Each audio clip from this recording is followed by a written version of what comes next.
First up for Demon Hunter, we have Final Showdown. It's the Demon Hunter quest. Quest line, draw 4 cards in 1 turn, reduce the cost of cards by 1. So gain momentum. Draw 5 cards in 1 turn, reduce the cost of the cards drawn by 1. So the first time you have to draw 4 cards in a turn. And 928 out of 1500, by the way. What do you mean?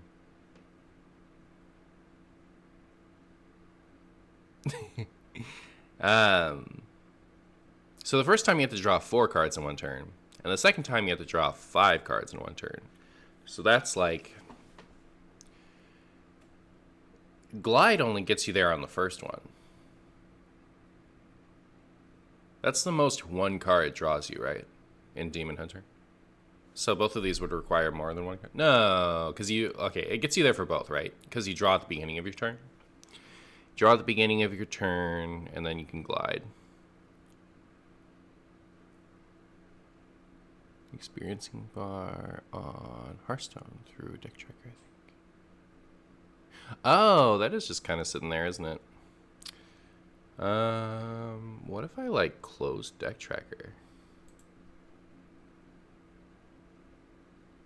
Alright, even better. So, Final Showdown, Demon Hunter questline, draw 4 cards in 1 turn, reduce the cost by 1.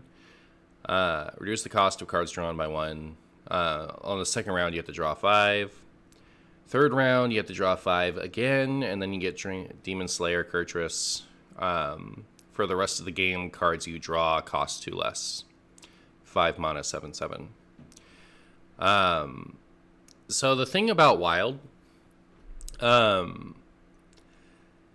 for all of these quests, what you're going to do for each and every one of these quests is you're going to wait for your opponent to complete it, and then you're going to let loose the Dirty Rats and Mutanus. If you complete this later on in the game, you can probably... So, my point here is you have to play the card as the turn that you draw it. The turn that you add it to your hand in Wild, or else your quest isn't going to work. You can do that with this one. So, this is a Glide deck. This is a deck that's, the idea of this quest is, how do we make Glide a useful card? So now you've spent your whole game plan, your whole game just drawing a bunch of cards in 1 turn to activate your quest, and then your deck isn't empty because just with the quest requirement, you've drawn 14 cards. That doesn't include your opening hand and the turns that you didn't complete the quest requirement. So you've got no deck left. There are things like soul shards that help. There are things with soul shards that help, but that means you have to have soul cards in your deck, which is gross. You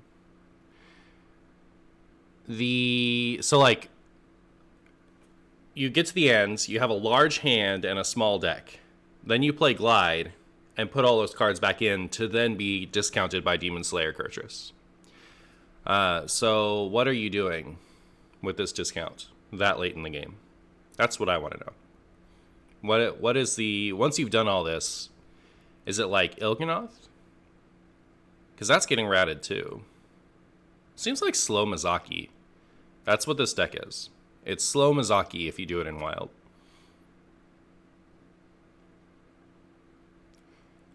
Can you plot twist instead? That's the thing too, is the quest for Warlock is better, and the card that supports the quest for Warlock is better, right? The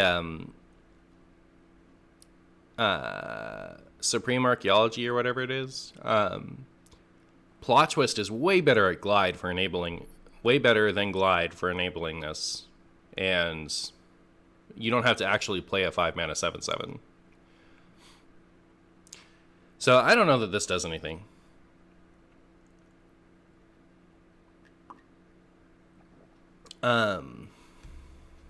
Other than Il'gynoth OTK, I'm not sure what you would even try to do.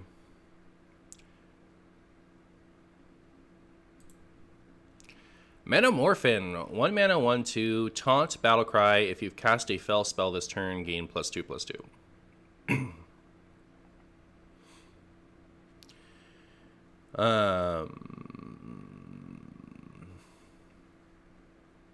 So this is a really cool card. The lowest cost fell spell is 1, right?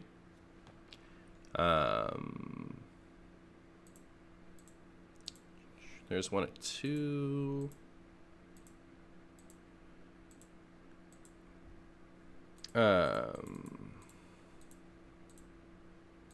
Is there even one that costs 1? If we pull up handy dandy Hearthstone. Handy dandy Hearthstone.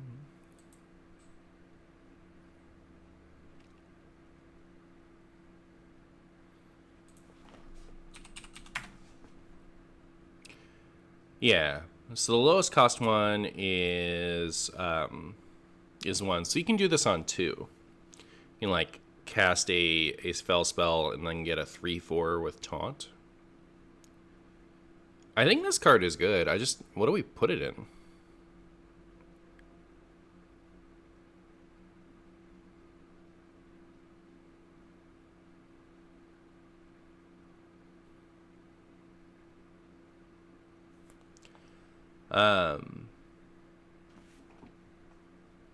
Like, this card is so good, it's got to have something. I don't know that there's enough in this set for Fell Demon Hunter, but maybe it just kind of like, you put a bunch of Fell spells in Reno Demon Hunter and you just play this thing. And then your opponent gets to have a 3/4 for 1. Because they play Zephrys, and then they get Hungry Crab, and they just eat your Murloc, because for some reason Zephrys just gets to merp all Murloc decks. Sigil of Alacrity. 1 mana shadow spell. At the start of your next turn, draw a card and reduce its cost by 1.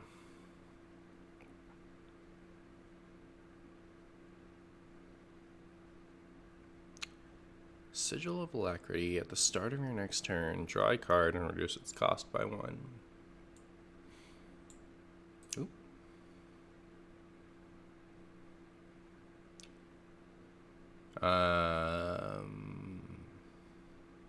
If this was just draw a card, reduce its cost by 1, it's got to be pretty good, right? 1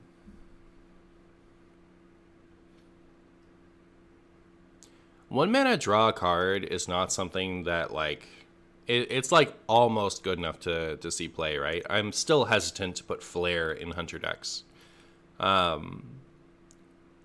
But, like, I would put Flare in Raza Priest, so I think it just depends on the class or the deck strategy, you know? So, like, this goes with the quest, obviously. You can, like, draw a Soul Shard and reduce the cost of the Soul Shard by 1, but then you draw another card.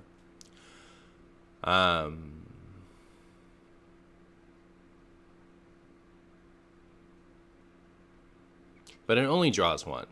I think you need, like, stuff in the draw Demon Hunter deck to that gets you multiple cards. Whoa, Seldu coming in with a gigantic raid. My goodness. Also, it sounds like my alerts are off. What's up with that? Can you guys hear the alerts? I can't.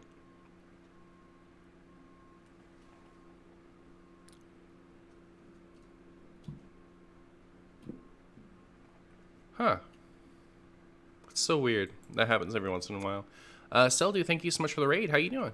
We're just talking about the cards. Can we get a Seldu shout out? Ta-da.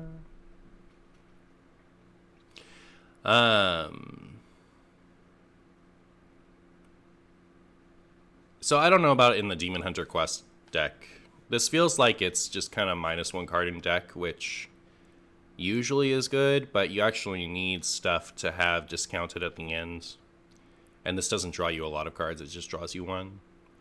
But I could see, like, this giving you enough mana cheat to warrant a slot in some Demon Hunter decks. I don't know what to do with it, though. Fell Barrage, 2 mana, deal 2 damage to the lowest health enemy twice. So if your opponent doesn't have any, minions out, this is just 4 face damage,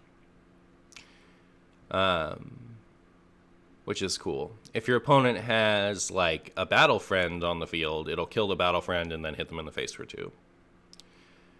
This is like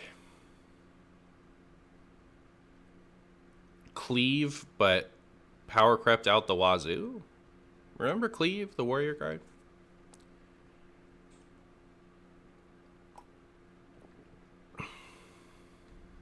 Is Mana Burn a fell spell? It is.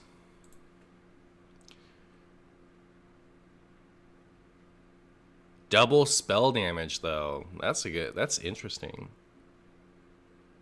So, like, you run it with Arcanist or whatever it is. The 2 mana 1/3 that spell damage of your next spell is +2.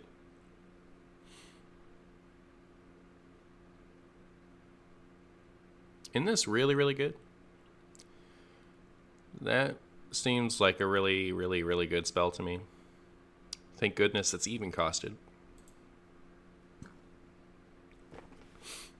Chaos Leech, 3 mana, lifesteal, deal 3 damage to a minion.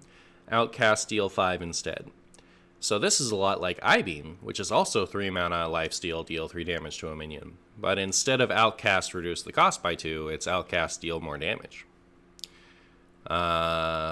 This seems really good in Lifesteal Demon Hunter.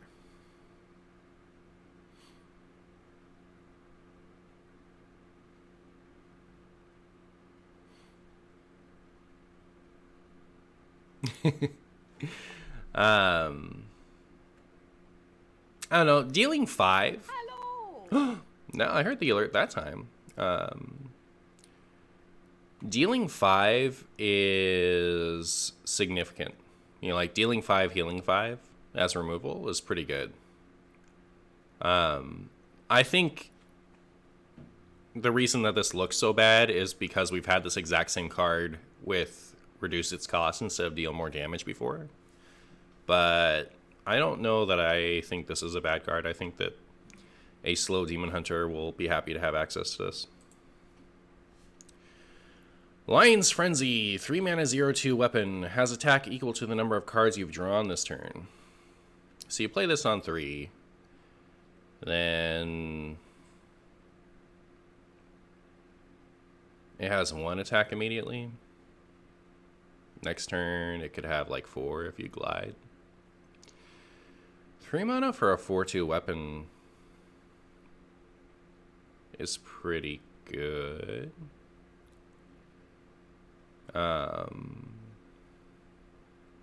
But yeah, you have to have spent your turn gliding, right? If you use Spectral Sight, it's like actually a Fiery War Axe. Soul Shard Demon Hunter. So with Soul Shards, sometimes you draw like 5 cards accidentally.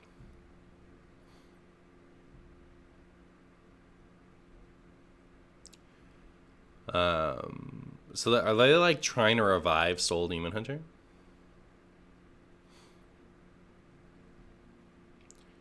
I don't know about this. 4 mana, 4/3, Fellgorger, Battle Cry, draw a Fell spell, reduce its cost by 2, Demon. So when I look at this, I think to myself, I'm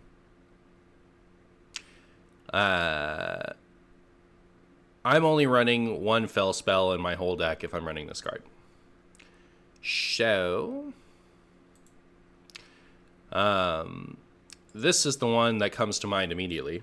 It's a 4 mana 4/3, give your hero +2 attack this turn and draw a card. And that seems pretty good to me.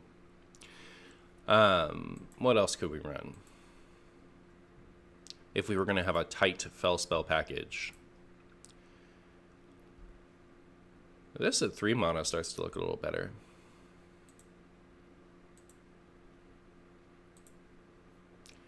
But I guess nothing really. Oh, there's that new one, right? The new Cleave. That's pretty good. Maybe we run the Cleave too. This one. right here. We just run Fel Barrage and Chaos, and we have an aggressive Demon Hunter deck where this thing just like has a ton of impact on 4. I-Beam. Metamorphosis is Fel 2. Yeah, it starts to look pretty good at 3. But then you have a Metamorphosis in the deck, so... I don't know. I like 2 Felgorger and then 2 copies of the Demon Hunter Cleave and 2 copies of Chaos Strike, just as your only like things to do with this. I think that's a good turn 4. Persistent Peddler, 4 mana, 4/3 tradable. Summon a Persistent Peddler from your deck. Death Rattle. So if you're running 2 of these and you haven't drawn... Oh, you know what? It has tradable. So if you do draw both of them, you can toss it back. It's a 4 mana 4/3 that summons a 4 mana 4/3 when it dies 1 time.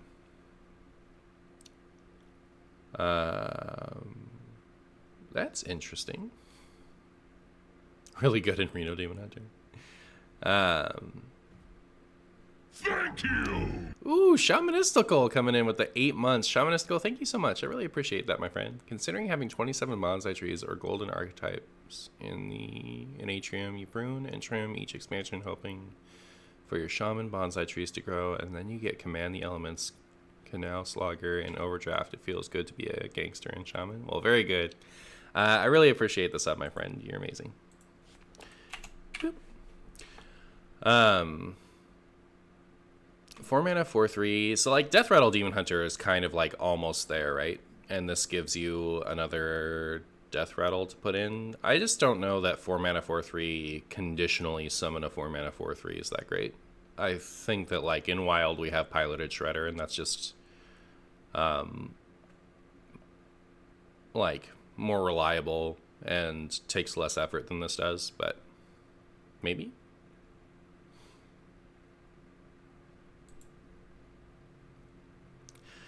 Irebound Brute. 7 mana 6/7 Demon, Taunt, costs 1 less for each card drawn this turn. Each card drawn this turn, not drawn by you, just drawn. So you can glide and then play this for free. So in the glide deck, this is a stupid good card, isn't it?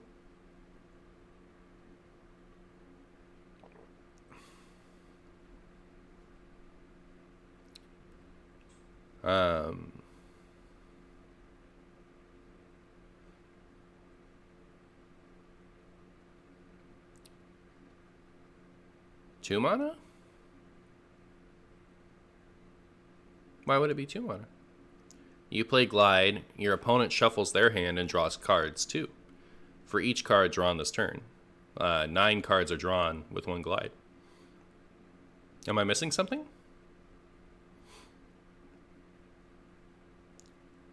You assume it's only your cards drawn, but it doesn't say that. It just says cards drawn. For each card drawn this turn. Only when Glide is outcast? Yes. We're assuming Glide is outcast for this.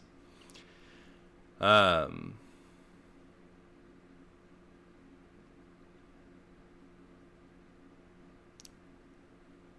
is it 0 mana?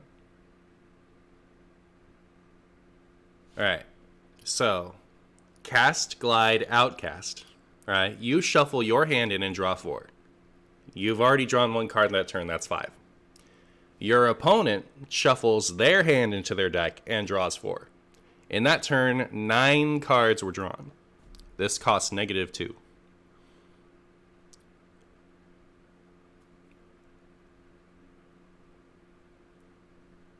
If it works that way. Which, by its text, it would work that way. It just says each card drawn.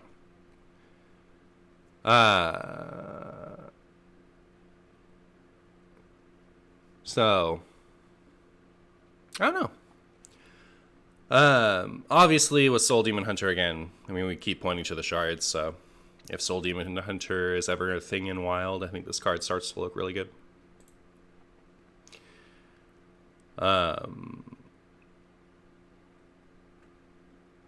Jace Darkweaver, 8 mana 7/5, cast all fel spells you've played this game, target enemies if possible. Alright, let's go look at our Little window here. Mana burn. Like, hitting them with a couple of mana burns off of that, that's pretty good. Chaos Strike or 2, Fury or 2. Like, look how much damage you get already. This hits some enemies. That hits some enemies. I guess you could Metamorphosis if you were running that. Then maybe if you're running this, that happens. It's pretty good. Are there any more? No. So I think this is just burst damage. And if you're going to run an 8 mana burst damage card, don't you just run Illidari instead? I think Mana Burn is what makes this look appealing to me. The fact that you get to like do all that damage and then reduce your opponent's mana into the next turn. Yeah, how is Inner Demon not a Fel spell? That's weird.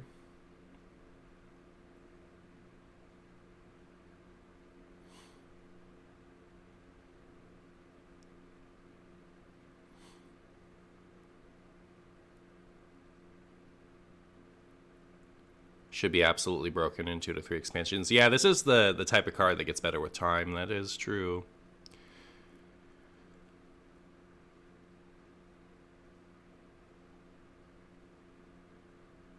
Do we know whether Final Showdown only takes cards drawn by Demon Hunter or both players?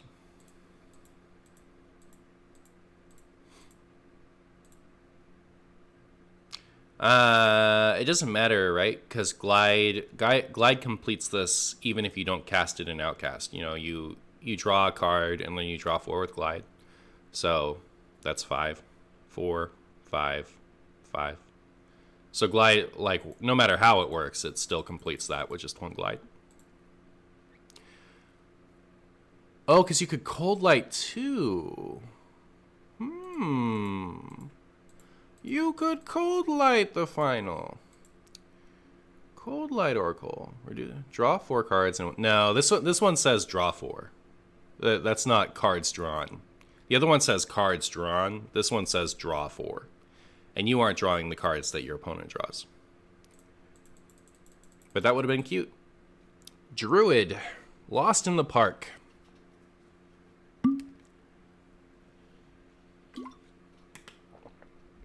Alright, Lost in the Park. Questline, gain 4 attack with your hero, gain 5 armor. Then gain 5 attack with your hero, gain 5 armor, and draw a card. Then gain 6 attack with your hero, and you get Guff the Tough. Guff the Tough is your hero. Give your hero plus 8 attack this turn, gain 8 armor.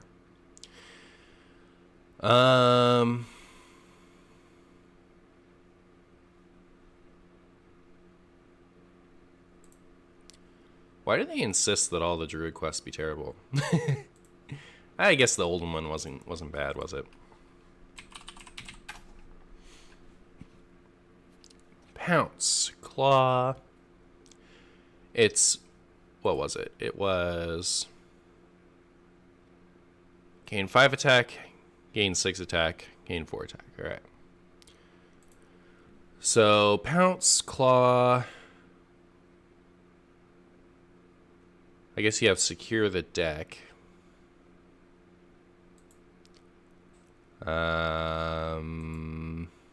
Feral Rage. Moon Touched Amulet. Nash. Bite. Savage Combatant.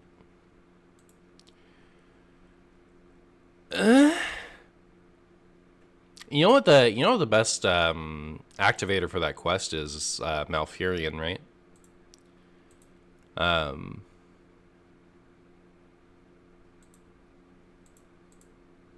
If you have Malfurion, it's only 3 plus whatever. Baku, yeah, Baku, but then you can't run. Let's see, you can run Feral Rage and you can run the Moon Touched Amulet. and then the first time you complete the quest is on turn 5 when you can play one of those things alongside your hero power. And that doesn't even... Wait, no, that does work for 6. So if you want to do it like with an efficient amount of cards, you play Moon Touched and you play Feral Rage and nothing else. I guess you could play Pounce and or Claw, right? Because then you're one here, but you can like activate the first one. Ugh. It doesn't say gain in 1 turn? Oh. Oh. Does that change how I think about it? So let's just gain 4 attack, period. That does change how I think about it. So now you can run it in even with Savage Combatant. Savage Combatant is then the only payoff, and that's not good.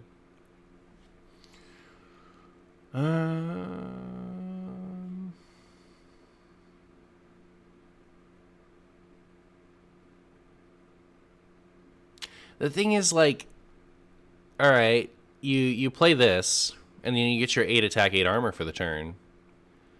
But what's the rest of your deck look like?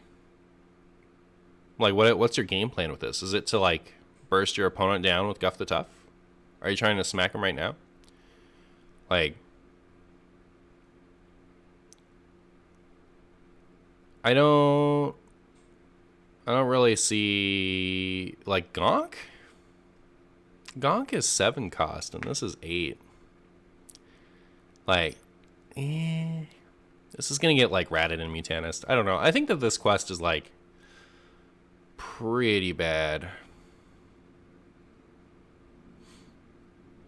The wording with your hero, does that mean exclusively tapping button? No. How does this even work with quests? Does Gen trigger if you have the odd card in your opening hand? No, it goes off of your deck list. I think you're playing Mark of the Spike Shell to copy Guff. My thanks. Svitslav coming in with the 14 months. Svitslav, thank you so much. I really appreciate that, my friend. How are you? Good to see you. And checks your deck before mulligan, yeah. So I don't know, I'm not impressed with this. Sow the Soil. 1 mana nature spell, give your minions +1 attack, or summon a 2/2 treant.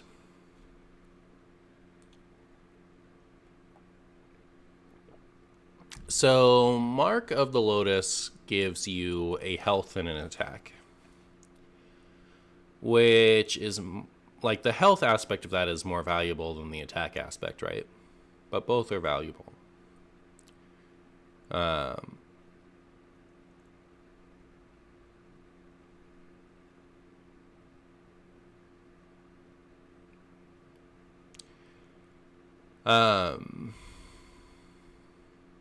So, like, Aggro Druid is the deck you want this in, right? So it's 1 mana for a 2/2, which is good. Like, not good enough to put in your deck now. It used to be. But it, you know, it's a good option if you don't have anything else. And then if you do have a board, you can give your minions +1 attack. This is pretty versatile, and it does 2 things that Aggro Druid really wants to do. If Gibberling wasn't garbage now, I would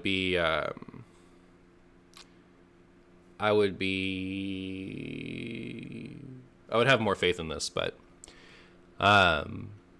if Aggro Druid is a deck, I think it'll run this. I think this is better than Power of the Wild. Power of the Wild gives you a health too, which is important, but this costs half as much mana. And, like, this gives you good stats for cost minion, and the other one just gives you fine stats for cost minion. And it's a nature spell, that's true.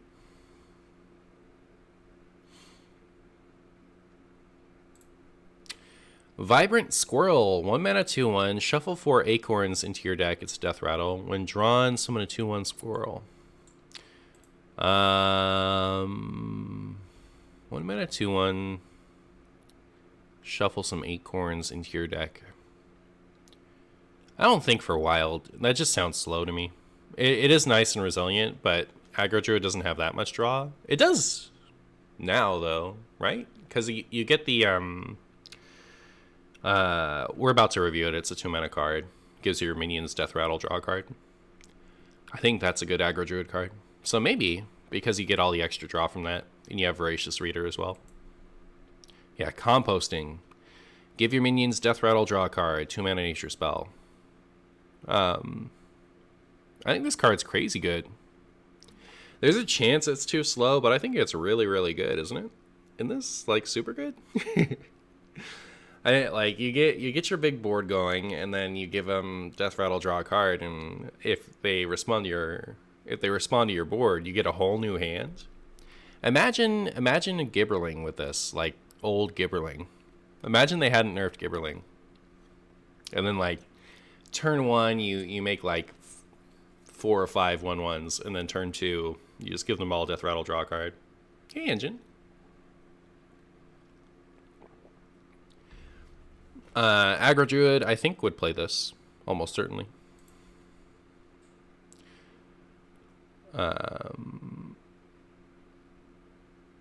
Wicker Claw, 2 mana 1/4. After your hero gains attack, this minion gains +2 attack. Permanently. Huh.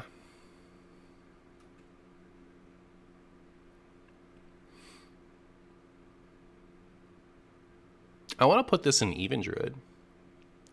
Can we make Even Druid? Can we make Even Druid and run this? This is a 3 mana 3/4 +2 attack for your hero. And it scales. It gets even bigger.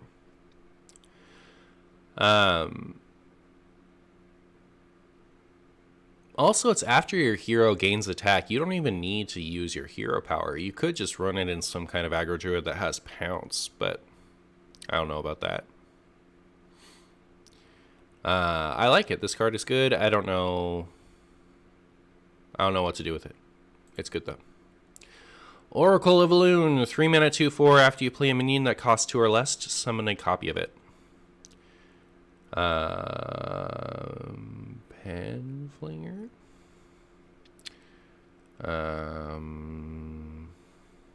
Anything with a Death Rattle?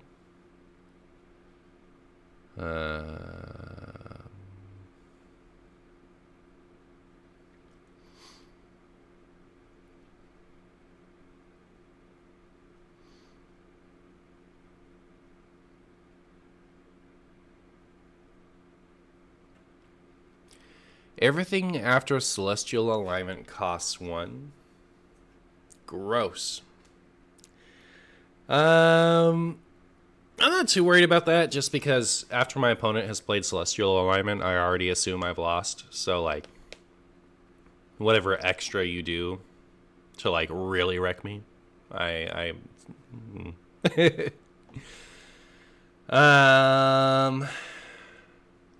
guess, like, this helps you with your Elwyn boars, maybe?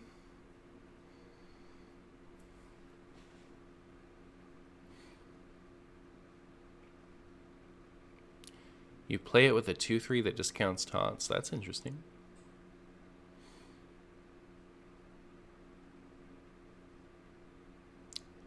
You feel like it's an embiggen card, but if cards are embiggen, they're not likely to. I guess if the rest of your cards are cost 1 or cost 0.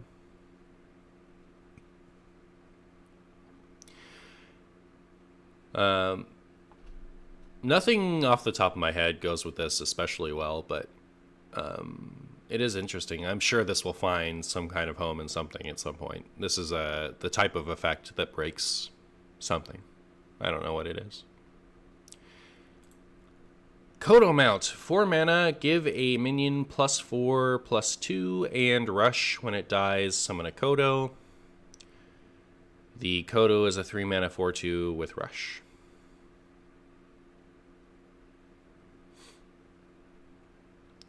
So what you want to do with this is you want to put it on a 0 mana 8/8. The 0 mana cards that Druid has access to are like Anubiseth, and there's like a 5 mana 4/4 Anubiseth-esque elemental that I forget. Just have Arcane Giant.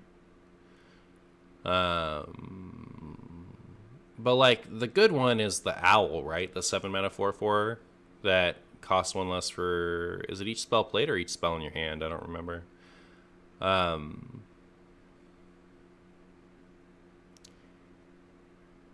So I'm just trying to figure out like how do I, like what minion am I putting this on?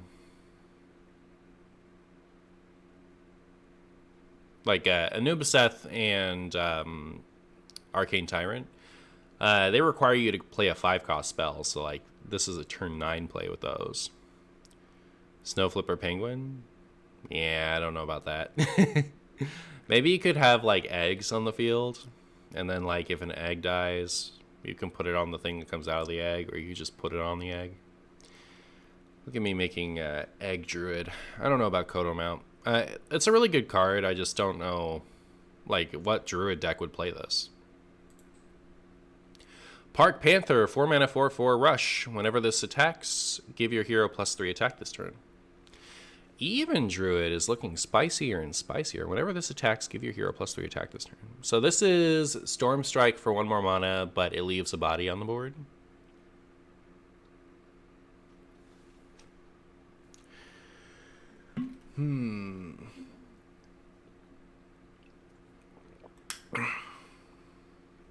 Again, a really solid card. Isn't it crazy how restrictive the excuse me. Isn't it crazy how restrictive the Druid class is in Wild? It's like your Druid cards have to cost almost nothing, or they have to be super expensive because of Oaken Summons. There's no in between. You know, like Druid is either like 1 and 2 cost cards, or you know they all have to be way expensive because of the mana cheat and the game ending potential. All these tempo cards, they don't really make a lot of sense.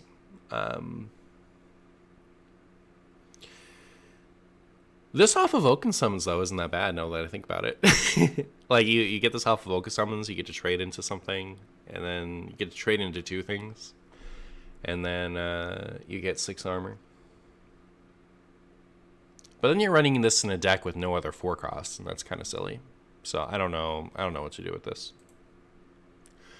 Best in Shell, 6 mana, tradable. Summon 2 2/7 turtles with taunt.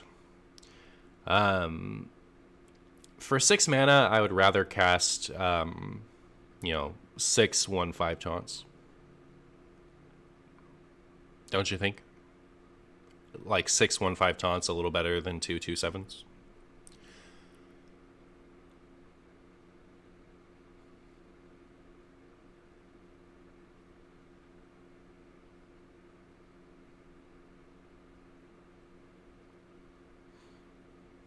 Like, I don't know. So, in a world where we already have 2 copies of Spreading Plague in our deck, do we ever run 2 Best in Shell? Best in Shell is 2 2/7s. So that's 2 3 mana 2/7s. And it's tradable. Is that ever good enough? No? It is a lot of 6 mana cards. It's a standard card, come on. I'm not doing this to like, do you want me to do that review? This is bad. That's bad. That's bad. Is that fun? Is that entertaining?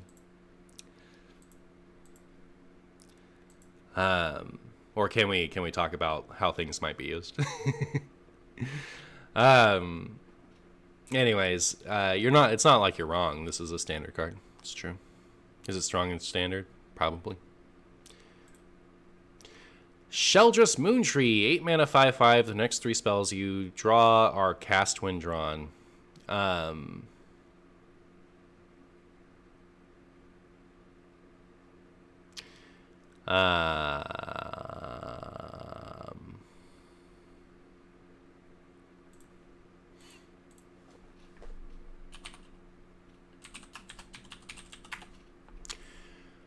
You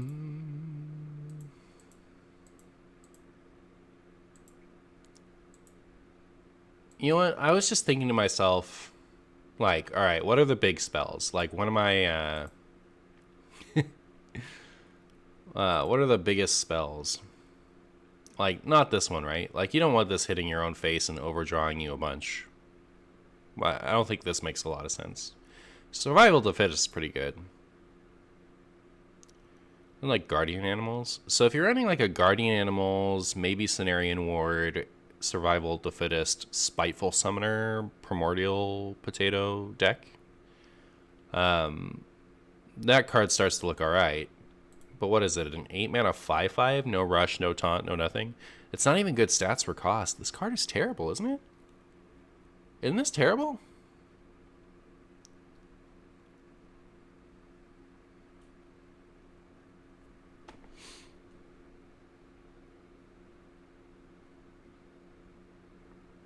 Seems really bad to me. I don't know what else to say about it other than that. But like the only home I can think of is Spiteful Summoner Primordial Potato deck, with no Ultimate Infestation. Maybe Ultimate Infestation. I don't know. It draws 3 though. Kind of, not immediately, and it's your whole 8 mana turn is spent making this 5/5, and then like the game has to go several turns into the future for you to realize all 3 of these cards, you know. And if you're playing the Spiteful Summoner like deck, you want your like 6-drop to end the game. So I don't know. I don't know about this card. So you Guardian Animals and then you play this. Slightly better, slightly better, but I think still bad.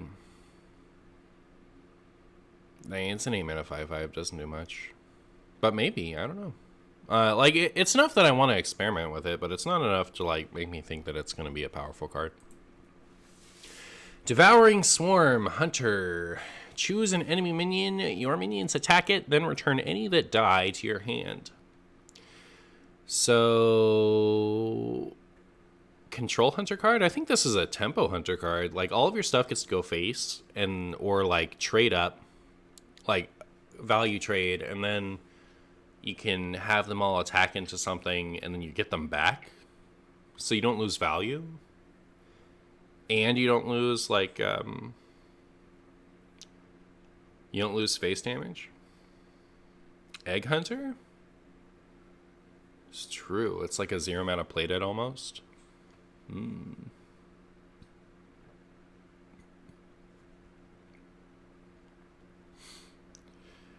I think this card is very, very good. And we're likely to see it in all kinds of Hunter decks. Can you imagine, like, just getting to Zephrys and then Devouring Swarm and get your Zephrys back? It's pretty good.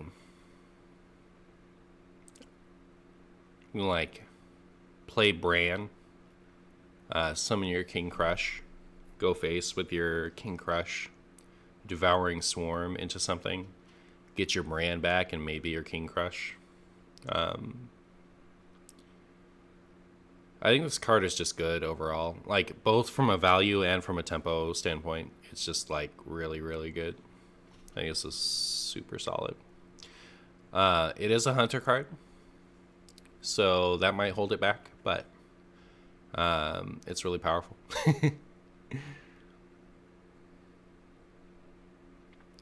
I kind of like how Devouring Swarm and Provoke are the same thing. They're opposite, though, right?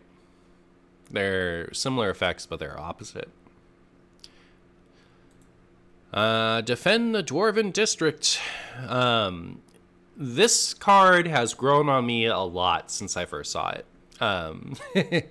So, take the high ground, deal damage with 2 spells. Your hero power can target minions. Deal damage with 2 spells, set the cost of your hero power to 0. And deal damage with 2 spells, you gain Tavish. For the rest of the game, spells you cast refresh your hero power. I don't think you run the Spell Hunter. I think you just run this Reno. I think that's how I'm going to try it at first anyways. So let's go look at some Hunter spells. I wrote this off initially, A, because it's a Hunter thing. You know, like, A, B, because it's not a Priest thing. Priest, powerful healing, and board clears are part of what makes Raza so good. But also just because it only refreshes when you play a spell. And that's significant. You have to limit the amount of minions you actually include in your deck. But also, this doesn't have like a Spawn of Shadows, right? But then I was thinking about it. They have Dragonbait. Odd is the shell you'll try out first for this. I think like Odd is going to be fun. I don't know that it's going to be the best way to do it, but I think I'll try that as well. So type spell, Serpent Bloom, Adorable Infestation, maybe.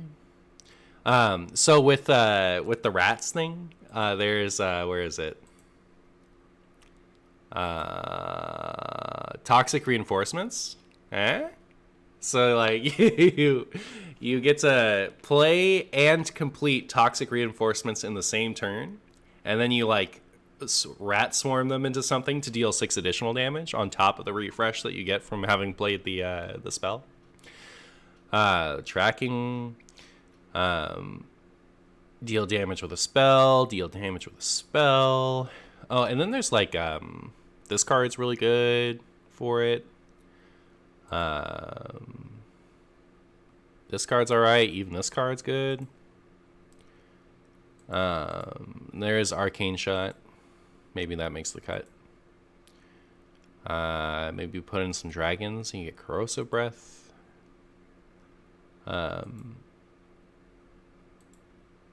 All the secrets are spells, and you can run Phase Stalker to like, you know, hit with your hero power 3 times in a turn, tutor out a bunch of secrets. I'm gonna have a lot of fun trying to make that work. I'm going to fail. That's my prediction. I think that this quest is bad, but the more I think about it, the more excited I am to play with it. The question is, does this work with Zul'jin and or Deathstalker Rexxar like Raza does with Shadow Reaper Anduin? I would assume so.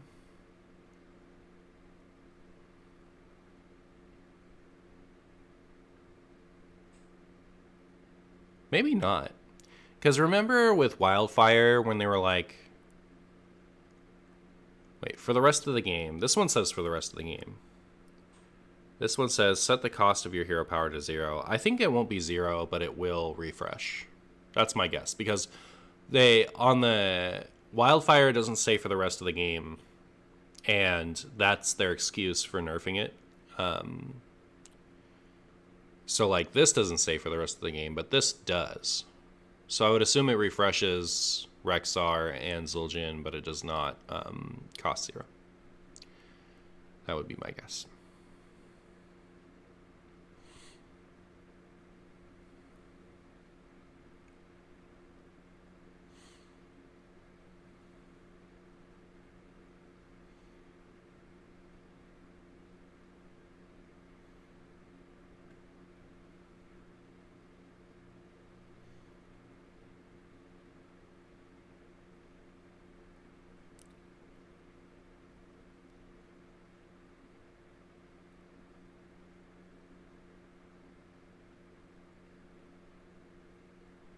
Hey, Intero.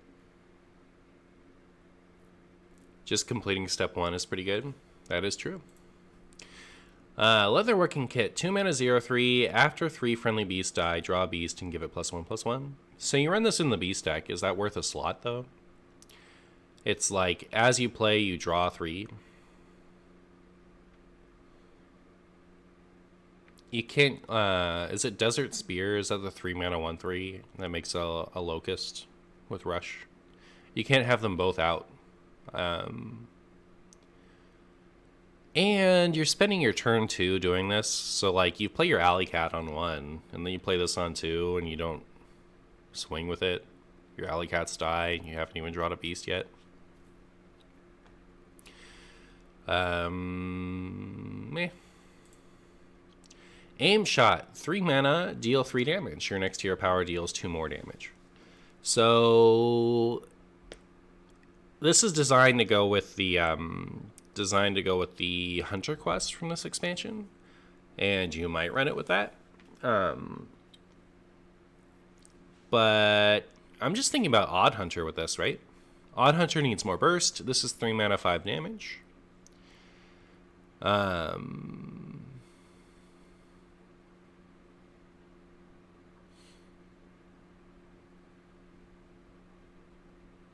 Seems good.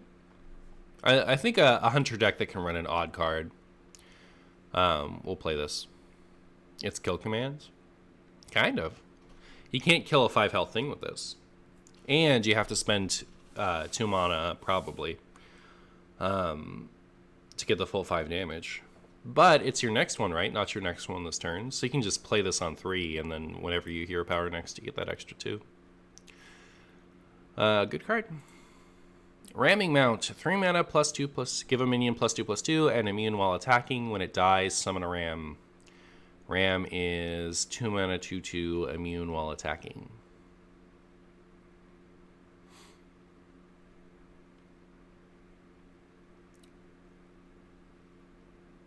So this is a 3 mana 4/4 that encourages you to trade in Hunter.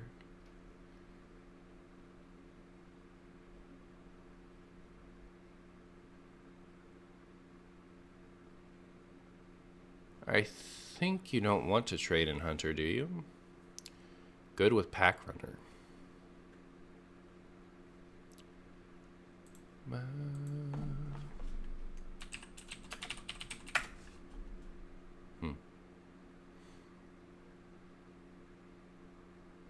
Why?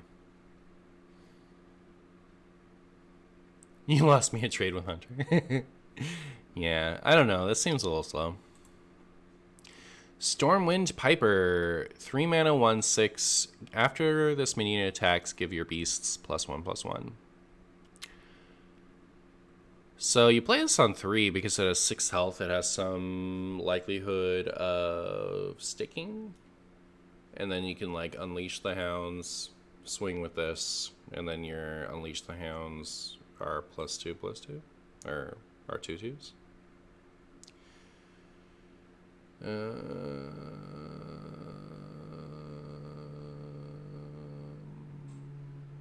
You can also play this, then some other stuff, and play the new 0 mana Hunter spell, and this will attack right away. I don't know what your deck would have to look like for this to be good, but I think it has potential. It just might not have the cards yet. Rodent Nest, 4 mana 2/2, summon 5 1/1 rats. 4 mana 7/7. Death Rattle, important. But it is a 4 mana 7/7. True Aim Crescent for the Piper, that's true. It's not a beast itself. Yes.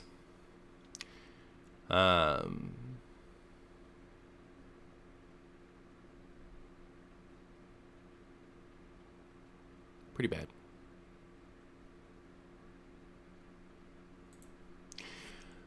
Imported Tarantula, 5 mana 4/5, tradable. Summon 2, Death Rattle, summon 2 1/1 spiders with poisonous and rush. So it's a 5 mana 4/5, do nothing. But its Death Rattle is summon 2 do somethings. And that's a pretty good do something, right? Like the 1/1 spiders with rush and poisonous.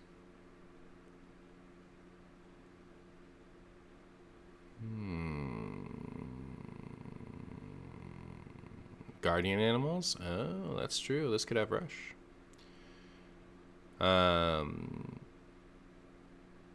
Man, can you imagine they unnerf guardian animals when it rotates and we get to actually play with this card?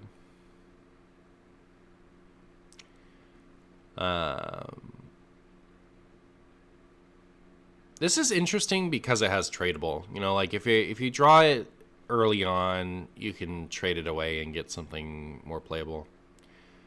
But But the death rattle on this is sick. I don't like. Yeah. An 8 mana card in Hunter is like 4 turns later than in Druid. It's true. The Rat King, 5 mana, 5/5, rush, death rattle, go dormant, revive after 5, friendly minions die.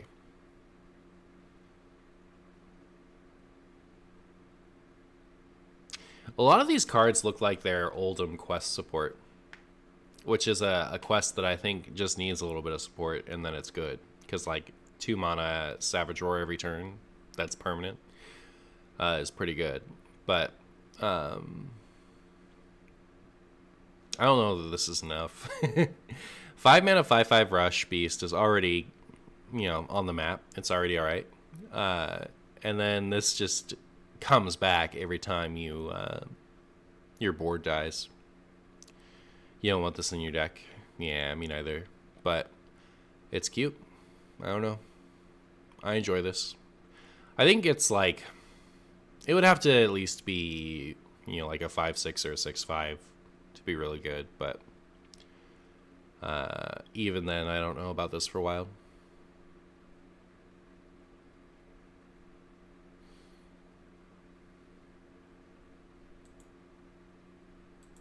Maybe if it had taunt.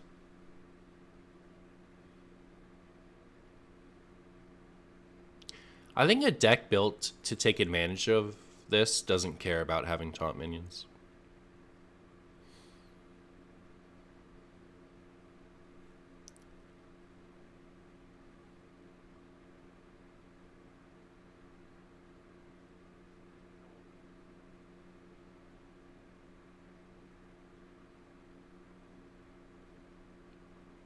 Martian said that it costing 0 was only for 1 hero power.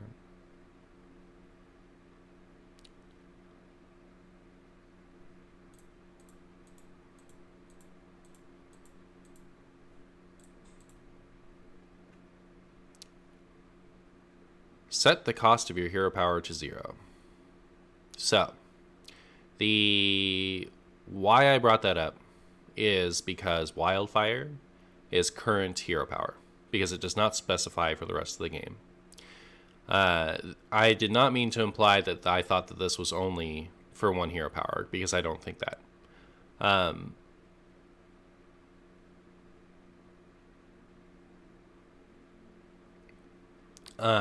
I think if you change your hero power with Justicar, Zul'jin, or Deathstalker Rexar, that the setting the cost of your hero power to 0 will not carry over, because they have made the distinction based off of Wildfire, not saying for the rest of the game, that's why it doesn't carry over. This says for the rest of the game, your spells you cast refresh your hero power. So if you change your hero power with Justicar or with Zul'jin or with Rexar, it should still refresh every time you play a spell, but it will not cost 0. Based off of the logic they gave us between like why Raza carries over and why they nerfed Wildfire.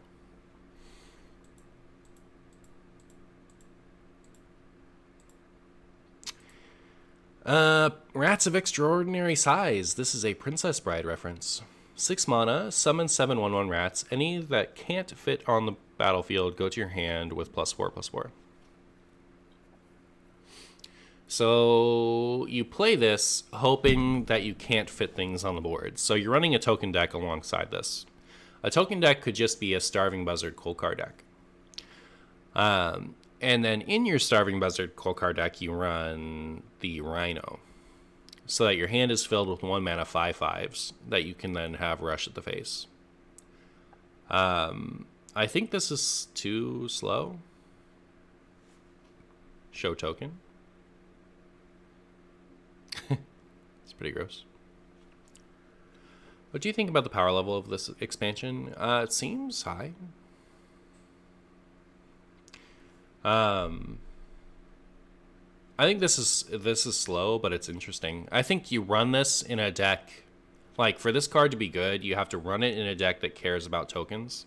So like with the Oldhim, like with the Oldhim quest, like you have to care about the tokens themselves, and then like this has an upside where it's not an unplayable card if you draw it with your board being full. So I think Quest Hunter, like Oldham Quest Hunter, is how you play this card. All right, so Mage. Turn 2 Fireball to face. Yeah, I don't think that's that strong. Like an extra card for that. So Fire Spell, Hot Streak. 0 mana, your next Fire Spell this turn costs 2 less. So yeah, Antonidas. Hey, Riff Raff. What are other fire spells? How can we abuse this?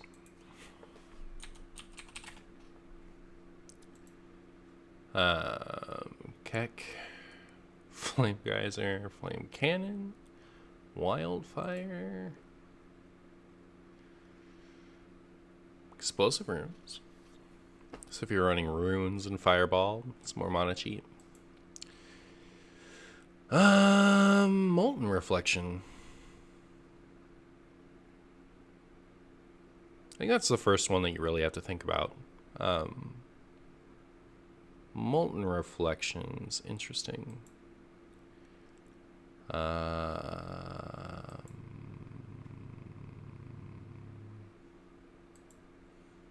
I don't see it. So like you have to care about, you know, like playing fire spells to start considering this.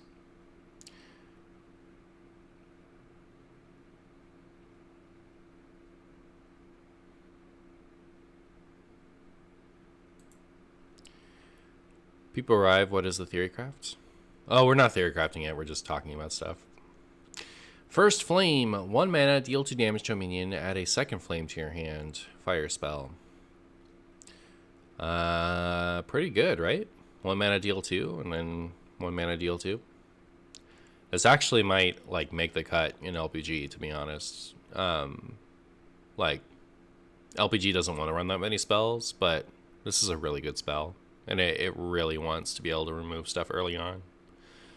So this might be good enough. And it doesn't, like, if it does, like, if you have to play this with Tortolan Pilgrim and it, like, whiffs and doesn't hit an enemy minion, at least doesn't kill the Tortolan Pilgrim. Which is always what I don't like about, damaging spells otherwise with Tortolan Pilgrim.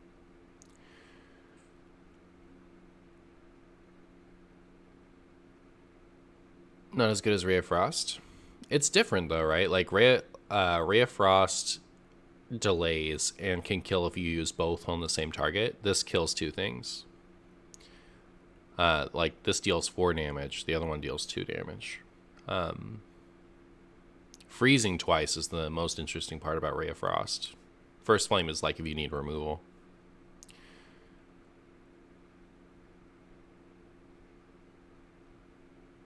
It works exactly like Twin Slice. It sure does.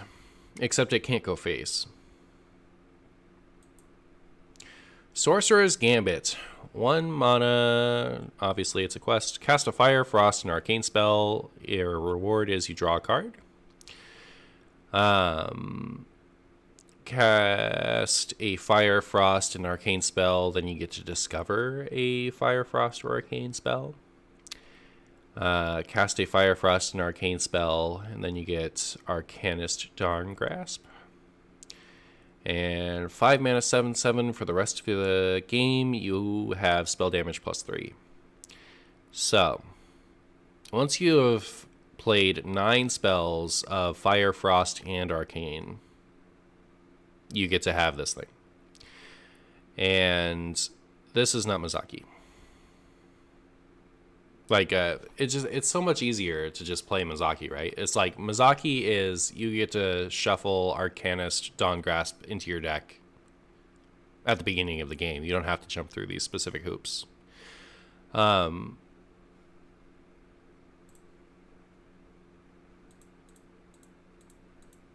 like, it's such a variety, you know? Like, I don't understand why this is so restrictive.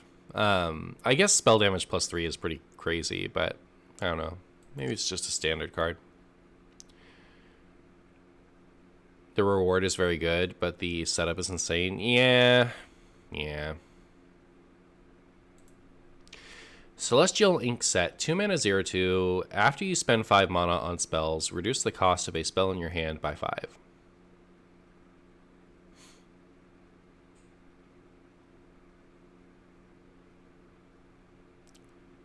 I think with this you have to time it to hit something, right? Dear Mother, I have a lot of spells and burst in my hand. You should maybe run more armor and healing next time. Cordially, your child.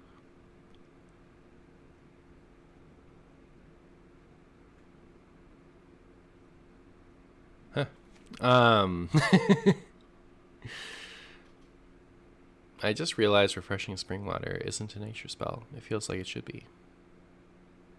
Is it arcane? Because they use arcane magic to make water and food. So this reduced the cost of a big spell by 5. Let's go look at the big spells. Let's see how much we want to do that.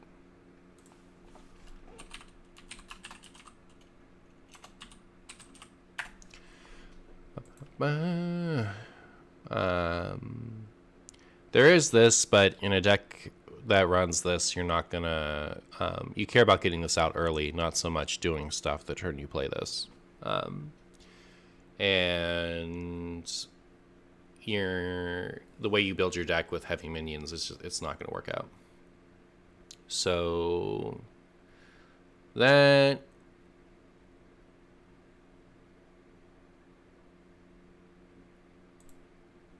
after you spend 5 mana on spells, reduce the cost of the spell in your hand by 5. So you're really reducing this cost of the spell by 4, right? Because this costs 2.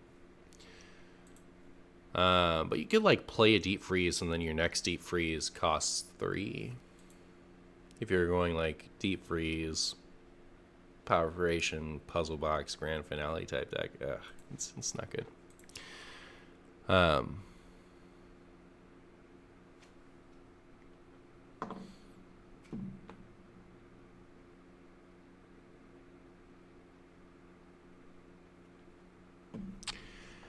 Ignite. 2 mana fire spell, deal 2 damage, shuffle an ignite into your deck that deals 1 more damage. So this is like this scales, right? Every time you use it, it gets bigger. So like your first one's 2, then it's 3. It's not 2, then 3, then 3, then 3. So I've seen it's like Luna and double Sorcerer's Apprentice with Ignite OTK, right? You could do that. And maybe that's a good thing. But it seems very ratable to me. This just got me thinking about, like, how much would, Alaneth Secret Mage have loved to have this card around when that was the best way to run Secret Mage. I don't know that this is good enough. Like, this is a value card. And I don't know that current Secret Mage cares about value this late. But it might. It has a lot of draw in it. The thing is, it starts off bad, and then it turns into a fine card, and then it becomes a good card. You know, you have to cast this twice before it's a good card. Because, like, 2 mana deal 4 damage is a card that you would play. Mage has 2 mana deal 3 damage, and it doesn't play it anymore.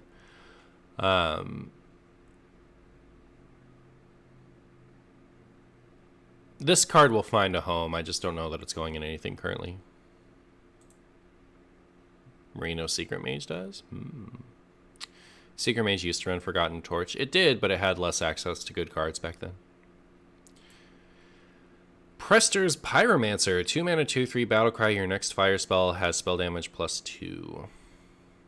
So this is Talented Arcanist. Is that what it's called? With 1 more attack. But it only gets to work with fire spells. But it's your next spell ever. It's not your next spell this turn.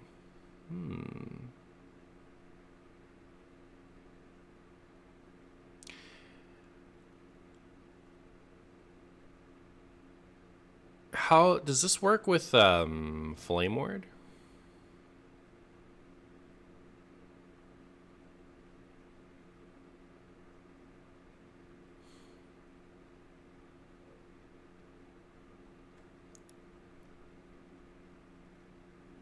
Fire. Oh, like explosive ward too. That's cute. What happens if you play? Okay, so you play explosive runes, then you play this, then it goes off the following turn. Did the order matter?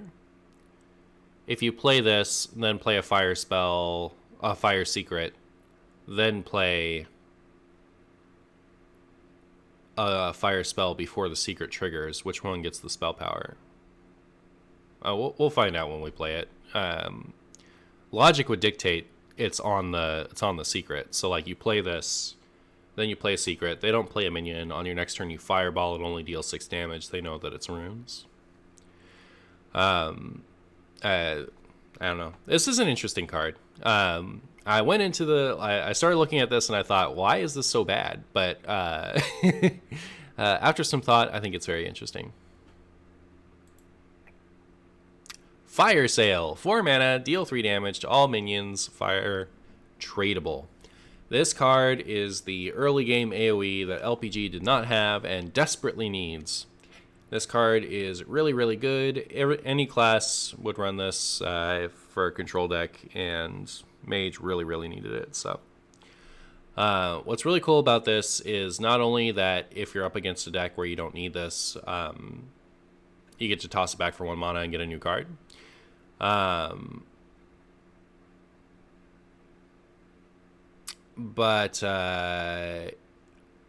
once you've like discounted your deck, you can like use this to cycle, in the same way that Luna cycles. You have this in your hand, you've discounted your deck, and then you pay 1 mana, get a 1 mana minion. I think this card is nuts. This card's really, really good.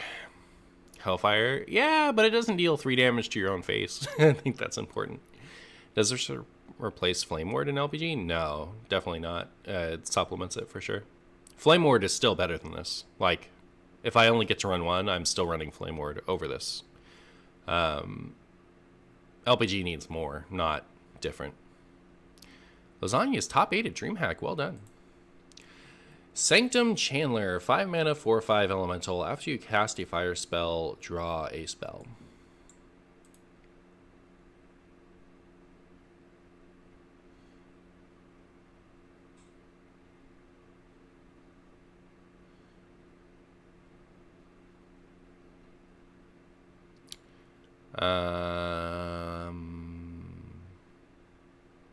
Oh, you know what?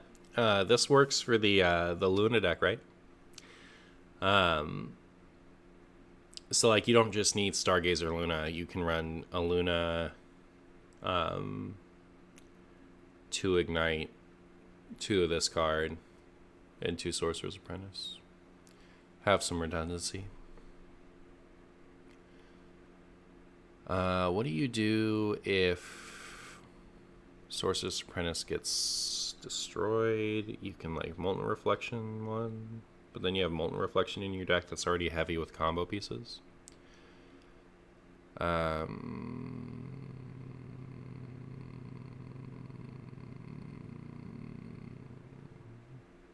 It's worth trying. I don't have a lot of faith in it. Otherwise,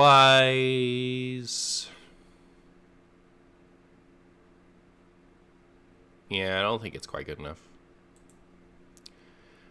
Clumsy Courier. 7 mana, 4/5. Cast the highest cost spell from your hand.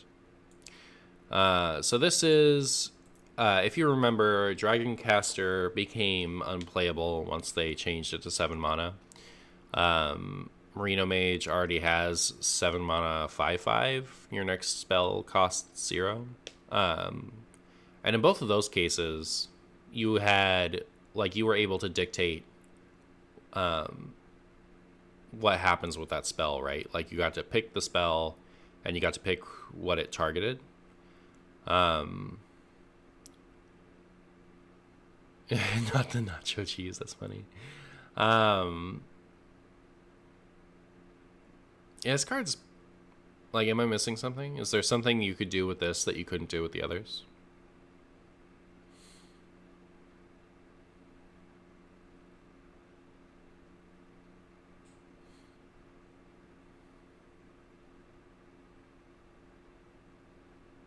Oh, okay. You get around counterspell this way. I see. So the best I could think of is like if you were gonna run a spiteful summoner has come up a lot this stream. I don't know if you guys have noticed. If you were gonna run a spiteful mage with like dragon synergy, so you're running 2 dragon casters, 6 or so high cost spells, and spiteful summoner and stuff. Like, this is another way. This is redundancy. So like you get your 2 dragon casters to do your 8 cost spells early. You get your 2 clumsy couriers to do your 8 cost spells early, and then you lose on turn 3 or 4 because all of your cards cost too much.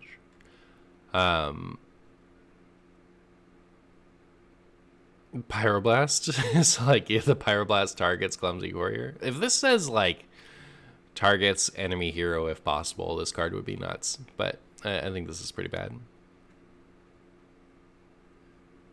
Is there a mage clear that clears a dark clear board that would ordinarily get low-thebbed? You know what? I think that is a good thought. The problem with it is this is like 2 turns later than you need it. Looking like a no, right? You could freeze. You could run it with like Blizzard and use that to survive the turn. But you could already do that with Dragon Caster and stuff. But that's an interesting thought. It's just 2 turns too late. I think if this cost 5, then it would be broken, obviously, because then you're doing different things with it. But yeah. Grand Magus Antonitus, 8 mana 6/6. If you've cast a fire spell on each of your last 3 turns, cast 3 fireballs at random enemies. Really good if your opponent's board is empty. Really bad if your opponent's board has things on it. The fire spells. So there's that twin spell fire spell now. That's good. You would run that, and then I think you just run like Flame Ward and Fire Sail and stuff. Like, you don't like go any farther out of your way to activate this. But like, I don't think you can do it in LPG, because you need to run so many spells to have this happen reliably. But yeah, this is like extra hoops, you know, like I'd rather just double Alex them, you know?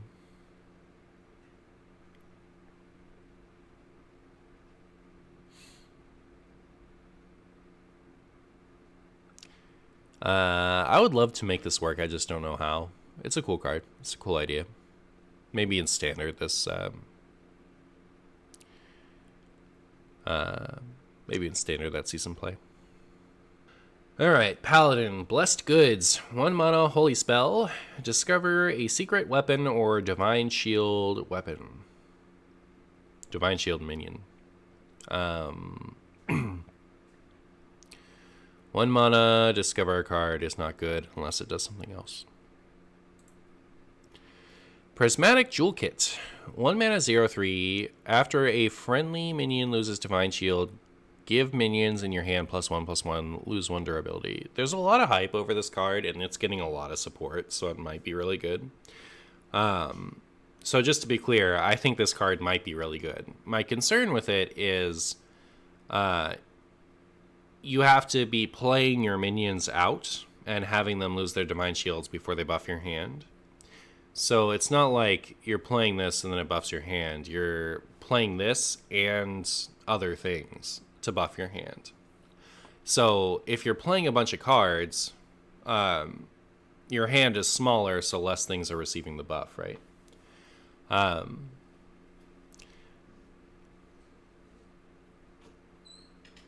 And it requires you to build your deck with very specific minions. So there's a chance that this isn't as good as it seems at first, but it did get a lot of support. It's not like this came out on its own. You know, there are a bunch of cards in the set as well that go with it.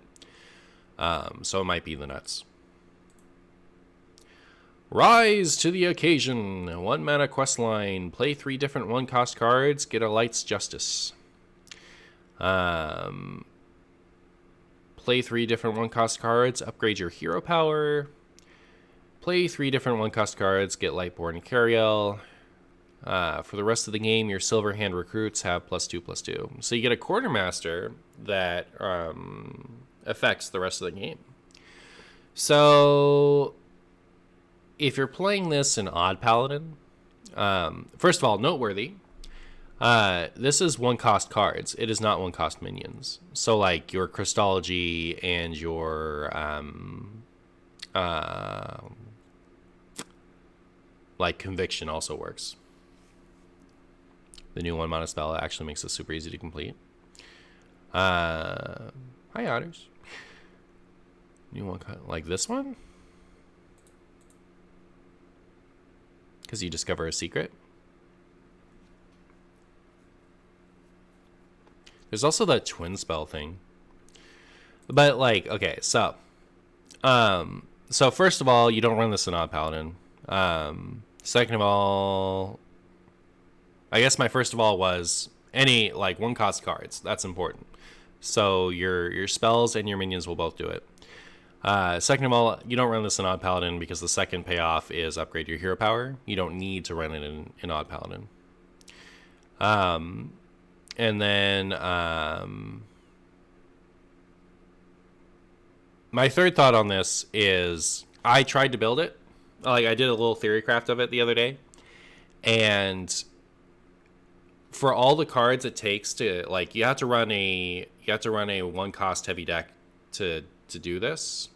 For all of the cards you run to synergize with this, you get like between 4 and 6 slots of non-odd cards. So like you get to run like the 2 mana 2/3 that draws a card, and then you can run like Balloon Venter and you can run Air Raid. Is that worth not just running Odd Paladin? Derail, I'm going in order alphabetically.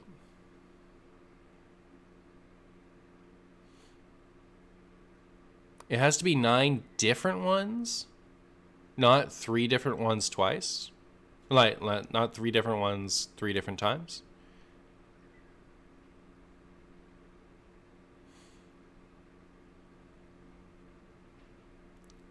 Different per stage. Okay. Also, skipping turn 1 in Odd Paladin is so bad. That's the other thing, is like you can't even run Tour Guide with this.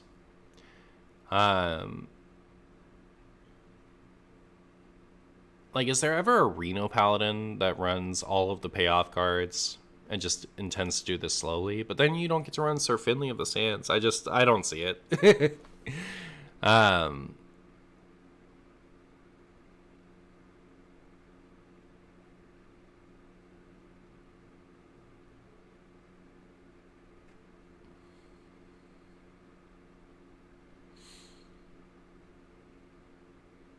It looks pretty good, just not an odd. I don't think so. Like, maybe. There's a chance this is good, I guess. But, like, I tried to build it, and with all the 1-cost cards you run, there just isn't a lot of room to play even. I will certainly play with it, though. City Tax. 2 mana, tradable, lifesteal. Deal 1 damage to all enemy minions. A lifesteal card that isn't holy. City Tax is lifesteal, dealing 1 damage to all enemy minions. The idea is you're taking their money so they can't have bread, but you have bread because you've taken all their money. Is that what this is? Better Spirit Lash? I think this is worse Spirit Lash. It doesn't hit your own minions. Spirit Lash hitting your own minions means you get all that extra health.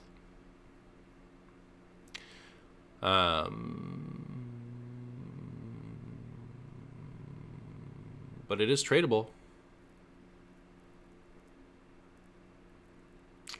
Tradable makes it better in your opinion. It's such a strong keyword. It is a strong keyword.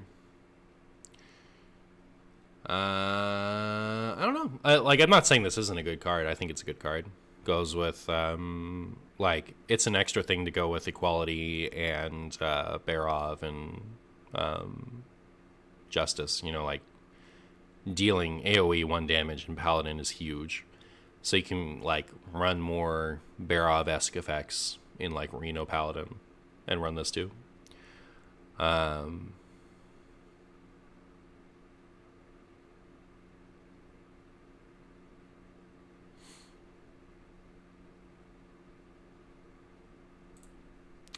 Noble Mount. 2 mana, give a minion +1/+1 and Divine Shield. When it dies, summon a Warhorse. I still can't look at the Warhorse. What is Warhorse? Is it a card that already exists?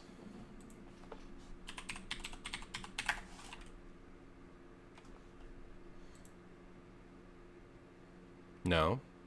Is there a Warhorse card in the set? Is it a 1/1 Divine Shield? 2 mana, give a minion +1/+1 and Divine Shield. When it dies, summon a 1/1 Divine Shield. It seems pretty good. Is that good? Oh, the mounts always match the buff. That's a good point. I was not really processing this as a mount. Why isn't this a holy spell? I think the horse itself is noble. It's not really holy, you can be noble without being holy. Righteous Protector with a Death Rattle Righteous Protector seems good. Is this right? I don't see taunt.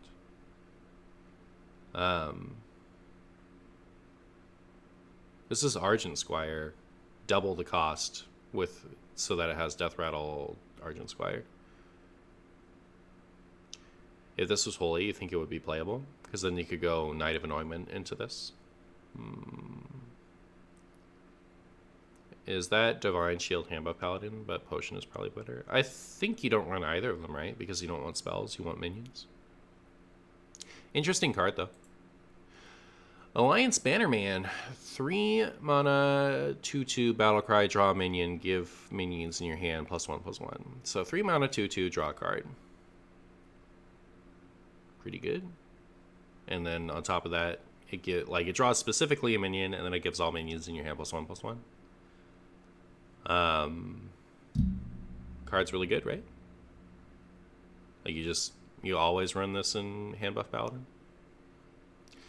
Can we finally cut Smuggler's Run? Can we finally cut that card?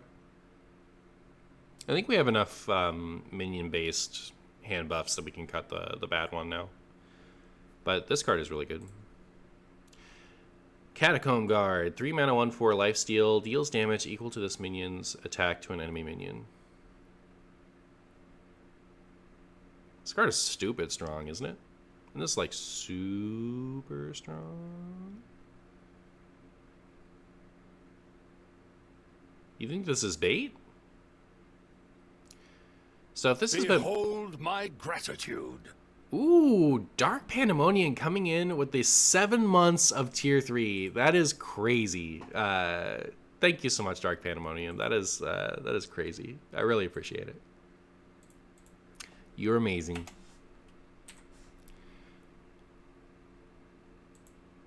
So you think this is bait? 3... if you've buffed this twice, it's a 3 mana, deal 3 lifesteal immediately, and then if you have a rush effect, like a broom, this gets to trade, and it has a really big body. Scale Hide cut.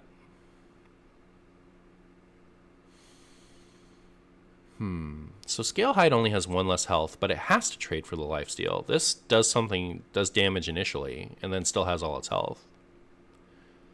And it goes around taunts and things. I think this card's really good.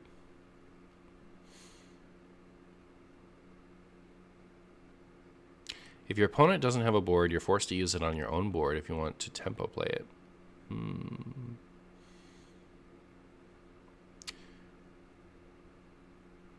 That's a good point.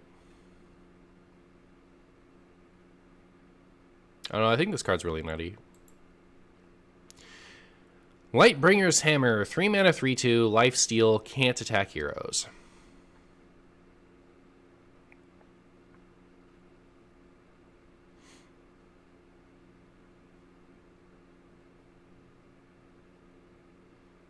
Well, it says enemy? Yeah, alright, cool. Yeah, you can still tempo it. Perfect. Oh, hey, Corbett. Lightbringer's Hammer. 3 mana, 3/2, lifesteal, can't attack heroes. So, this is... like, when they nerfed Fiery War Axe, what I wanted them to do is just put this little text here at the bottom.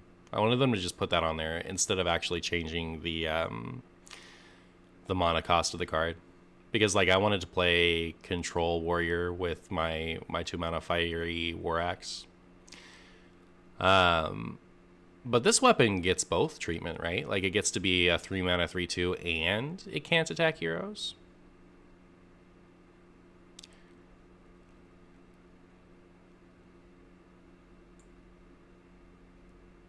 It does have lifesteal.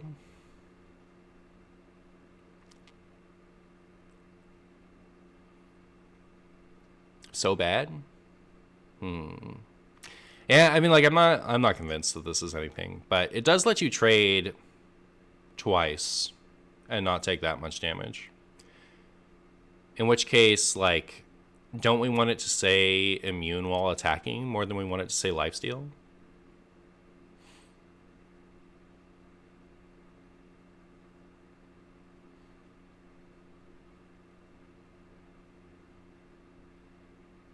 I don't know. I'm not impressed with that card. First Blade of Rin. 4 mana, 3/5, Divine Shield, Battlecry, gain rush if this has at least 4 attack. So, Cariel was brought to my attention that, like, this is not as good as Cariel, and I think that that's probably true. But in the Divine Shield hand buff deck, isn't this really good? I think the problem with this is the cost, right? Like, you would want to play a lot of smaller things once they're buffed, rather than one big giant Shadow Word Deathable thing. But Rush Divine Shield 4/6 is super good, isn't it? I feel like there's a strong chance that something this clunky and gigantic is not good enough for hand buff Paladin, but I also think that one buff turns this card into a ridiculous card. So I'm hesitant to call it either way, but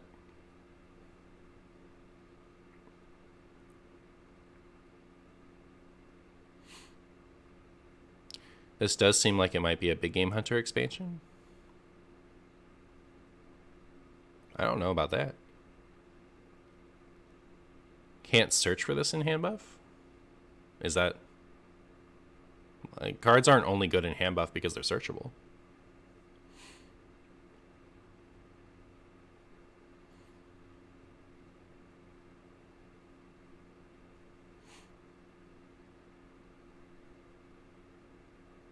Reno hand buff? Hand buff has like 60 cards competing for its slots. Yeah, there's a chance this is too big, mana cost wise, to make the cut. High Lord Foredragon, 6 mana 5/5, Divine Shield. After a friendly minion loses Divine Shield, give a minion in your hand +5/+5.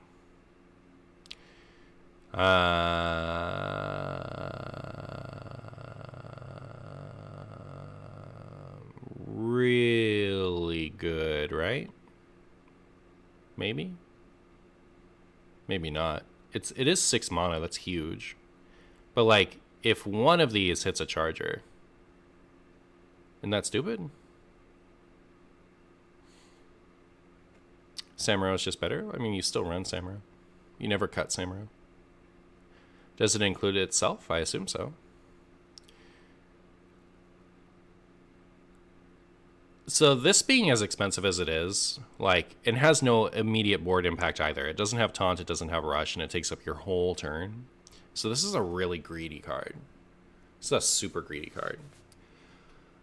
And it requires your board state to be a certain way. So if you have like 3 Divine Shield minions out when you play this and then trade them off, something in your hand is getting, like 15/15 is going into your hand somewhere. If it all goes onto a charge minion or multiple charge minions, that's insane. But what if you only play this and like when you play this, it's the only thing out on the field and your opponent Shadow Word Deaths it.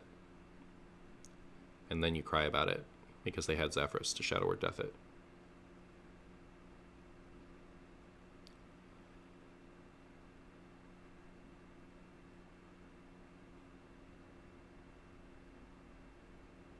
So I don't know. Like this has potential to be something incredible, but I think it might just be a little bit too slow. Can we just peer into the alternate dimension where this cost 5 instead of 6? And just think about Odd Paladin with this.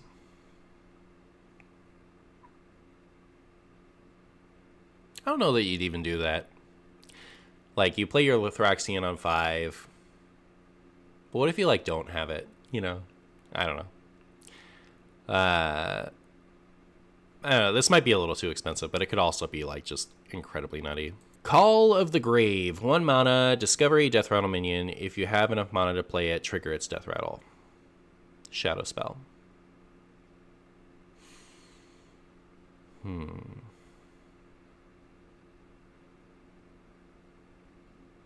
How good is the average? So it doesn't spend the mana, right? Like, this is just so that you don't cast Octosari on turn 3.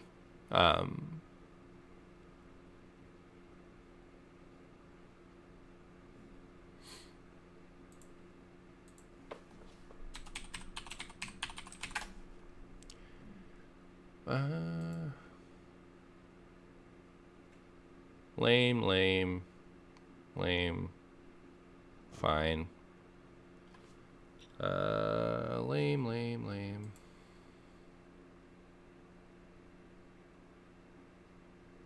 Lame.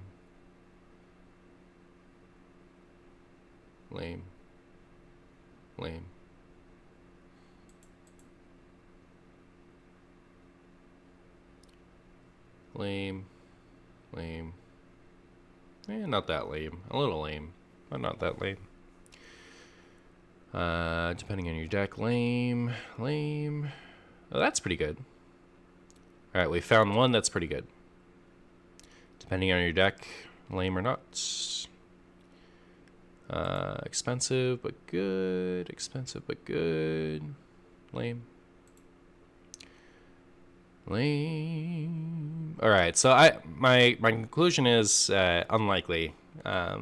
Unlikely you're going to care too much about it, but you do get to discover, right?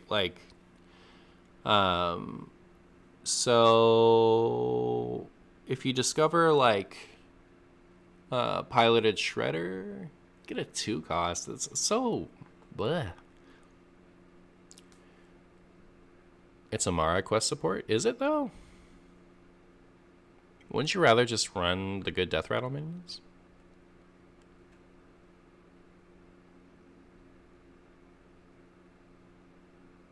The average Death Rattle is quite bad. Yeah, it's looking like that.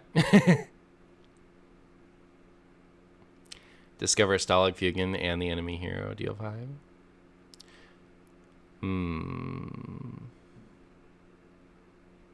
I feel like if it had the class bonus, it would be worse. I want almost nothing that is in the priest class off of this. Also, is it enough mana left, or is it enough mana total?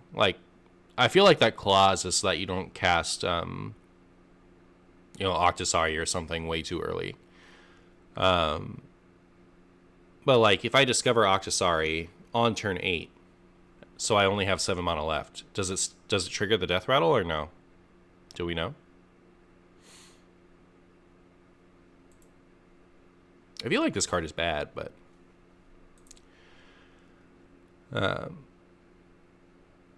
turns a death rattle into a battle cry in a weird way. Yeah. Seek Guidance. 1 mana, quest line, play a 2, 3, and 4 cost card, then you discover a card from your deck. Then play a 5 and a 6 cost card, and discover a card from your deck again.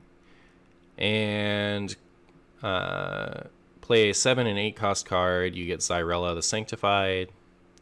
Xyrella the Sanctified is a 5 mana 7/7 that shuffles Purified Shard into your deck. And then Purified Shard, cost 10, and destroy the enemy hero. I walked Renee through this quest. I was so amused. I walked Renee through this quest. So I was like, you play those cards, and you just discover, then you play these cards, then you discover, then you get this thing, you play the Xyrella. And then once you draw the Purified Shard, I showed her Purified Shard. And she was like, okay, but by that time, couldn't you have killed them in other ways? So like she was so unimpressed. Like I showed her a card that was 10 mana, destroyed the enemy hero, and she was completely unimpressed by it. And she barely plays Hearthstone. So the thing that I think is most interesting about this quest is that it's card advantage. So, it's card advantage. It's not like normally when you play a quest, it's card disadvantage, right? You're down 1 card in the mulligan, and while you're down a card for a while, you are up a card total. You discover a card from your deck, which is you do that twice, which is drawing a card but better. So that's kind of nice. The thing is, though, you have to play a 2 and a 3 and a 4. And if you had a 2/2 and you had a 3/3 and you had a 4/4, then you get to discover a card. And you're going to use that discover to get a 5 or a 6. So that you can discover your next card. So if you then have a 5/5 and a 6/6, then you get to discover a card again, which you will use to hopefully get a 7 and an 8. And so then if you have a 7/7 and if you have an 8/8, then you get your Xyrella in your hand. And your opponent, who knows what you're up to, has been holding their Dirty Rats and their Mutanus for you to complete this, to get to this stage. So you've played your 8 mana card, and then they rat your Xyrella out of your hand. That's how all of these games will go if you haven't just died to aggro by this point. But if your opponent doesn't do that, you get to play your 5 mana 7/7 taunt and shuffle the Purified Shard into your deck. And once drawn, you get to win the game. So if we look at, like, let's assume that everything prior to 7 and 8 is acceptable. We're running like board clears or whatever all the way up until later on. What are we doing on 7 and 8? We run Psychic Scream, Soul Mirror. Those are the 2 cards I would like to run in this deck. I would like to run, maybe you could run Galakron the Unspeakable. So if you're not Reno, let's assume you're not Reno. Okay, so let me make this point first. No, you know what? Let me look at it first. We're gonna look at the 8s too. So 8, Morazan is alright, and Shadow Reaper Anduin is pretty good. What else? Nothing. Literally nothing else. You would never put anything like Gahoon maybe. So your options are Gahoon, Morazan, and Anduin. And if you're running an Anduin, Shadow Reaper Anduin deck, and especially if that's a Highlander deck, just play Rasa Priest. There's no reason to muddy up your flow with the quest if you're running Anduin anyway. Especially if you're running Highlander anyway. You don't want to run all these expensive cards. You can't really get by with Psychic Scream alone, because if at any point in here, like if it gets to be late, you're not going to have a 2/2, a 3/3, a 4/4, and a 5/5, You're not going to have that every game. Frequently, you're going to get to 7 mana, and you're still going to be on round 1 or round 2, and you have to cast your Scream. And then if you do that, you don't have a Scream to cast anymore. So I think that this quest is probably bad. It's like enough to like. It's enough to like make me want to play it. Like I'm excited to toy around with it, but I think it's going to be pretty bad.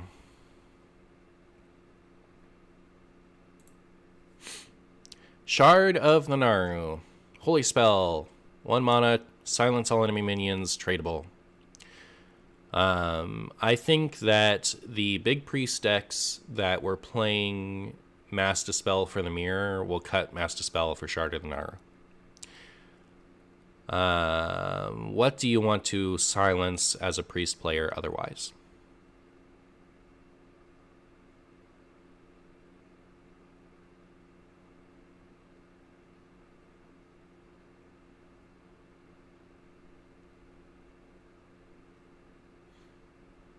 Pirates cannons? I'd rather just remove the cannon.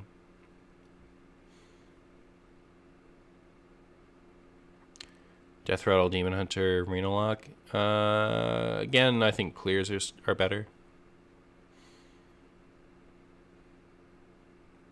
Shadow Aggro Priest.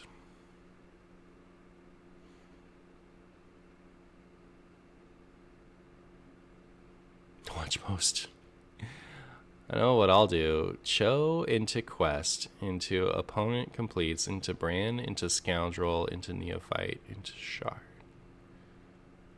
Which one is Scoundrel?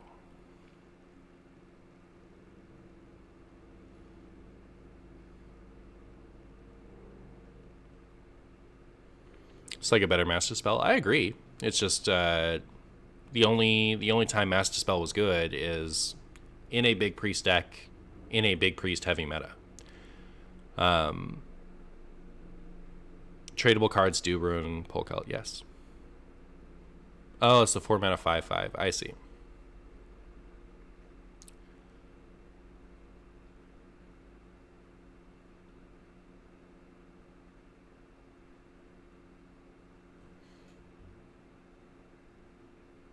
I think the floor of 1 mana draw cards means it's very, very good, but not in Arena Priest. Yeah, I just don't know where you'd put it. I don't know what you want to silence. This is by far the best silence card in the game. I don't think so. I think Consume Magic is better. Void Touched Attendant. 1 mana 1/3. Both heroes take 1 extra damage from all sources. So Raza Priest, right? Your hero power does 3 damage instead of 2 while this is out. I've been playing spawnless Raza Priest, and it feels fine. I played like I forget how many games, but like the games I won, I was beating the greedy stuff without spawn, and no game out of all the games I played came down to whether or not I had a spawn in my deck.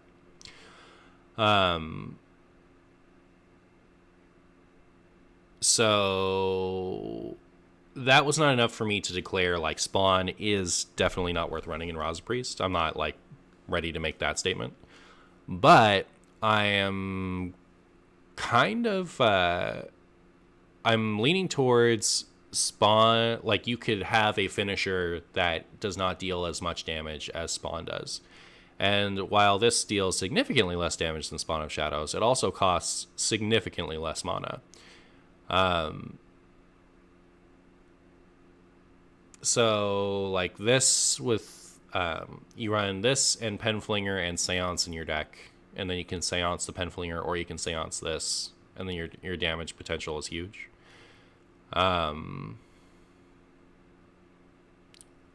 then like while this does make all of your opponent's minions deal more damage to your face, you could play it on 1 and trade into Pirates and take a little bit more damage early, but also have board control. So like I don't know for sure that this is a Raza card, but I feel like based off of some of the experimentation I've been doing recently, I feel like it could be.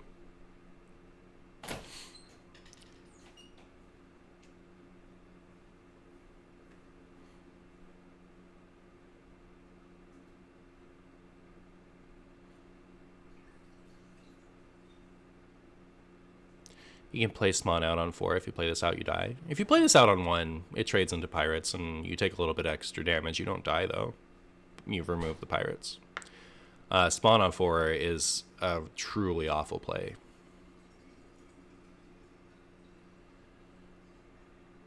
If Flinger could still go face, that's true.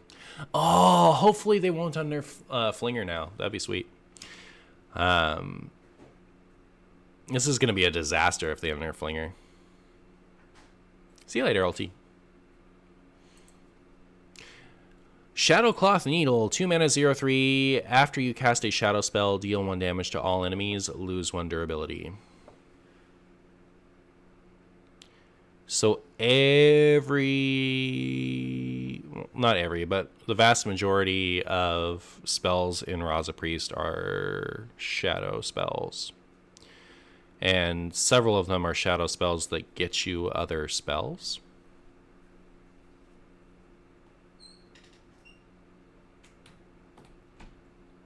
Deal damage to all enemies. You hit the enemy hero too. So this is potentially 3 damage and an extra ping during your spawn turns too. Shadow Raza Priest good. Current Raza Priest is already basically Shadow Priest.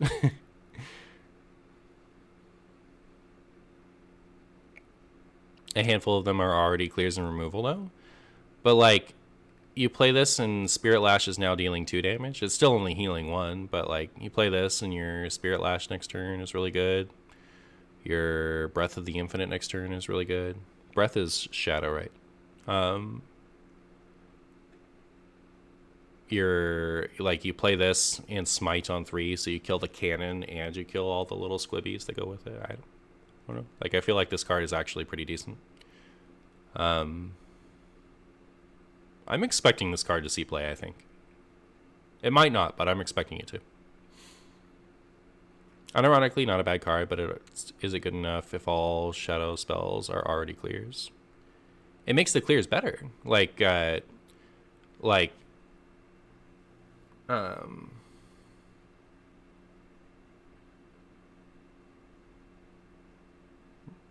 just said, like Spirit Lash and Breath are dealing more damage.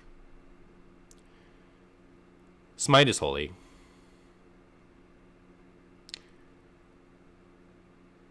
Palm reading is great with this, that's true. Twilight Deceptor, 2 mana, 2/3, battle cry. If any hero took damage this turn, draw a shadow spell. Trying to think of how I get this into Raza Priest, but is this just good in the kill turn? So like, you play it and then you shadow spell, ping your opponent's face, draw a spell, ping your opponent's face, draw a spell. No. I'm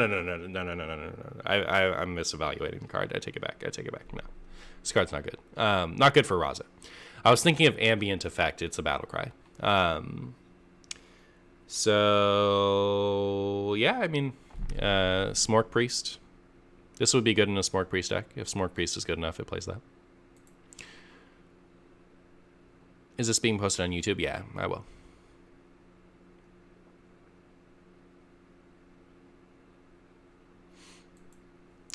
Psyfiend, 3 mana, 3/4. After you cast a shadow spell, deal 2 damage to each hero. So, Spawn of Shadows, but for shadow spells. It is stats for cost. So you just play it on 3, and then if you play shadow spells next turn, it's good.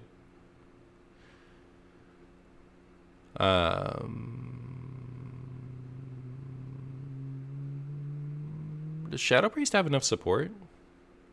I don't think so. I'm not expecting this to see play. Like, how good would this be if it didn't hit your own hero?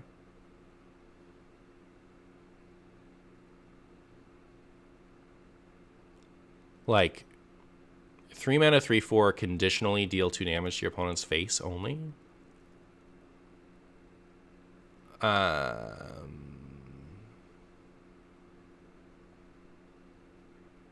I'm not expecting that to be good. Void Shard, 4 mana, lifesteal, deal 4 damage, shadow spell. You know what's so funny about this card?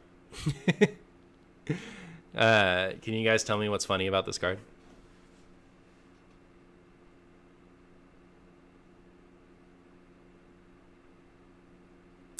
Oh, it goes face.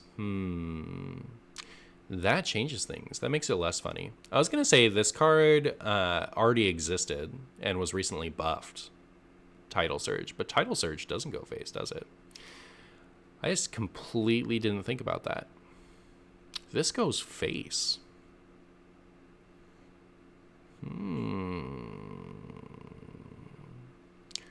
4 mana, deal 4 damage to your opponent's face.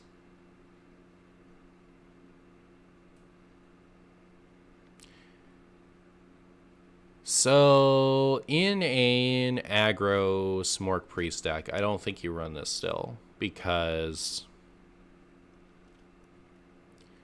a 4 damage fireball isn't great.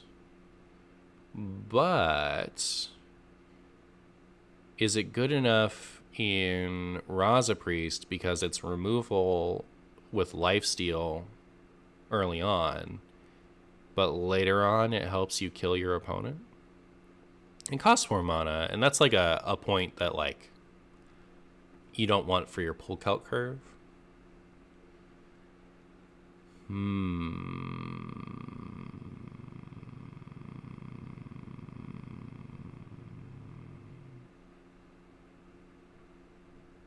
I think this is slightly too much mana to be good, but it's like very interesting. There's a real possibility that this finds a place somewhere because it goes face.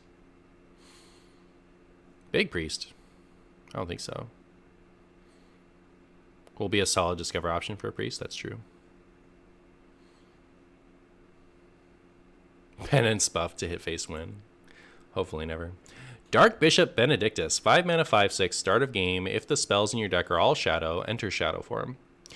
So that's really good, right? The spells in Raza Priest are already mostly shadow. So Raza Priest currently runs 3 core non-shadow spells and 1 tech shadow spell. Tech non-shadow spell. 3 that it would always run, and 1 that it runs specifically because of Dark Glare. The 3 that it runs that are core to the deck are Power Word Shield, Smite, and Penance. Power Word Shield feels bad to not run, but if you'll remember, Power Word Shield took a year off, and Raza did just fine that year. So it can stand to lose Power Word Shield. Smite and Penance have redundancy with a 2 damage hero power. So, like, you having the hero power to ping off small minions is a very similar thing to using a whole card like Smite and Penance to ping off a minion. So, while the effects on Smite and Penance deal more damage and in some cases have lifesteal, this doesn't cost you a card to kill a small minion and is always available in your hand. The argument that I've heard against this is Polkelt.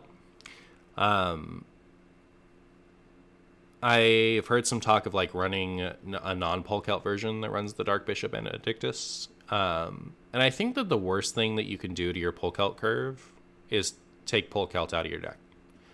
So like, while it's bad to draw this when you want to draw Raza and stuff, like, you still get Anduin and Raza really early on just by playing Polkelt.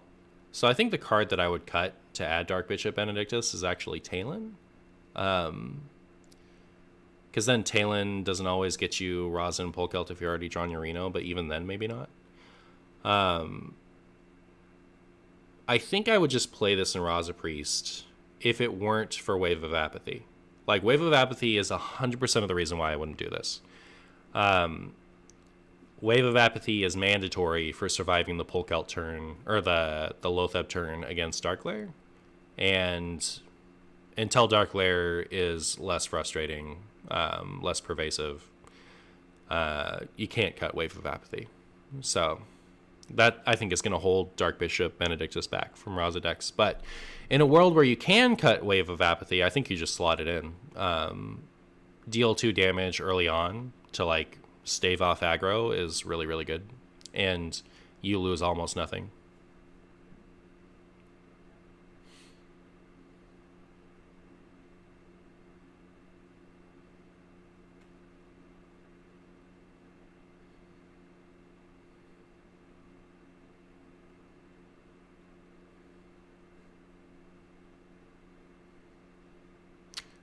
They explicitly said it wouldn't work with, like, Justicar and stuff.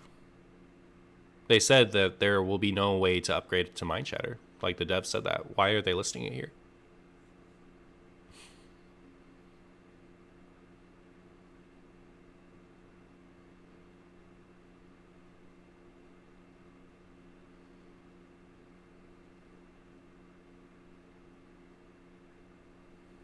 Darkglare shouldn't be as big as anymore. The only support it got is giving 2 Giants Wind Fury after the big turn 4. Yeah.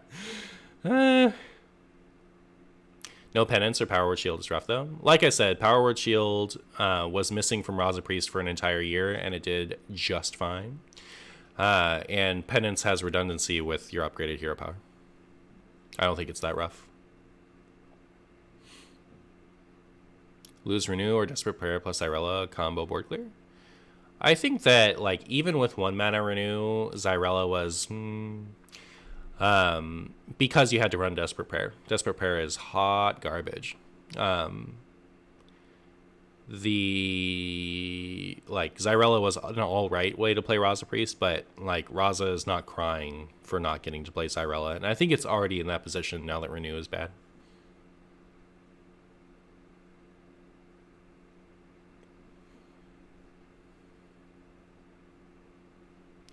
Boop. Elec Mount. 7 mana, give a minion +4/+7 and taunt. When it dies, summon a 4/7 with taunt.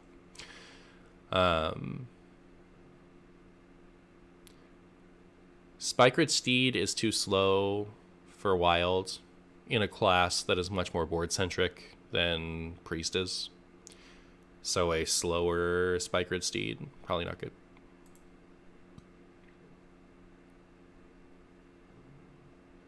Only 7 mana spell I play is Scream, yeah.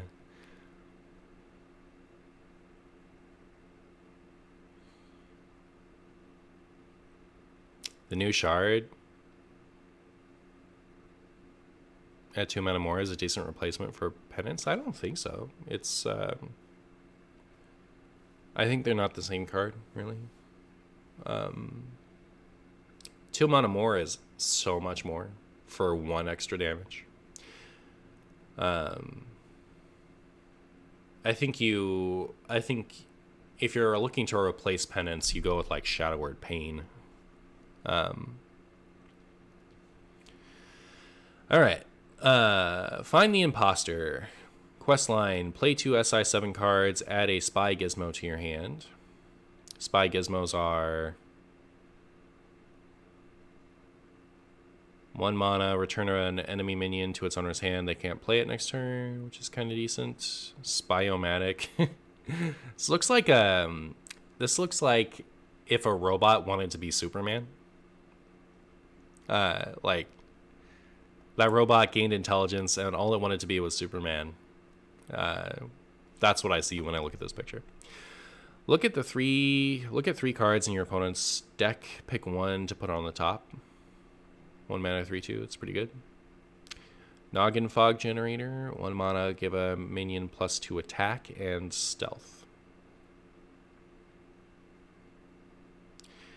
2 attack and stealth is kind of weird, right? Because you want to use the +2 attack when the minion can attack already, but if you attack with it, they lose the stealth. So this isn't 2 charge attack and stealth, it's only 1.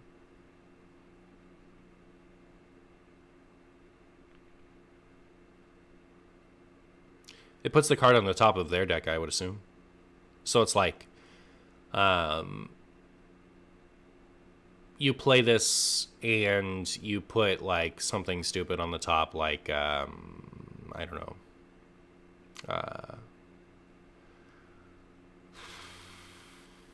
Shadow Word Death when you don't want your opponent to draw Reno Jackson or something like that.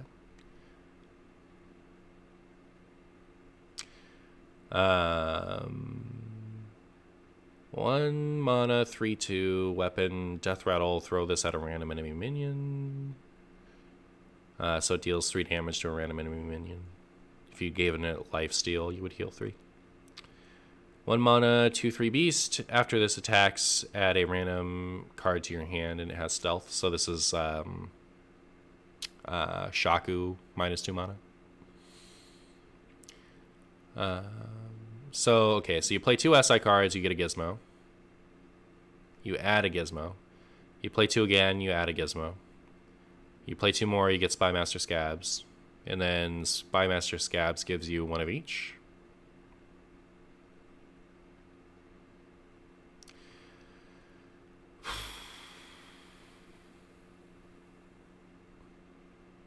The SI7 cards I didn't think were that great.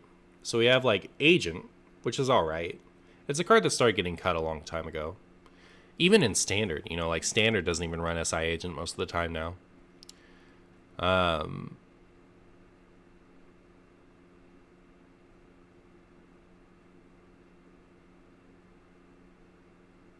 But if it puts the card on top, didn't it shuffle the deck? Why would it have shuffled the deck?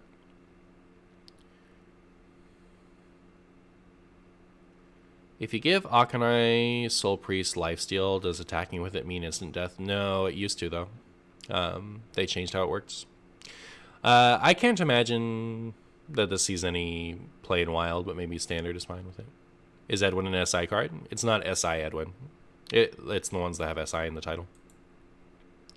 SI7 Extortion.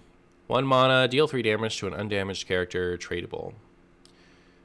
Pretty good for a Scabs deck, I would assume. Pretty bad for a non-Scabs deck. Garrot. 2 mana, deal 2 damage to the enemy hero. Shuffle 3 bleeds into your deck that deal 2 more damage when drawn. So it's 2 mana for deal 2, and then as you go through your deck, you deal as much as 6 more. I think this is better than Zephrys in Kingsbane. But Zephrys was hot, steaming garbage in Kingsbane, so the bar is low.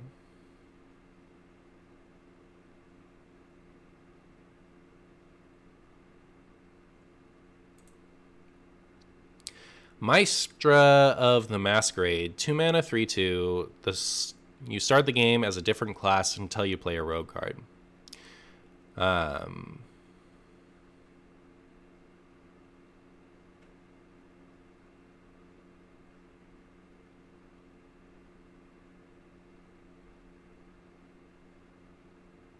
Sinister is just better?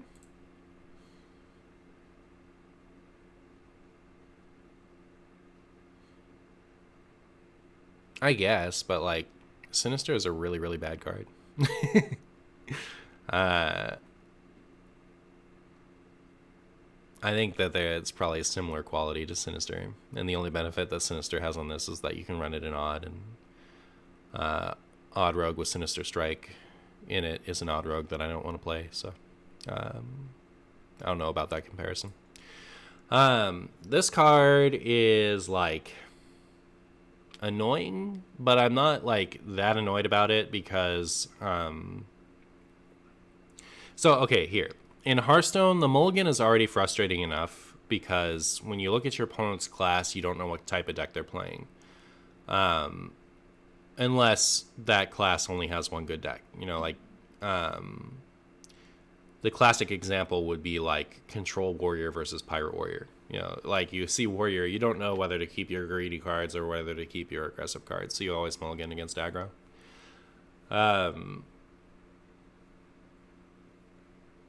So this card like devalues the mulligan. However, it devalues the mulligan kind of at the cost of running a Bloodfin Raptor in your deck. Um, I don't think a Bloodfin Raptor is worth the effect of marginally ruining your opponent's mulligan. And like, what rogue deck benefits from you keeping for Dark Glare, or you keeping for like Odd Paladin, or like what rogue deck benefits from the juke? See the background of the art? I do.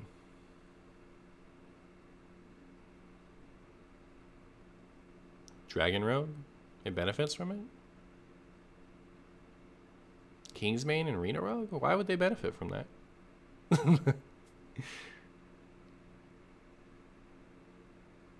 How does you keeping against Darkglare help you against Kingsbane Rogue?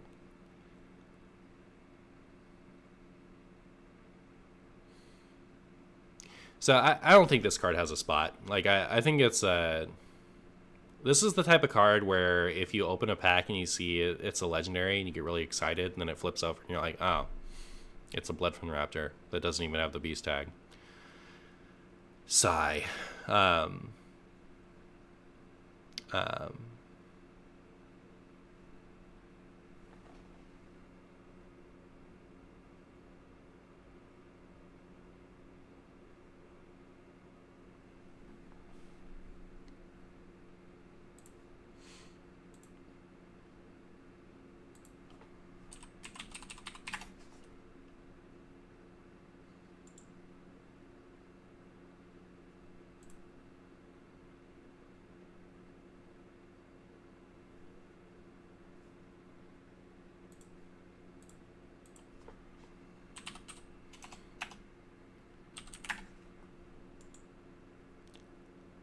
No, that's Sylvanas, isn't it? Like, you can see the, like, little ruined part of the cap. I think that's Sylvanas. That's not Valir.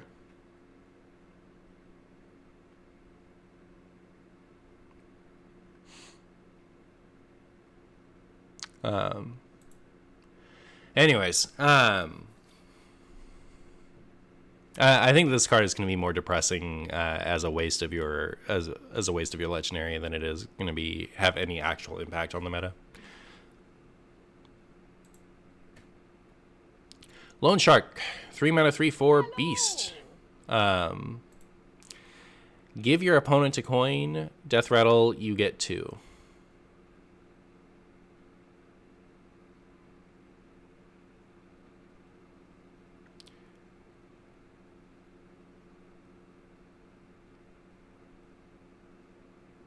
People are underrating Maestra so much, in your opinion? I'm ready. All right. Lay it on me. How does me keeping for Darkglare impact Kingsbane?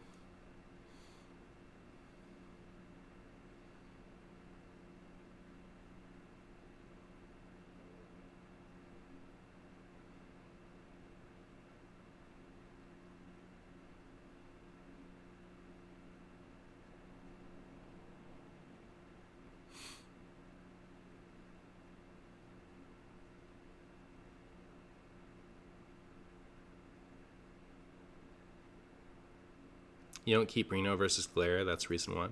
I wouldn't keep Reno versus Kingsbane.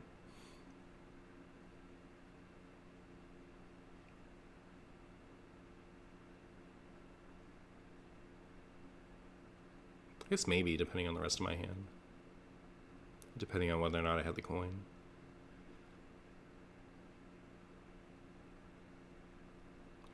But, like, is the fact that they might toss their Reno Jackson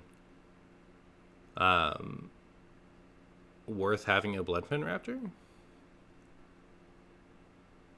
I'm not seeing it. I think this card isn't great. So you give your opponent a coin right away, so they get to play something a turn earlier, and then if this actually dies without getting silenced or Shadow Madness off of your opponent's Zephyrus. You get 2 coins, and what are you doing with them? I think that, like, Galakron's, that card is better.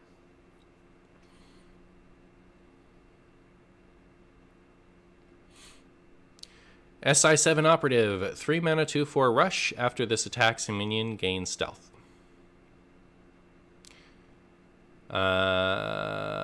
If this had good stats for cost, I'd have more faith in it. But it's like down an attack or down a health.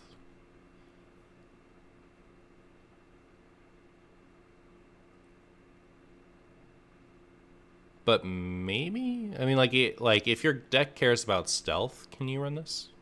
Like if you're running the 3 mana 3/3 that draws 2 cards. You don't curve into it with this. You do with the coin. So you're only running this if you want to run the Scab's Quest.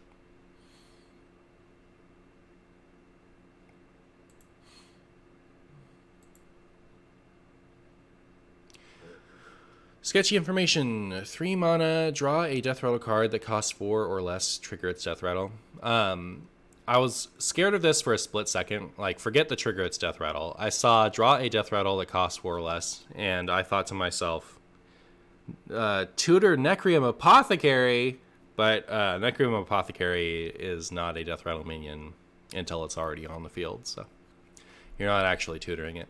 I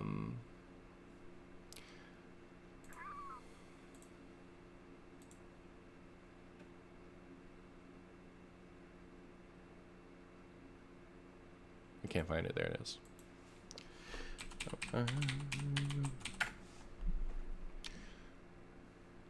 3 mana, tutor your Kingsbane. Trigger its death rattle. Wait, would that be like you draw the Kingsbane and then it immediately goes right back into your deck? Is that what that does?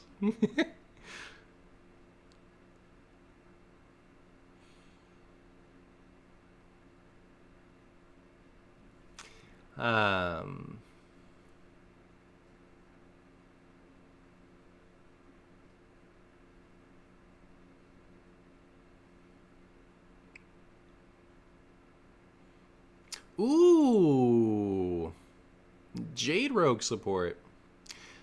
3 mana, draw a card. Gross. It's actually 3 mana, draw 2 cards with this, isn't it?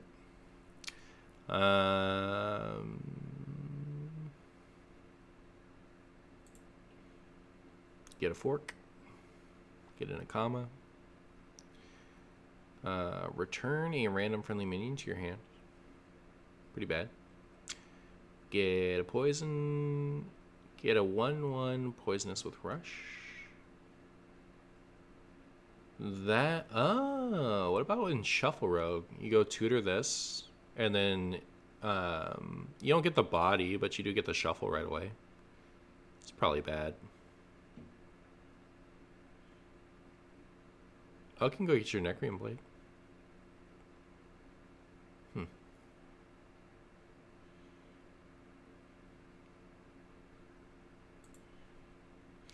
Kobold Illusionist. So summon a 1/1 copy of a minion in your hand. So once you already have the goose in hand, you can now 3 mana get a goose, as long as the goose is the only card in your hand. You draw it first, right? So couldn't this just like summon the Kobold Illusionist also?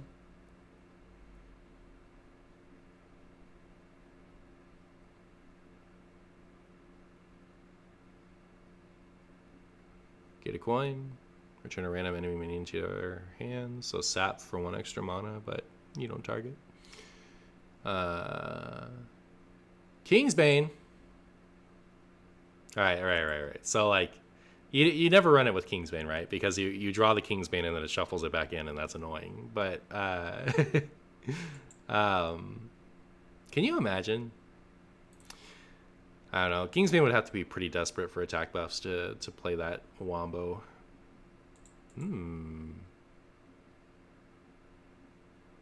3 mana for a 4/2 that attacks a random enemy right away. Me.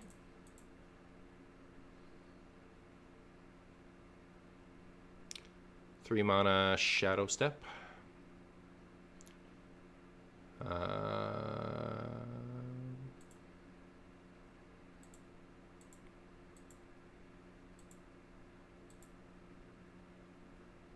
Oh, you could get like a 3 mana 5/5, right? Like if you have this thing. Is that good enough? Is the 3 mana 5/5 good enough? Like, is that like odd rogue-able 3 mana 5/5?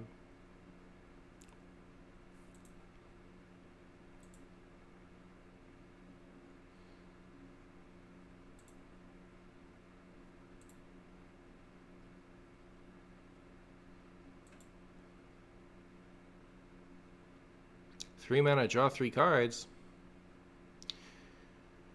3 mana, get a Death Knight card. 3 mana, deal 5 damage to yourself.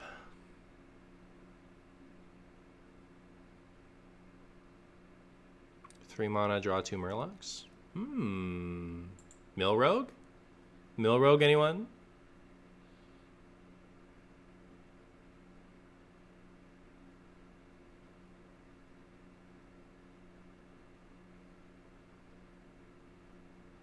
So 3 mana, draw this, and then draw 2 Murlocs.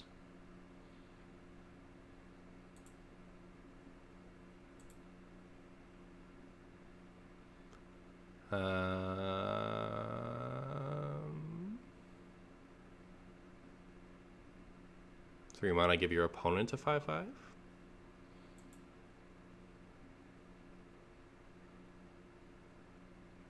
Oh, you could run not an odd rogue. No, but you could run, like, it's 3 mana 5/5 pretty reliably if you run 2 Twilight Summoners and 2 Dragon Eggs. I'm gonna guess no on this one. Except I do think in Mill Rogue with Tasty Fin it might actually be really good.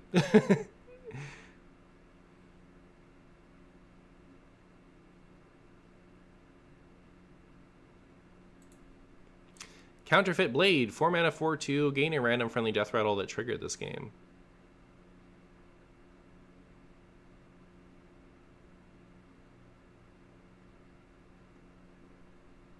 Wait.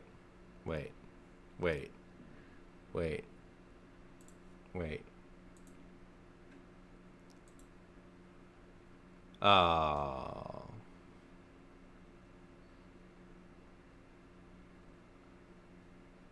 Sad. I was gonna say if this was worded death rattle, shuffle this into your deck, it keeps any enchantments. This would be your second copy of Kingsbane. So your opponent, they sticky finger you, and as long as it's died at least once, you get it back.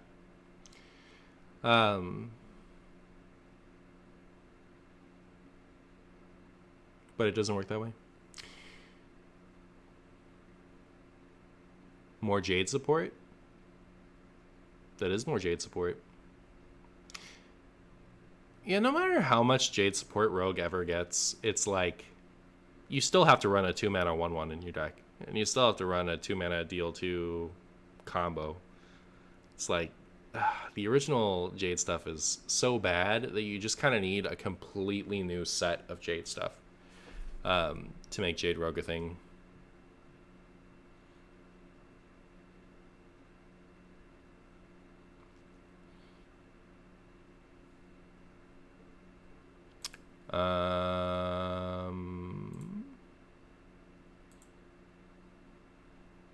So Take a Master. Take a Master, that's pretty cool. And we have to remember that you can tutor whatever it is, so you can still only run one if you only want one thing.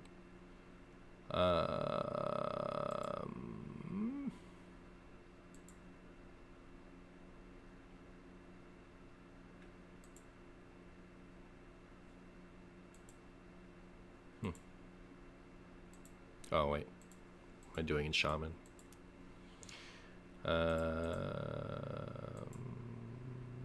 I'm wondering if like the dragon egg way is the way to go with this. But yeah, I guess you can like super bad luck albatross your opponent. Are we gonna play? Are we gonna play Bird Rogue from now on? Is that the new? Is that the new bird deck? Run that like Tog scheme, the draw one, this thing. Just fill your opponent with birds. Fill them to the brim. Weasel Rogue. Mad Scientist and Illusionist in big.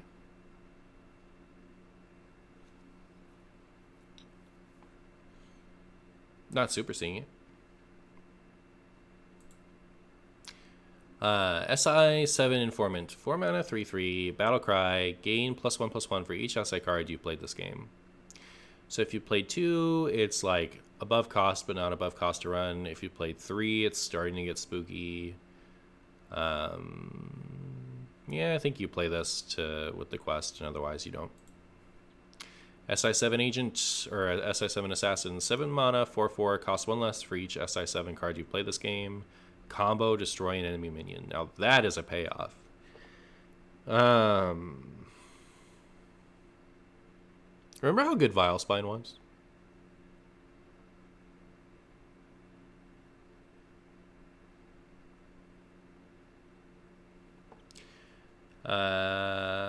So if you've played 2 SI7 cards, this is Vilespine with 1 more attack. If you played more than that, it's a better Vilespine. I think this is a better payoff for SI7 stuff than the quest. Like I would run this without the quest before I'd run the quest without this.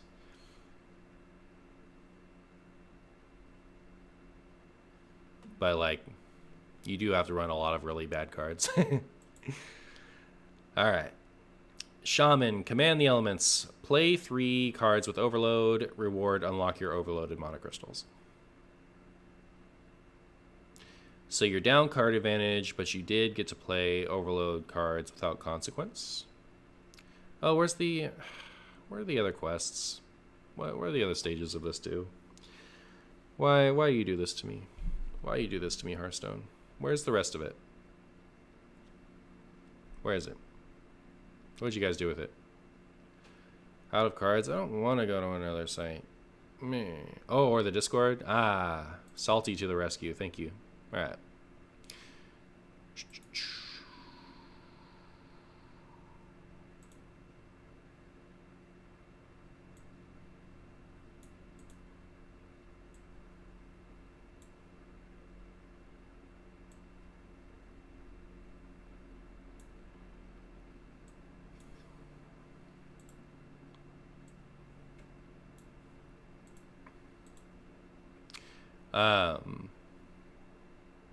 Shameless plug at the same time.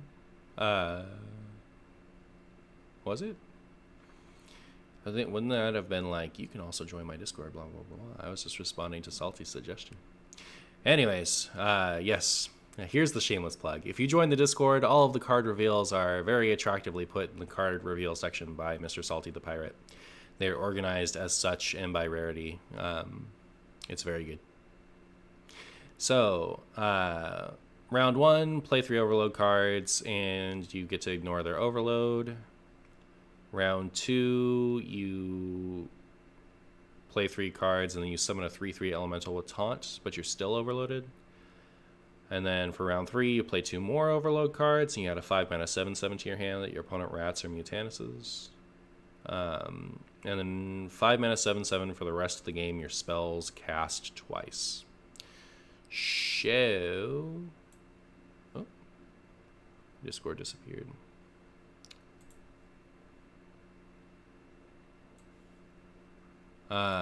Let's look at some shaman spells. So the coolest thing I've seen with this so far is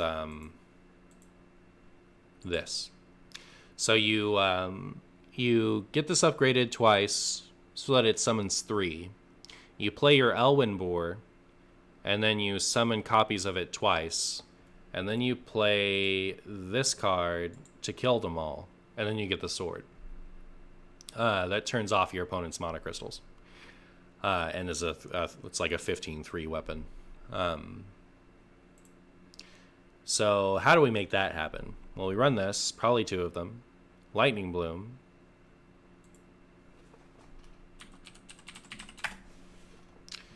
Zap.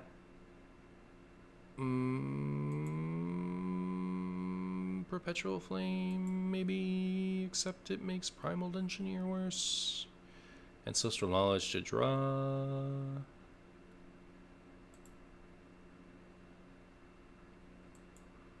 Seems so bad. I guess you run Lightning Storm. This is always a good card, even if... this one heals you. Could maybe run this one. Like, it gets really expensive really quick. I think this is almost a Finders Keepers deck, right? Like, just because it's an Overload card that adds an Overload card to your deck, to your hand. So you go twosies on it.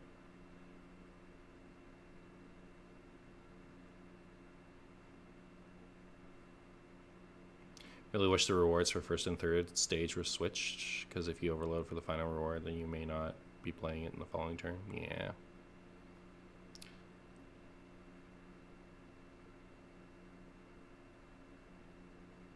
Investment opportunity, maybe.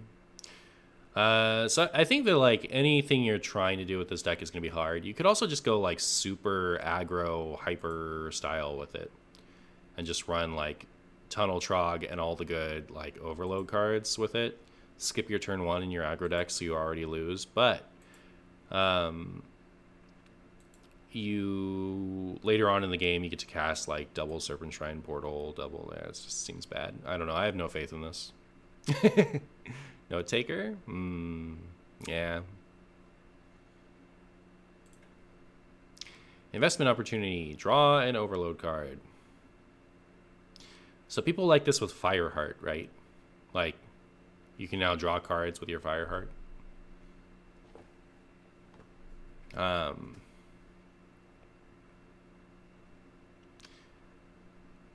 So, okay, let's find, like, how are we running one important overload card? How are we doing that? What is one important overload card? So we could say, like, Jade Claws would be an example, but we already have a better tutor for that.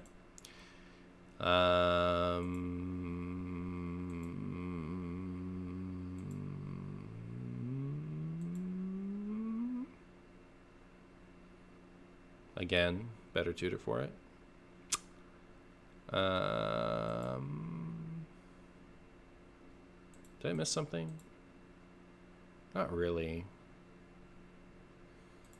I don't think there's an overload card you want bad enough to play a tutor for it. Get your Neptulon every time. How often do you care about having Eye of the Storm in your hand? Lightning Storm and Reno, maybe? Did we review Mage cards? Yes. I'm going to put all of this on YouTube later. I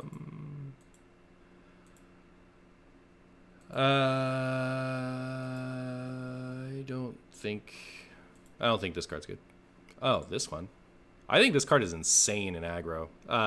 In aggro Shaman, this card is actually insane.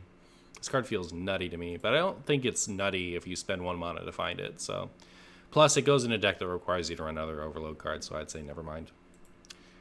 I don't see it. Overdraft, 1 mana, tradable. Unlock your overloaded mana crystals to deal that much damage. So this is what Lava Shock has always wished it was. Like, Lava Shock is 2 mana for deal 2, which is bad. It's a bad card that you run to unlock your crystals. The same thing with the Bloodfin Raptor. Both of those are, like, on their own, they're not very good cards. This one rewards you for the more overloaded you are. So you overload for, like, you know, like last turn you overloaded 2, this turn you overload 5, and then you just play this to, like, deal 7 damage and unlock to your opponent's face.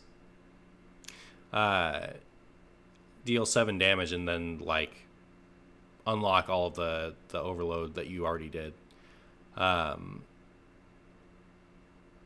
I think this card is super nutty for Overload aggro Shaman, and it might be the type of card that deck needed in order to be effective. And it's tradable. This is already the best burn spell in aggro Overload Shaman, and it's tradable on top of that.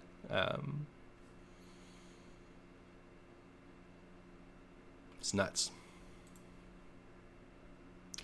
Auction House Gavel. So 2 mana, 2/2. After your hero attacks, reduce the cost of a Battlecry minion in your hand by 1. Any weapon in Shaman is going to be slightly better just by the fact that you can run Cage Match Custodian to go find it. So this for 2 mana reduces the cost of a Battlecry minion in your hand by 1. I think this is finally a weapon that Shudderwalk Shaman, like straight up infinite Shudderwalk Shaman, might run as an excuse to play Cage Match Custodian. Because Cage Match Custodian is so good, and like you can run Whack-A-Null in Shudderwalk, but that's not really what Shudderwalk wants to do, so it's awkward. But getting this as a removal tool that also makes it so that you can play your various Shudderwalk cards faster.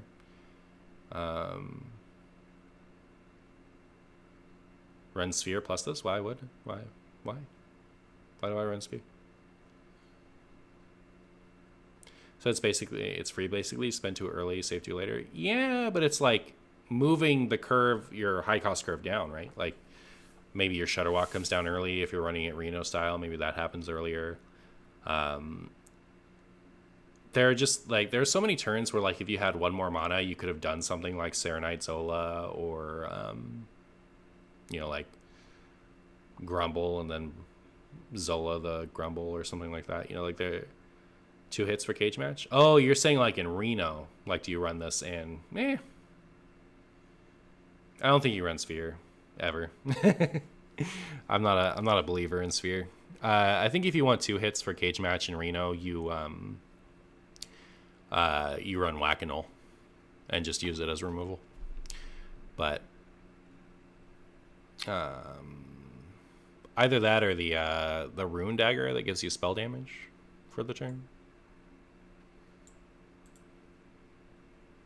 I don't know, this is interesting. Like I'm mostly thinking about non-Reno decks also. Like I think that non-Reno Shudderwalk is better than Reno Shudderwalk, but this would be interesting. You're a believer in opening a normal sphere so you can dust your golden one. Bolner Hammerbeak. I didn't realize his last name was Hammerbeak. That's funny. He doesn't even have a beak, though. 2 mana, 1/4. After you play a Battlecry minion, repeat the first Battlecry played this turn. This card is super fun. It's fun especially because it's a Bran that Quest Shaman can actually play. So like, you don't play Bran in Quest Shaman because your quest reward is redundant with it.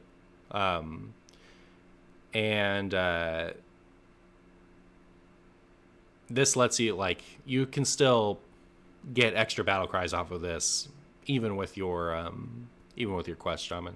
Quest Shaman is like more fun than good, so like that's probably not going to be the best place that this sees play in. But what's really cool is we're about to see the second one, but like Shaman already has an elemental that discounts the elementals in your hand, so you can like play the 2 mana one, which discounts your Firefly to 0. You play that one, which discounts like all the elementals in your hand by 1, and you can play Kindling Elemental, which discounts all the elementals in your hand by 1, and then not all of them. It does, because it reactivates the original one, and then also does one specifically, like whatever the next one is, by 1 on top of that, and that's already 4, right? Which lets you then play the new 4 mana one to discount things further. So like with this, you can discount elementals really quickly. Like on turn 4, you just kind of go off with this, depending on how your hand is. I don't know exactly how you built that deck, but I think that's probably going to be the best use of this. The thing I'm most excited to do with this is Armor Vendor. I want to play this in Quest Shaman, play this, play Armor Vendor, play 2 other Battle Cries, and gain a bunch of armor. But yeah, this card's really good. Charged Call, 3 mana, nature spell, discover a 1-cost minion, and summon upgrades for each overload card you've played this game. If this was for each overload mana crystal you've overloaded, I would like it better. But if you've played 3, you're discovering a 4-cost.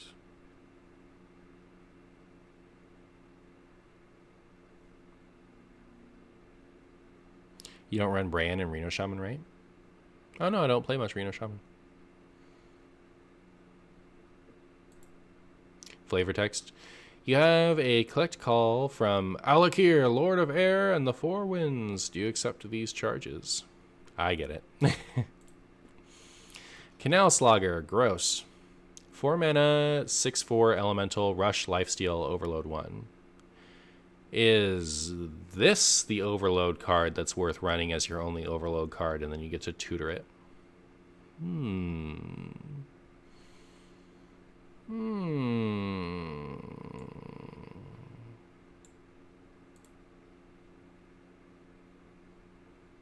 This card good? It seems good. Especially like, oh, you know what? So I've been playing, I'm the only person doing this, I know. But like Lady Ashmore, I've been playing her in Shudderwock Shaman because Shudderwock Shaman is so desperate for draw. And like you put in Talon and Broomstick and Ziliax and Tidal Surge and she draws you a bunch of good stuff. But like I guess she's becoming Varian now. Varian goes for Rush, Divine Shield, and Taunt, and this is only one of those. But if I was still going to run Ashmore, this would be really solid. Comes down a turn sooner than Ziliax, does twice as much healing as Ziliax. Is an elemental, so for elemental synergies, this card's good, isn't it?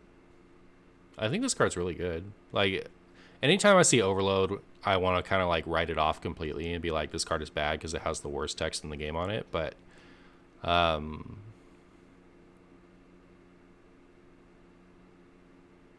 4 mana, 6/4 lifesteal rush just seems really, really good. Slogger's insane. It's usually going to heal 12 versus aggro because like you value trade something and then it sticks, so they have to like ping it or something. I think this card's really good. Granite Forgeborn, 4 mana, 4/5. Yeah, this is the one I was talking about before. It's the reduce the cost of elementals in your hand and deck. I didn't even realize that. This also goes after your deck.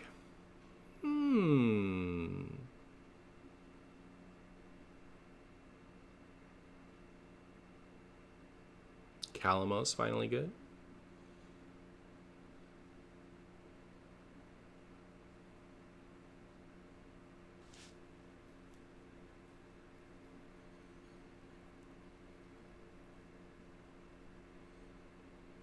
This also curves into Lilypad Lurker.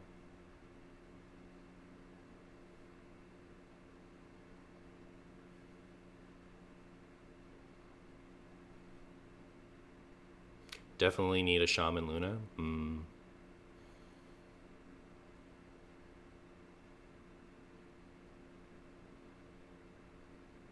Feels like Galakron Shaman is getting close to being able to drop the Gala package and just go elemental. Yeah, I think it needs some more draw, maybe? I don't know.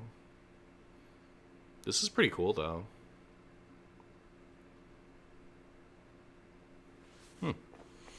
I like this card. Let's look at some high-cost elementals.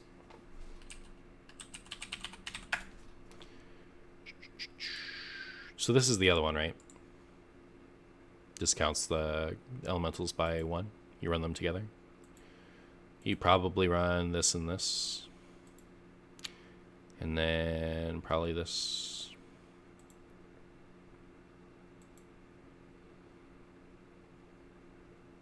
Probably that. And probably that.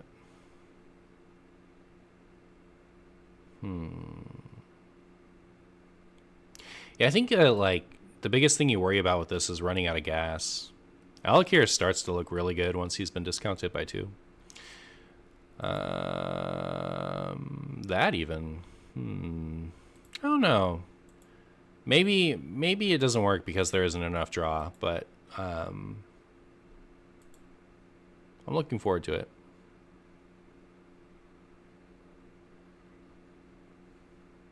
You play Kindling on 1 or 2, play Granite on 3, and Lily on 4.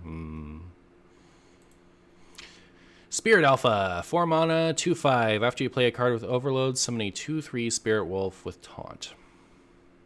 So you play this on 4. Lightning Bloom into Lightning Bolt into whatever that unload yourself monocrystal card is. You could also run like Zap and stuff with it.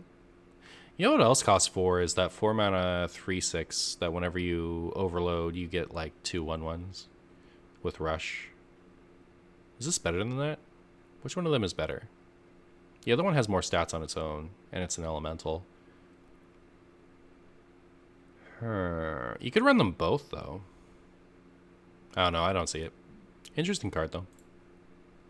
Tiny Toys. 6 mana, summon 4 random 5-cost minions, make them 2/2.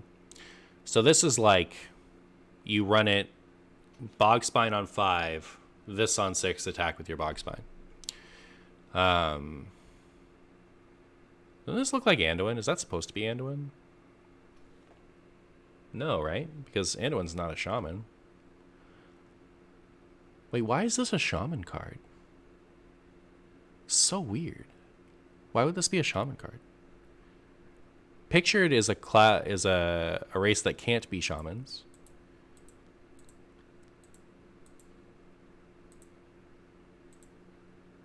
But like, why is this a shaman card?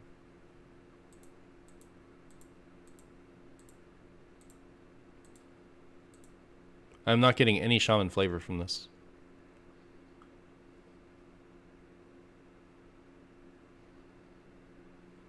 Evolve Fodder Pog. Yeah, that's the only way to use this card effectively, I think. It's Barnes. I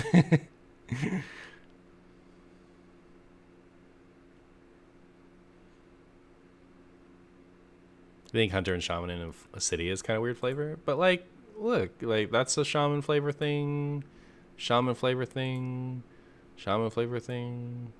It's very shaman flavored, very shaman flavored. They can do it. They pulled it off. Like this shaman flavor, they didn't even try. Look at the little toy Cthulhu in the background. That's cute.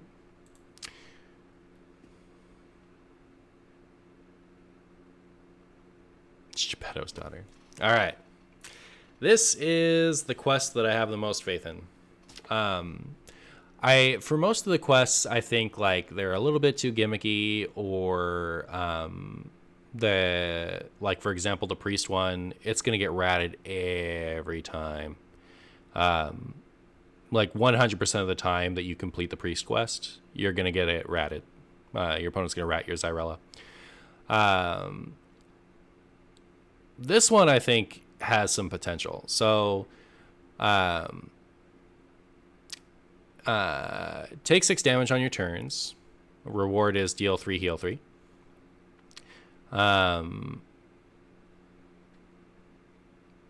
Take 7 damage on your turns. Deal 3, heal 3. Take 8 damage on your turns, and then you get Blightborn Tansin. Once you've played Tamsin for the rest of the game, damage you take on your turn damages your opponent instead. So, the first point, just to get it out of the way, this is not a Dark Lair card. This card does not get anywhere close to the Dark Lair deck. It's not happening. Get it out of your head. Dark Lair doesn't want to skip turn 1, and it does a lot better things a lot faster with the damage it does to itself. So ignore Dark Glare for this card. The most effect that this is going to have on Dark Glare is printing support for this is also printing support for Dark Glare. So, like, this is a different deck than the Dark Glare deck. But, so you run this card, and you run, like, Spirit Bomb and Backfire and Raise Dead and stuff like that. Draw your whole deck. Now you're out of cards in your deck. You've played your Blightborn Tamsin, and then all the damage you take for the rest of the game from fatigue hits your opponent. And since your deck is filled with draw cards, once you've drawn your whole deck, all of your draw cards are now burn cards. So it's Mechathune, but your opponent can't rat the Mechathune. And the reason you can't rat the Mechathune is because you wait to complete this until the turn you're also going to play it. So let's go look at some stuff in Warlock.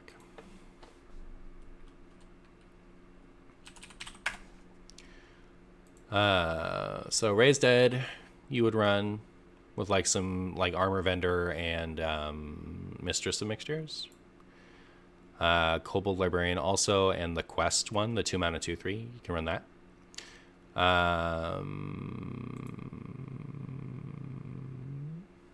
Then I think Spirit Bomb is good.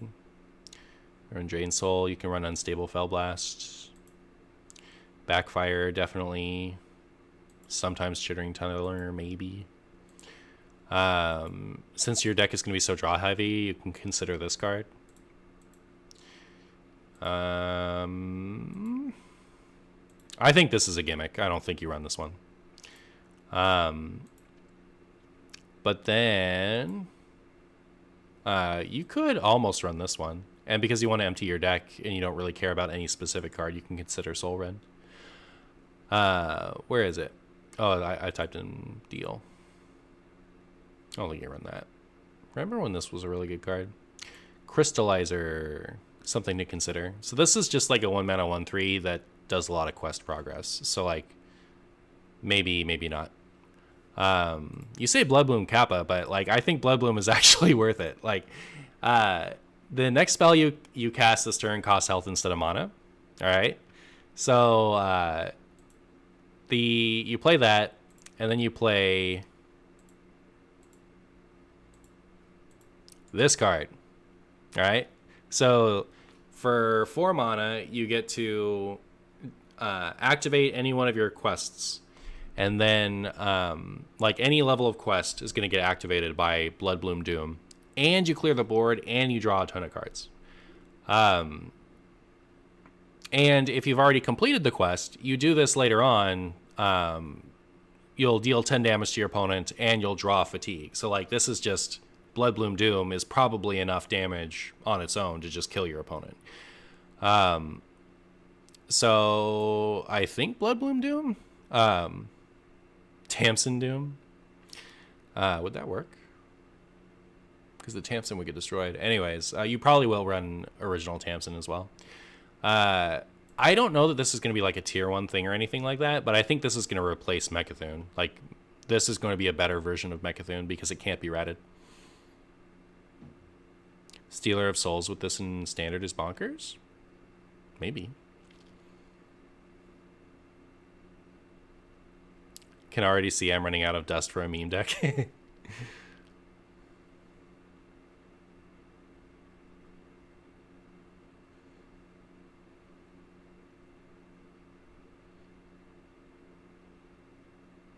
All these seem nice, but is the deck going to be too slow? I don't know.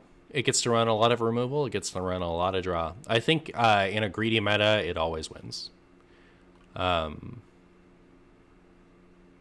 Like, I think this is just going to be greedy things every time. I think. Maybe not.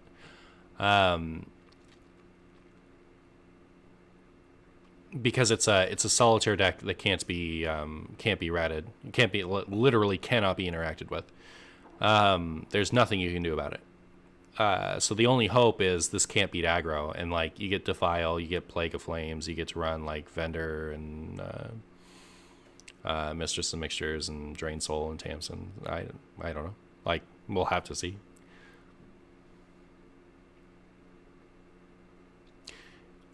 was thinking about how Great Hunter's questline and Dragon would work together. Do you think they will work?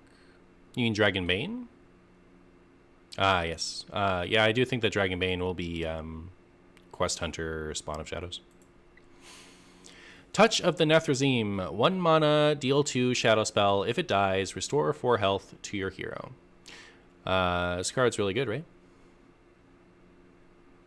Goes right into any deck that would run Drain Soul.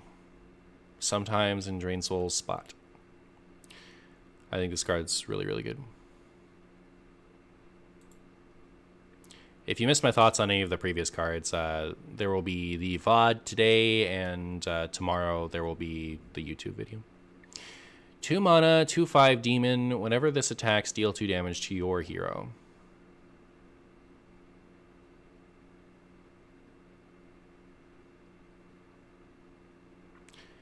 I'm trying to, like, find a way to use this in Dark Lair. I just don't see it. Like, you could play it on 2 and then Dark Lair on 3, and you get to, like, get a free mana, and you have a 2/5 out. Yeah.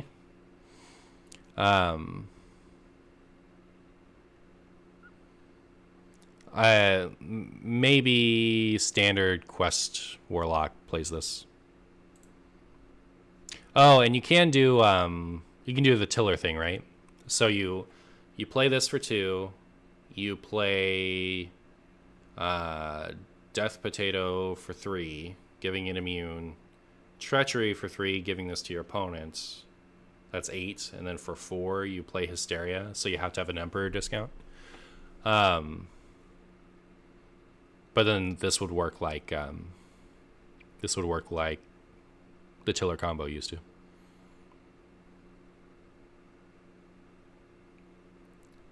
Oh no! Anytime an Emperor discount is.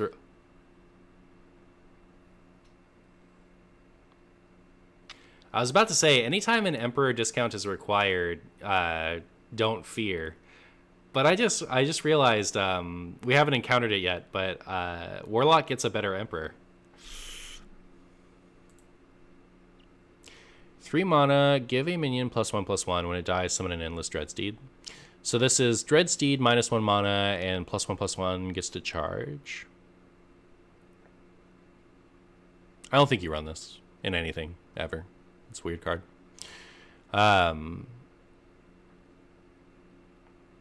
Maybe an old Zoo would have played it. Having a 1/1 forever is kind of cool. Yep.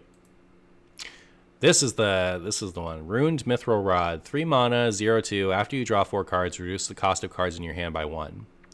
So if you have any 2 of those pieces, then you play this, and as you draw, you'll start reducing the cost of it. I think that's like still that the Treachery Hysteria combo, like, how many cards combo is that? That's the Demon, the Treachery, the Hysteria. Wasn't there one more?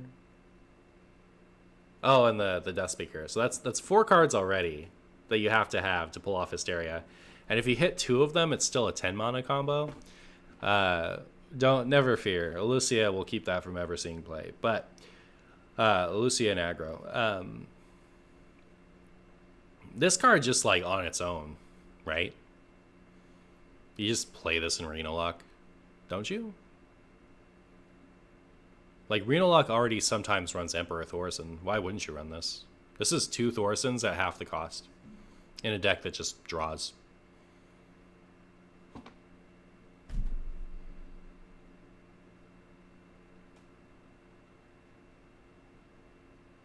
I don't think it matters, Hyperion. I think golden cards don't have a timer.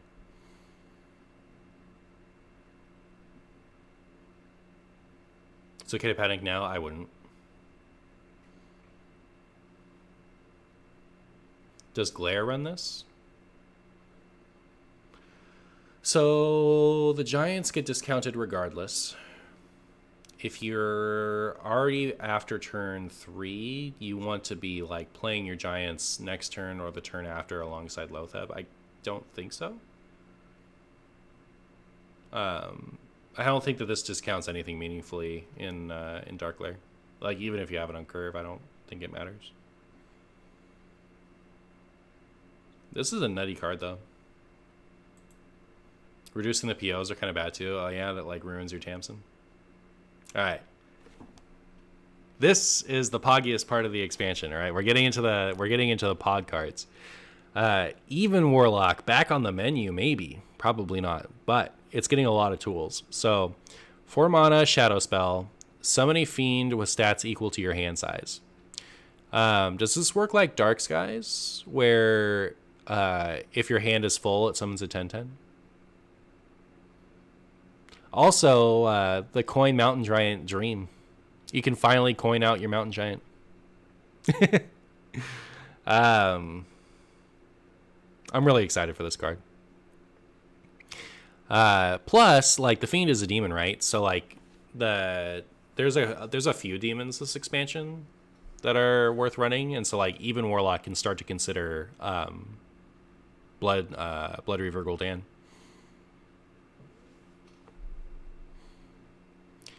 Even Warlock got a lot of new tools. Now it's just worse than Dark Lair, not way worse. Except, I think it might have a decent matchup into Dark Lair. It got it like an anti-Dark Lair card.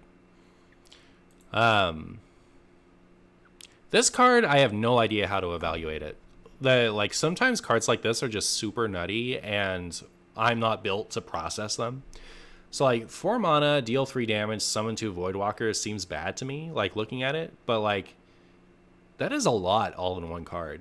Yeah, like, that's a lot of tempo along with the 3 damage. I want to assume this isn't good. Just get, like, it costs a little bit too much, but, like, 2 Voidwalkers and deal 3? Is this card good? Help me, chat. Like, I am not built to process this card. Help me.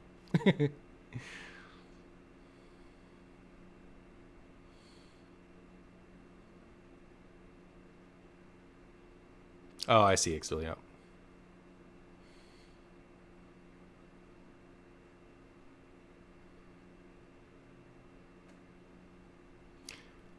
Yes, Acid, it is currently built to be a mid-range aggro deck, but you could build it for Gul'dan now, I think. Not just because of that last card, but because of some of the ones coming up.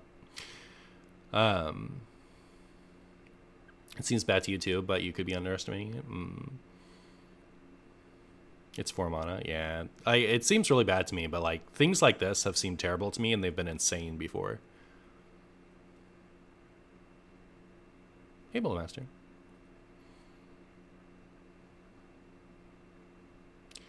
Ended up sitting in hand while you used 2/1 mana removals instead in standard.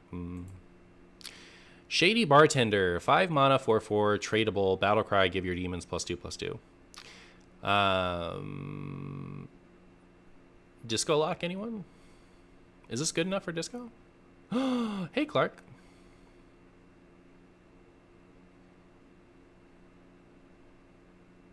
Galacrond?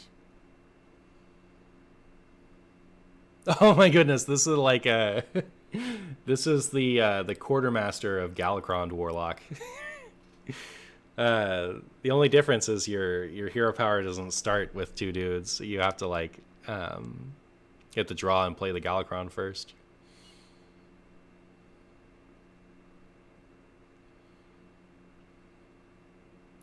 What's the anti-glare card you mentioned that Evenlock got? We haven't gotten there yet.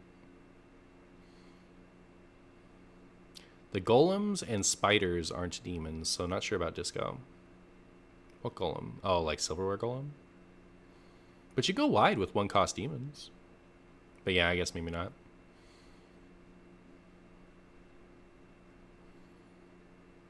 Only difference is you die before you get the Odd Paladin hero.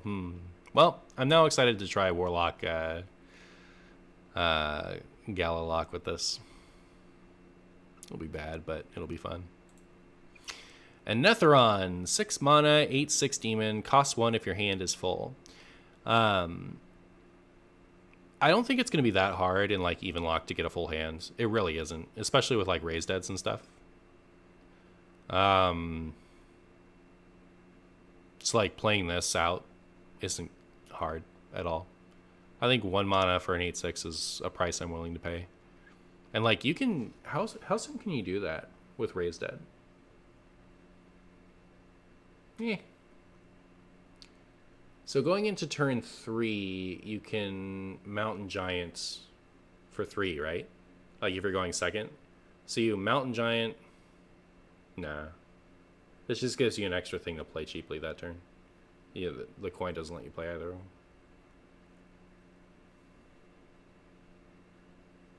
Does this go in Reno Lock? I don't think so. Worst legendary by far in the set? No. There's a, like, Rogue got an actual Bloodfin Raptor. They gave Rogue a 2-mana 3/2 no text card as a legendary. That is the worst legendary in the set. Yeah, absolute. Hey, mediocre.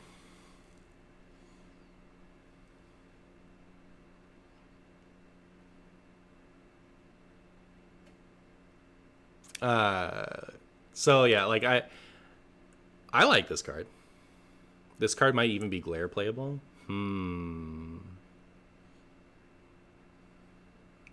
That's kind of true, actually. I think the one thing about this and glare is you don't want to get it off of Raised Dead, right? Like, I think you have 1 moment per game to play this at 1.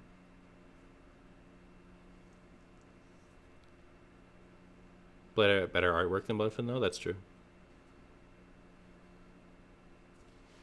Can land it on 4 every game, 3 on a high roll. I don't know. I think that this card is being underestimated. I'm looking forward to it. This is the card so far that I'm thinking about crafting gold before I open packs. Here we are. This is the business. This is the card that might save Warlock, like slow Warlock.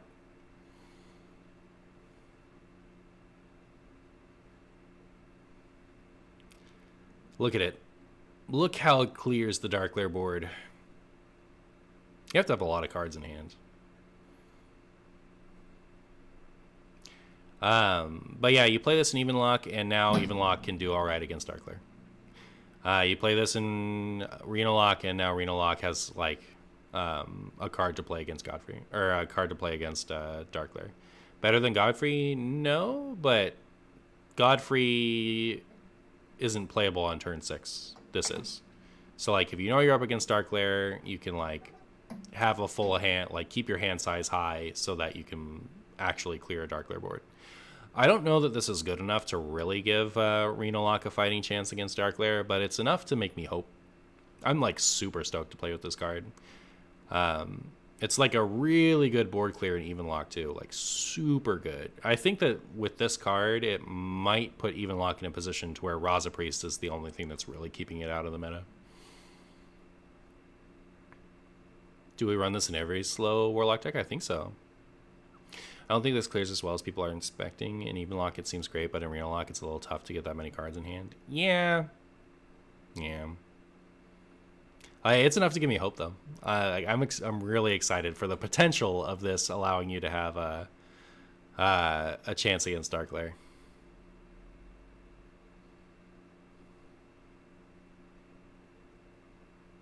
He says, "Buy my beard."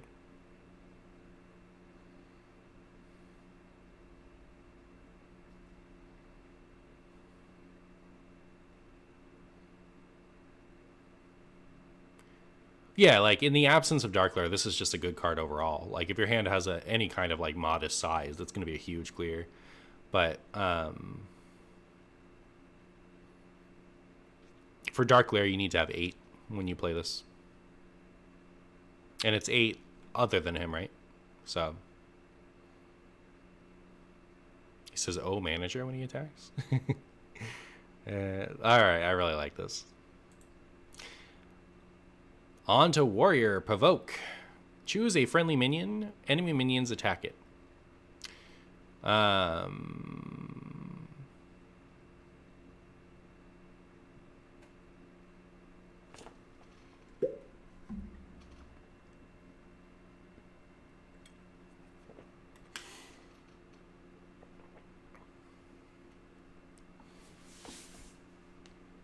Moonfang Pog? I don't think you run Moonfang just to play this, do you? That seems a little silly to me. I'm thinking like Blood Boil Brute. Like this obviously goes with Barov. So Barov already. Commanding Shout. Oh, Commanding Shout. What?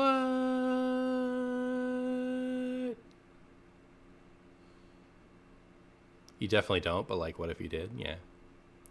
Commanding Shout is better than that though, right? Is this Flurgle Toxfin with Commanding? No, because that's 2 spells, and 2 spells get low-thebbed. And it's not tutorable. Like, Flurg Toxfin is just you ice fishing for it. But with command... Wait. Oh, they don't attack into it until it dies. It needs to be a certain amount of attack on it. So, like, Blood Boil Brute is the card that's, like, really sticking out to me. I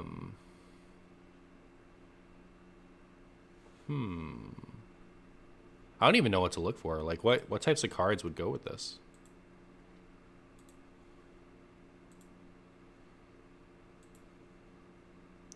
Anything with, like, 5 attack, probably?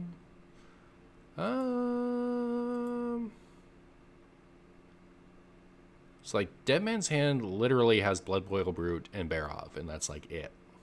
I think that's all you would use that combo for. He'd have to add more stuff, or that would have to be enough.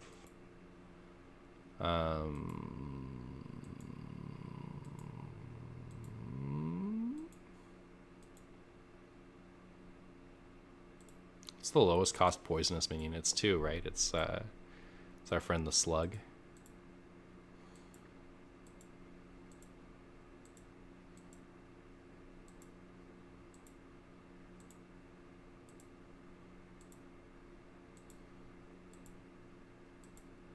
I do not remember its name.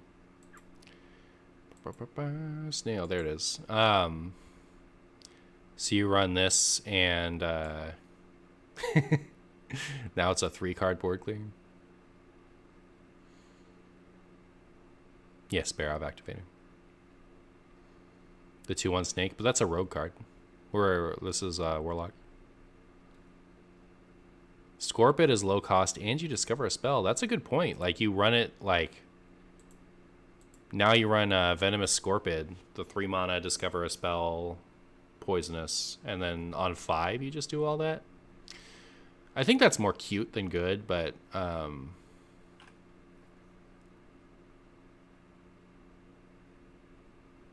yeah. Raid the docks. So... did it again.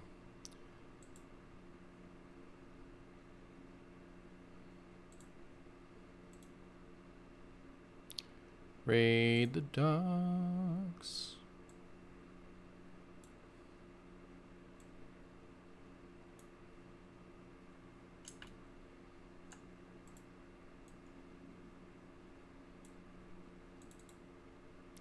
It's like too small.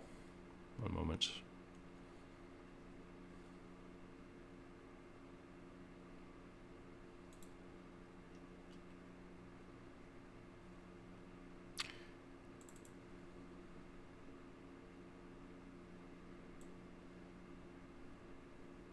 All right.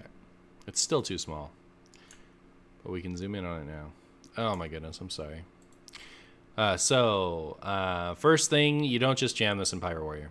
It's not happening. You're not going to do it. Get it out of your head.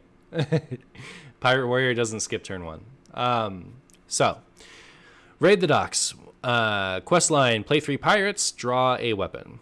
All right? Quest line number 2, play 2 pirates, deal 2 damage to a random enemy twice. So that's 2 face damage if your opponent's board is empty, and it's like clearing your opponent's board if not. Quest line number 3, play 2 pirates, and you get Captain Rokara. Captain Rokara is a 5 mana 7/7 with Battlecry, summon the Juggernaut. The Juggernaut is an uninteractable board thing. At the start of your turn, you summon a pirate, equip a warrior weapon, and fire 2 cannons that deal 2 damage. So you get like extreme value for the rest of the game just by playing pirates. I think this, like, Absolute just mentioned this in Odd Warrior. That's actually really interesting. You get a minion, a weapon, and 2 random 2 damages for the rest of the game. So you actually get something proactive to do, and you can still run Dr. Boom if you really want to for additional stuff. You can also brand with this and get 2 Juggernauts. It's not the Juggernaut you wanted. You wanted the Shuffle.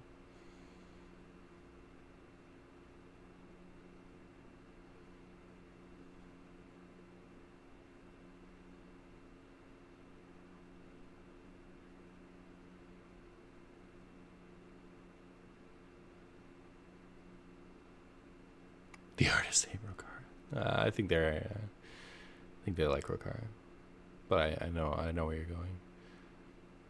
Isn't this an Odd Warrior card? I guess so. Goku's trying Odd Quest Warrior Day 1 apparently.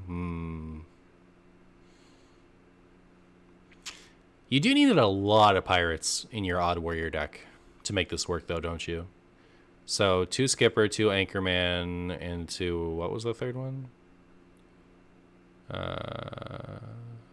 And Raider? You mean like Sky Raider? Okay.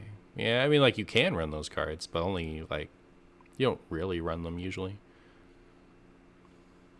You wanted a Juggernaut that runs through walls head first? Yeah.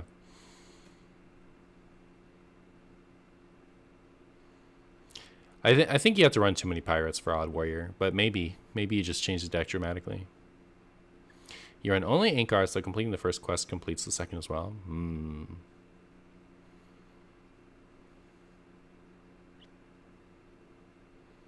You're not prepared for tier 1 Odd Warrior meta? I don't think you'll have to be, but there's a chance. But yeah, this is cute. It's going to be fun. Definitely a slow warrior card, not an aggro warrior card. Shiver their timbers. This artistry is a little weird. I like the energy. I just don't know that I like the art style. But anyways, 1 mana for deal 2 damage to a minion. If you control pirate, deal 5 instead. So since this is they're trying to make a slow pirate deck.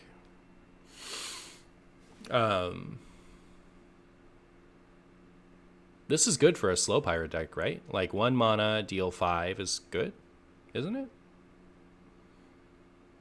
Dead Man's Hand, get a Juggernaut every turn. How many Juggernauts do you want? Probably like 2 maximum, right?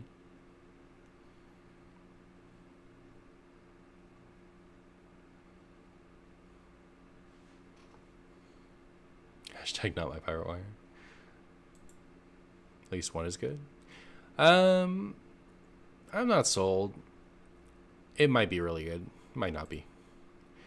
Harbor Scamp. 2 mana, 2/2. Draw a pirate. Pirate Warrior, like traditional aggro Pirate Warrior, has been desperate for a 2 mana thing to do. An unconditional 2 mana thing to do. And this is an unconditional 2 mana thing to do. So it's not like Sharkfin or Freebooter where you have to have a weapon in order for it to be a good on 2. This is always good on 2 because you play it and you get a pirate. It is a 2 mana 2/2, so it's not that great tempo wise, but it like replaces itself, which is kind of what Sky Raider does for half the mana. But this gets you a pirate that you chose to put in your deck and like thins your deck, and also it's just something to do on 2. Not looking forward to another Pirate Warrior meta. I don't think that this is gonna I don't think this is gonna change the playability of Pirate Warrior dramatically. I don't think this is gonna take Pirate Warrior from not seeing any play to seeing tons and tons of play. I think it's gonna take a deck that is already strong and underplayed for how strong it is, and maybe make it slightly better. I don't know. Sky Raider is still better. Yeah, you don't cut Sky Raider for this. You run this as something additional to do on 2.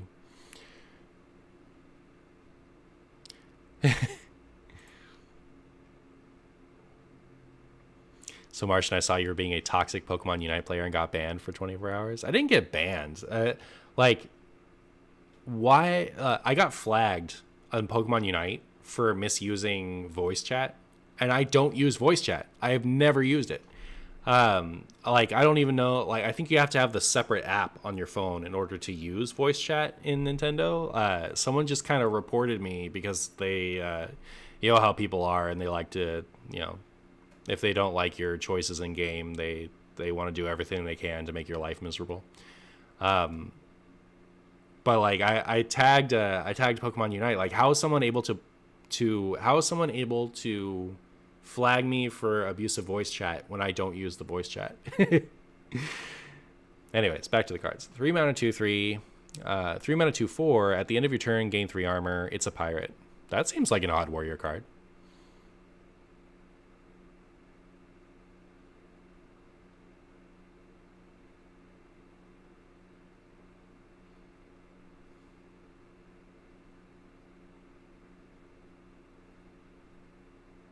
You're cutting Sharkfin Fan for the 2/2? Sharkfin Fan is still in your deck? I thought we cut that already for a freebooter. That's the reason you can't report in Hearthstone, rage reporting players? Okay, so here's how the reporting structure should work in Hearthstone. You report your opponent because they have an offensive name or they send something awful to you in chat. Then somebody on the other end looks at the report and looks at the chat, and if it is offensive, then they click a button that like has repercussions for that person, and then that person gets a notification. This thing was somebody reported me for a feature that I wasn't even using, and without anyone checking to see if I'd said anything in voice chat, and if they had, they'd realize I had said nothing because I wasn't using voice chat. They bypassed all the checks anyway and just like flagged me. Like flagged me automatically on somebody saying I had done something alone. So like it's not a good reason not to have a report function in Hearthstone. Not at all. You just like somebody is in charge of looking at it, and you flag people who like, at least people who get reported a lot of the time. Anyways, 3 mana 2/4 pirate. At the end of your turn, gain 3 armor. Seems like an odd warrior card. Maybe that's enough pirates to play the quest.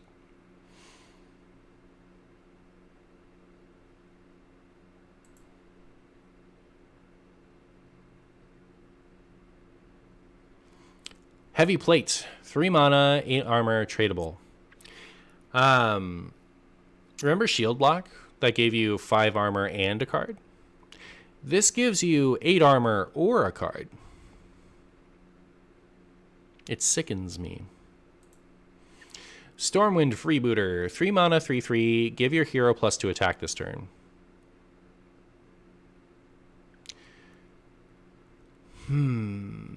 Tell me, chat, do I underestimate this in Pirate Warrior?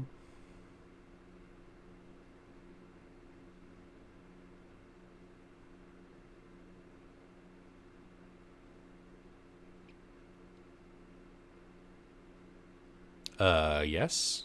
No? You don't think it's anything special?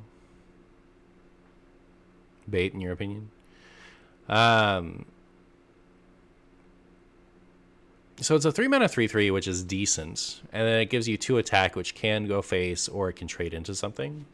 Freebooter gives you 2 damage that goes around taunts and doesn't inflict face damage.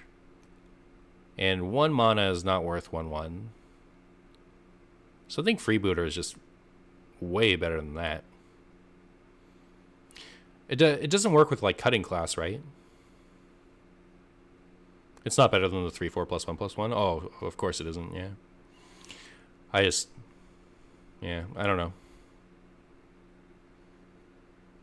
This is also Freebooter. That's what I'm saying. Is like Freebooter does this better.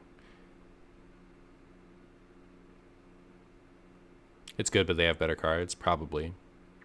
Reno Pirate Warrior coming soon to a theater near you. Remote Controlled Golem, 4 mana 3/6 mech. After this takes damage, shuffle 2 golem parts into your deck. When drawn, summon a 2/1 mech. So it's a 4 mana 3/6 mech that gives you 2/1 mechs eventually.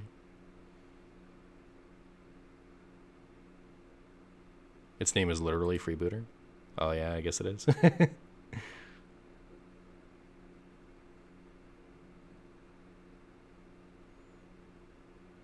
Here's the provoke card. Like you provoke this? Why though?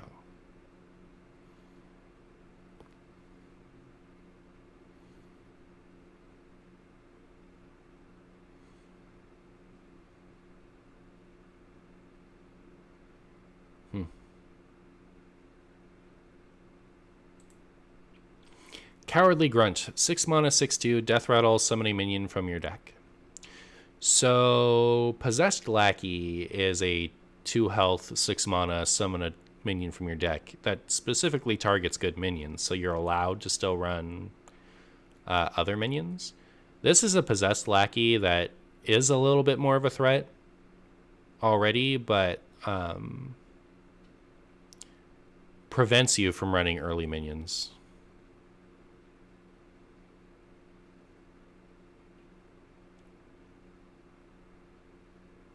So, like, this would have had to be 5.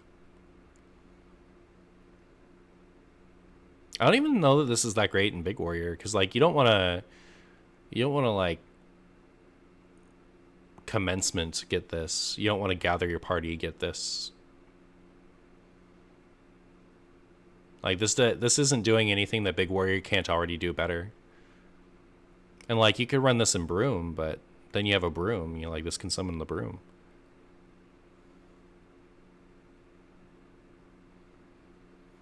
I'm not going to lie, I have a 75% win rate with over 100 games in top 100 with Recruit Warrior, and this fits. Oh. If you say so. Lothar, 7 mana, 7/7. At the end of the turn, attack a random enemy minion. If it dies, gain +3/+3.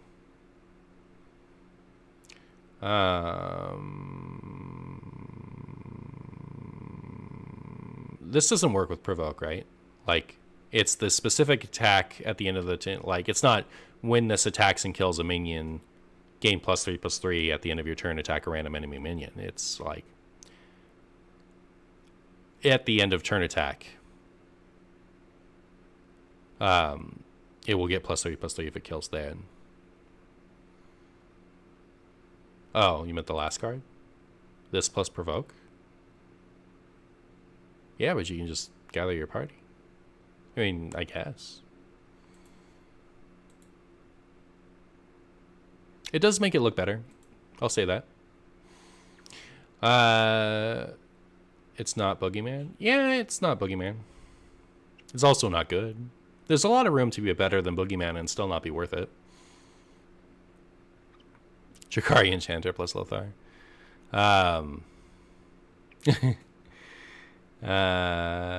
Anyways. All right. On to the neutrals. This is the spicy card. 1 mana, 1/1. If you had 7 Elwyn Boars die this game, equip a 15/13 Sword of 1,000 Truths. Sword of 1,000 Truths is a 10 mana, 15/3 weapon. After your hero attacks, destroy your opponent's mana crystals.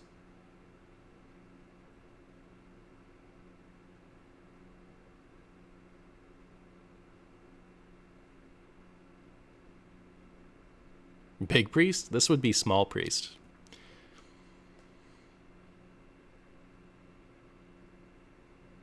Oh, these are free on the track? Oldie is in love with this card. It is quite the combo card. Except you're dead from trying to make the boars work. So, Priest has the best ways to resummon this, and it does have 1 tutor for it.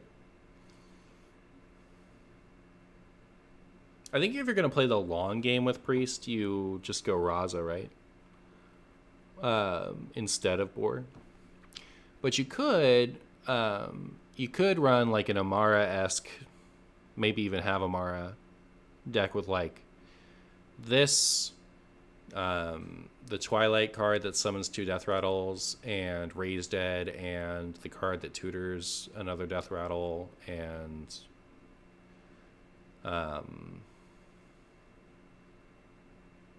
stuff like that. Clam.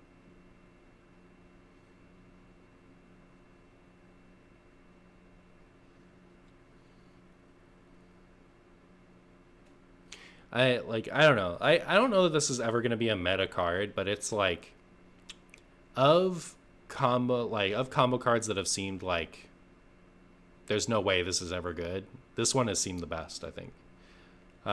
There are like a lot of ways to do this in all the classes, and I think one of them might be like approach but not quite get to tier 3, maybe. That's my prediction for this. There's a lot of ways you could do this. So like we talked about the Shaman one earlier, where you use the Shaman Spellstone and the double quest thing to make 7, and then use the 0 mana board clear to clear them all off and get the weapon. Beast has the resummon your beast that died this turn, so you just like give them Rush with Shaw and then resummon them twice. And all these things are like just gonna get merped by Dark Lair and Secret Mage and stuff, but I don't know, somewhere there's going to be something that almost works. Peasant, 1 mana, 2/1. At the start of your turn, draw a card. You play this on 1, your opponent plays coin, ping, and at the cost of the card, you've wasted your opponent's coin.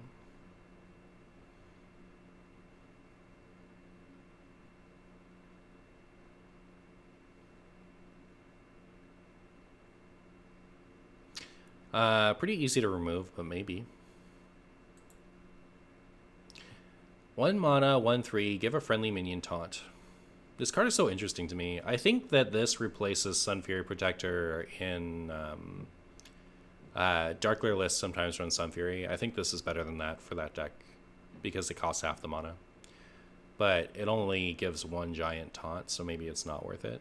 Like not that you usually run 2 mana 2/3 anyway, but 1 mana for a 1/3 that gives a friendly minion taunt is gonna find a home somewhere. It's Bat. Like this looks like Bat.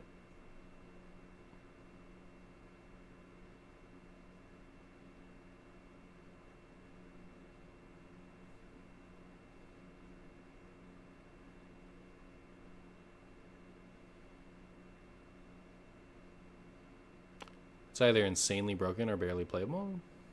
I don't know that it's either. I think it's playable and it's like fine. Fine power level. I like it with Sidekick and Odd Demon Hunter. That's interesting.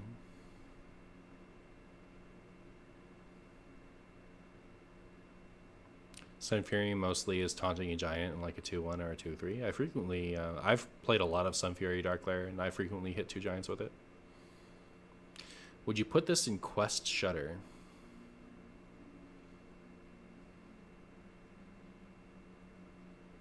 It's only good with the Shudderwalk, right? And Shudderwalk is already good enough by himself. I don't think so. Oh, the Peasant? It just kind of look like Bat, doesn't it? Yeah.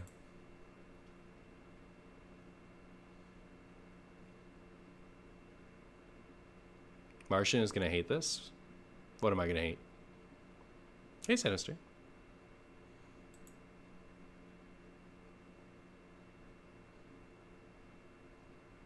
Would you put this in LPG? I don't think so. Why am I going to hate this?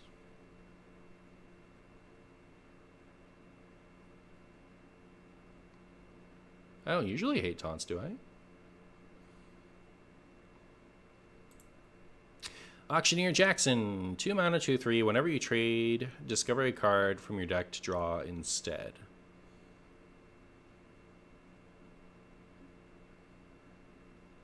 You have to have a lot of trade cards. This card is going to be good if trade is an evergreen mechanic and you accumulate a bunch of them, right?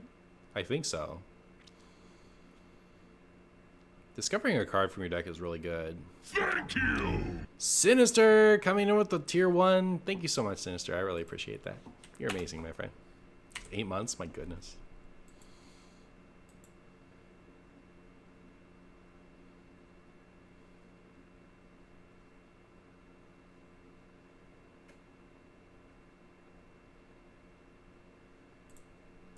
Deep Run Engineer, 2 mana, 1/3, Battlecry, discover a mech, it costs 1 less. If this were itself a mech, I would think it was a good card. It is not, so I do not. Encumbered Pack Mule, 2 mana, 2/3, taunt. When you draw this, add a copy of it to your hand. So this, and it's a beast. This card is meant to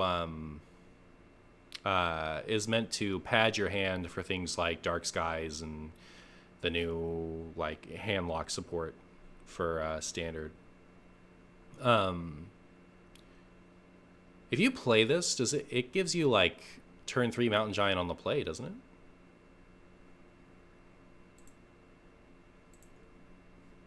Yeah. I mean, like, would anyone use that? Sure, bully.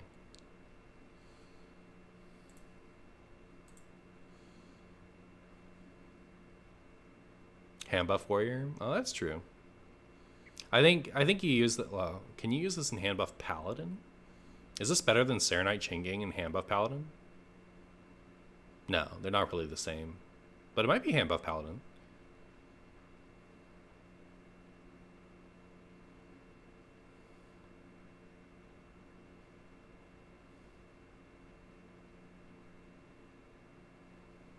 You like the Pat Mule? He looks grumpy. He does look grumpy, and rightly so. Evenlock probably likes this. Yeah, maybe. This is interesting. I kind of wrote this off the first time I looked at it as goofy, not worth it, Evenlock support, but I could actually see this in hand buff paladin almost.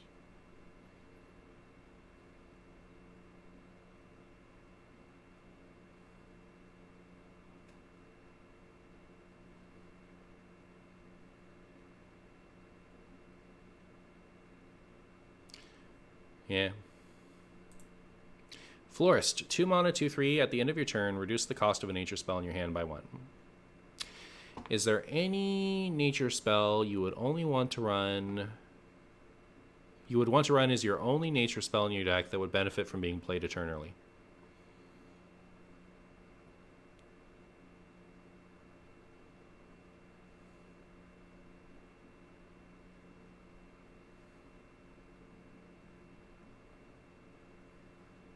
Turn 3 Overgrowth. But that has to hit the right one.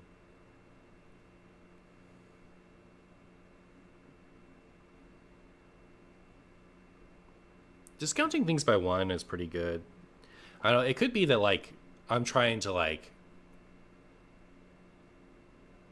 thin this down when really it should be like you play it in a deck that runs a ton of nature spells, and then it's just nice that it's discounting things for later.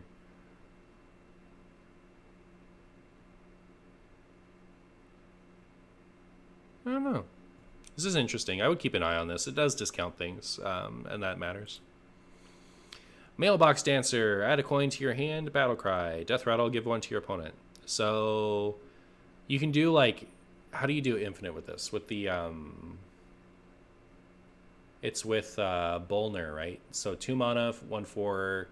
The first... Every time you play a Battle Cry, replay the first Battle Cry that happened this turn. So you can play this... Coin. Penflinger. You get a coin, use the coin, get the Penflinger back, so you have enough mana to play the Penflinger, which then gives you a coin. Use the coin, which gives you the Penflinger back. Now you have enough mana to play the Penflinger. And you go round and round and round and round and round and round and round forever. And then the rope burns. So, does anything... do anything when you like play a battle cry or play a spell in Shaman?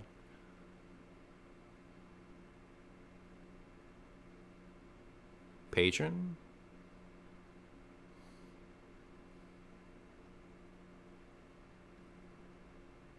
Zeph Edwin? Anyways, there's that type of goofy stuff you could do. But I don't know that this is good other than that. Giving your opponent a coin is pretty yucky. But you get the coin immediately, and your opponent has to kill this to get their coin, is better than the other way around, which is how these things typically go.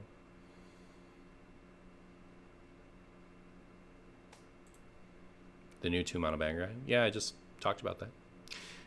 Pandaren Imposter, 2 mana, 1/3. Discover a spell that didn't start in your deck. So I feel like this is directly in response to a lot of people who think that this is how Discover should work overall. This is like Venomous Scorpid, but it can't give you a card that's good enough quality to make your 30. And it costs 1 less, and it doesn't have poisonous. I think this is pretty good for like Quest Mage, if that ever makes a comeback. But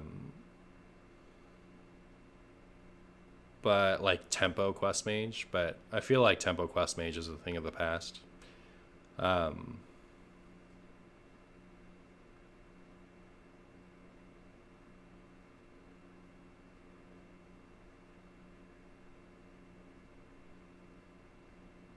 I was just saying that, Lord Vasa, not because of your comment. No, I don't think this goes in Reno Quest Mage. This might, though. This is better than that last one. But yeah, I don't know. This isn't... Test Rogue Pog? Will this discover outside of your class? I don't think so. Yeah. Quest Mage doesn't want it. I think Tempo Quest Mage would have played this. Like, it sometimes ran Wand Maker, and this is better than Wand Maker because it discovers and it has a bigger caboose. But I don't know. SI7 Skulker, 2 mana, 2/2 stealth. The next card you draw costs 1 less. So it's a 2 mana, 2/2 stealth, which is already good for like rogue cards because it curves into Gray Potato. Is it Grey Heart Sage? Is that its name?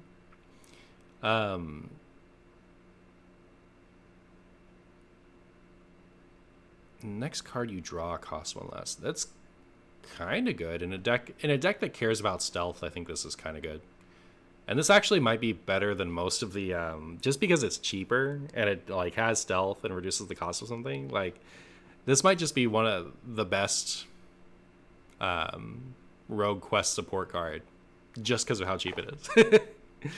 It's crazy that like neutral got the best one, but draw Shadow Step, yeah. It's like a worse Spy Mistress. Yes it is. Stockade's Prisoner, 2 mana, 5/4. Starts dormant after you play 3 cards. This awakens.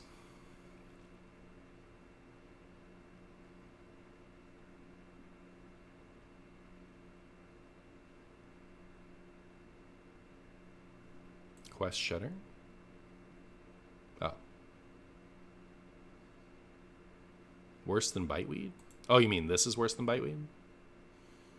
Yeah, only because it doesn't have combo. Flavor text. She was arrested for lockpicking. Her imprisonment was not well thought, though. It's not well thought out. Or was it this flavor text?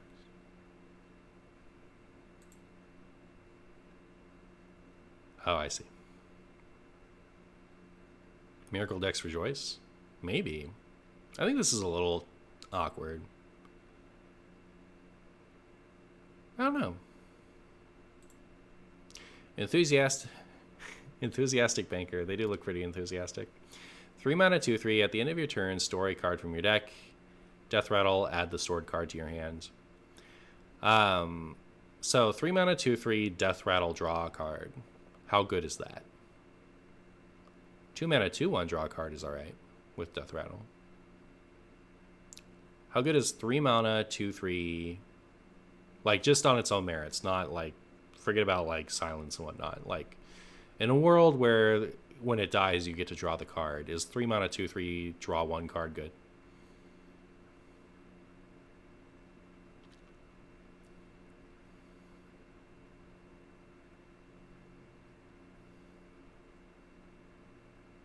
Not really.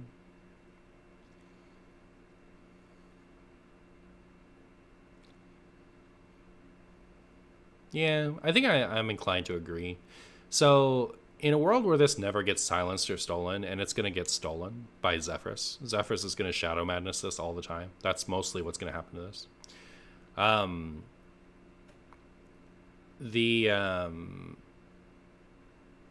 Like, it's going to get killed the turn following it getting played, and then you've played 3 mana, 2/3, draw 1 card. So, I don't think nobody's gonna like let this sit. It's gonna die after it stores one card. So I don't think this is good. With it being draw one card with upside of maybe drawing a second card, I think it's good. But the downside of how much your opponent can just steal this and get their own advantage and deprive you of an important. She offers 0% interest. That's pretty funny. Yeah, I don't think this card's good. Entrapped Sorceress, 3 mana, 3/4, Battlecry. If you control a quest, discover a spell. I think this is really good with both the Hunter one and the Quest one, and the Priest one this time around. Because the Priest one wants to discover a lot because it needs specific mana cost cards, and this, like, it discovering a thing gives you options of the mana costs that you're missing. And the Hunter one wants spells, and it wants minions that produce spells so that it can still run minions.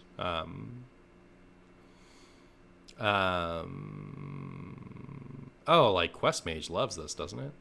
Remember Tempo Quest Mage? Would Tempo Quest Mage even run this? It likes discovering a spell, but it's 3 mana. I think it probably would. So slow. I think Reno Mage would play this. Like Reno Quest Mage.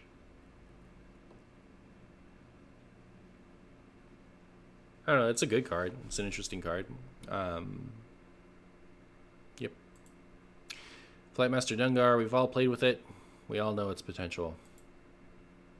Isn't Scorpid better? This one has 1 more health and offers actual pressure instead of just killing a minion. Yes and no. Tradable Rush. This card is the pack filler of tradable cards. It's funny how hard it power creeps the 3 mana 3/3 Rush that Warrior has. Nobleman. 3 mana 2/3 Battlecry. Create a golden copy of a random card in your hand. So I scoffed at this when I first saw it, but like, this is a Zola you can play without having the thing out. So if on 3 you like everything in your hand, or like most things in your hand, you just drop this thing, and then you get like a second Reno or a second Godfrey, or I don't know. Second Raza would be kind of stupid unless your opponent rats it.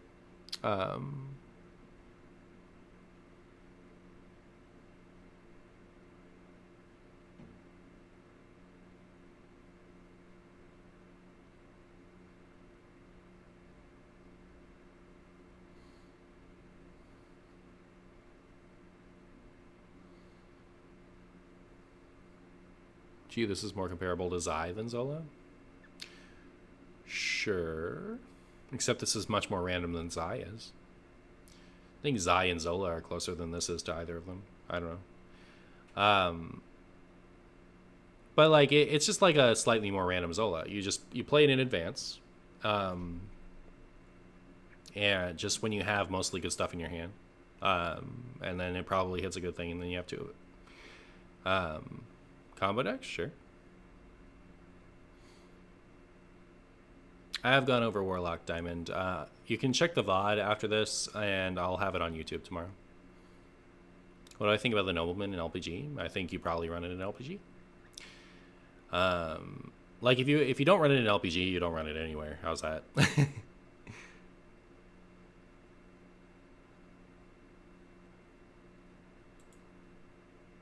Northshire Farmer, 3 mana 3/3 Battlecry. Choose a friendly beast. Shuffle 3 3/3 copies of it into your deck.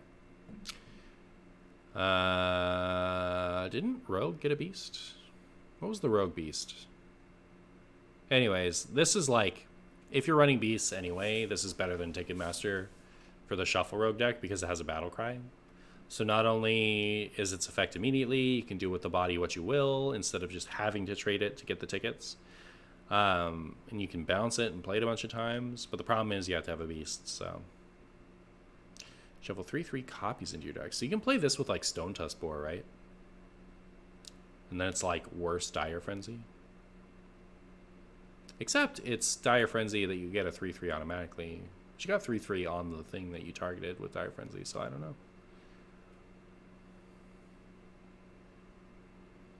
What's the mana cost of the originals? Yeah, it should be like if you hit boar, the boar should still cost 1. I don't know about this. It's weird. Might be good. Package Runner, 3 mana, 5/6. Can only attack if you have at least 8 cards in your hand. So this is more standard handlock support.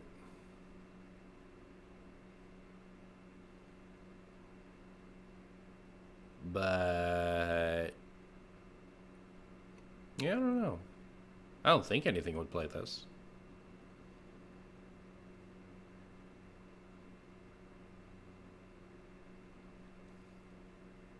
Silence Priest support. Yeah. You know what? This is an upgrade to Silence Priest, because Silence Priest was running that 3 mana 5/6 that cares about spell damage. With this, there's a chance you don't even need to silence it, so this is better than that. 3 mana 3/3, shuffle 3 Elwyn Boars into your deck. Ew. And then you use the rogue thing to tutor them. Oh, you have 2 tutors, right? Yeah, but you're not going to use the 3 mana card to tutor 1 Elwyn Boar. But you can use Stowaway to get 2 of your Elwyn Boars. Rust Rot Viper, 3 mana 3/4 beast, tradable, destroy your opponent's weapon. So weapon removal hasn't been relevant since the printing of Zephrys, because most of the decks that want weapon removal are Highlander decks, and they're just going to run Zephrys and use that. However, if ever there is ever a time for weapon removal again, this will be your weapon removal of choice. This is so much better because it's tradable. It's best stats for cost so far. Like a 3 mana 3/4 is just good. Like not like, oh yeah, it's great. It's just like the good amount of stats for something. So 3 mana 3/4 plus destroy your opponent's weapon is a really good turn 3 play. If you're up against a deck that doesn't have a weapon, you can just trade it. So good. So if there ever comes a time in Wild where weapon removal is required or half decent, this is what you will use from now on. You can disenchant your Gluttonous Ooze.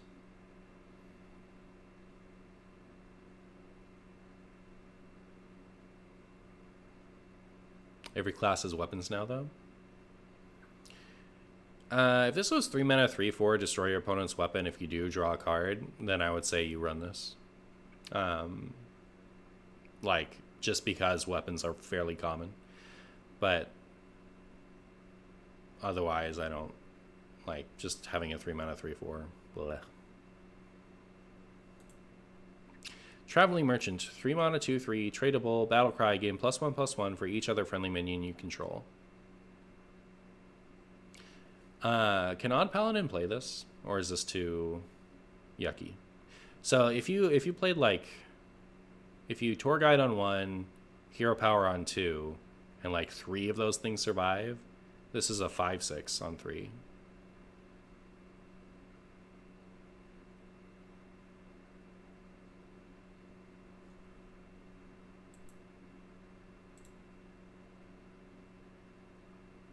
I thought about it. You think it's yucky? All right.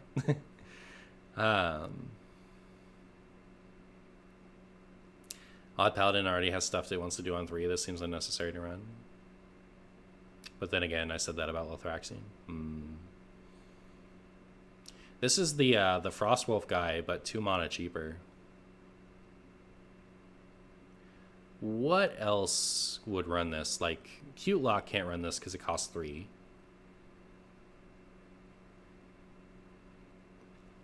I don't think Aggro Druid wants a tall thing. They want to go wide. Pile of Stats isn't worth it, in your opinion? Pile of Stats is frequently worth it if the cost is low enough and the stats are high enough. And this has high stats for low cost. And there are decks you could put this in where you don't have to go out of your way to be wide enough for this to be good. I'm not saying that this will see play, but not only is it a pretty decent card for what it does on its own, it is also tradable. So if you're having trouble getting stuff on the board, you can trade this away to get something else that's more relevant to you.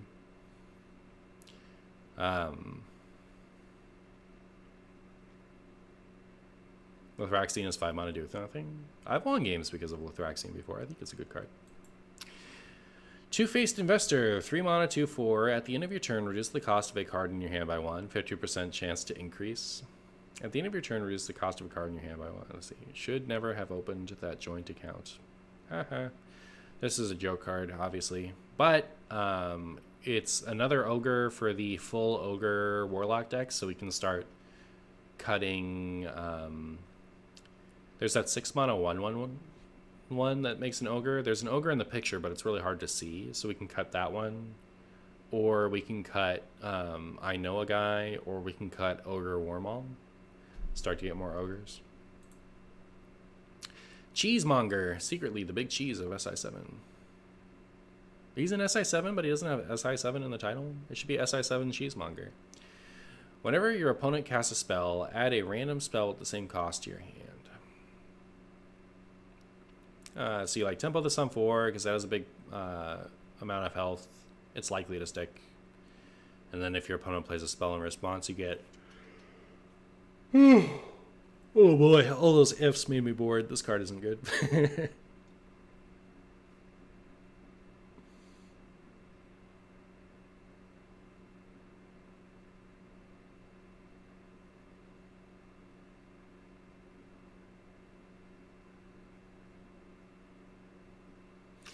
How about Maestra with Wormrest Purifier and a bunch of neutrals and tests on the top end?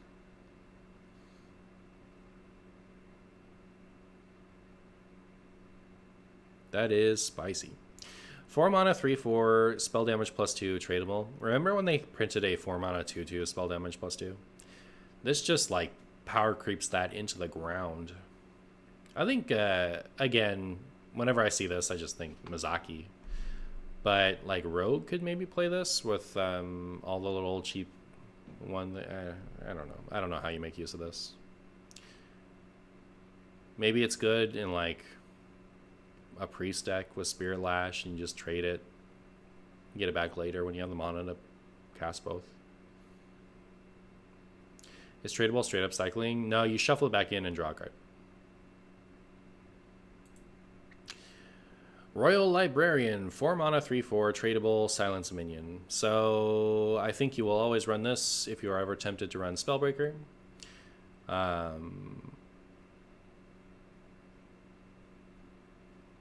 Spellbreaker hasn't had a deck in a while, so I don't think this has a deck, but it is pretty good. This is getting played in Standard a lot, I imagine.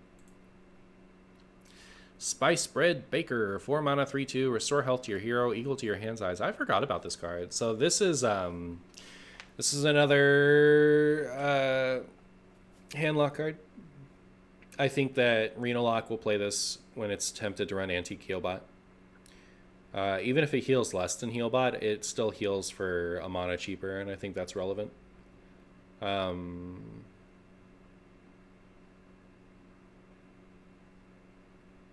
don't know, I like this card. I think it's really cool. Stubborn Suspect, 4 mana, 3/3, summoning random 3/3 minion with Death Rattle. So Death Rattle, summon a random 3 cost minion.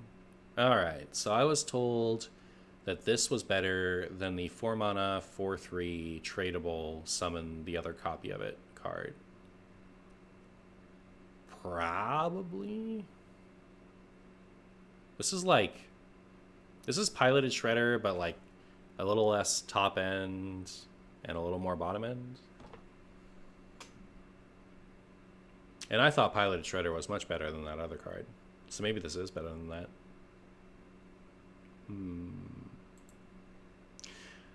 Alright.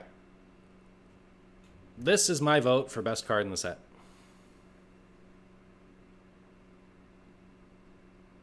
Gaze upon it in terror.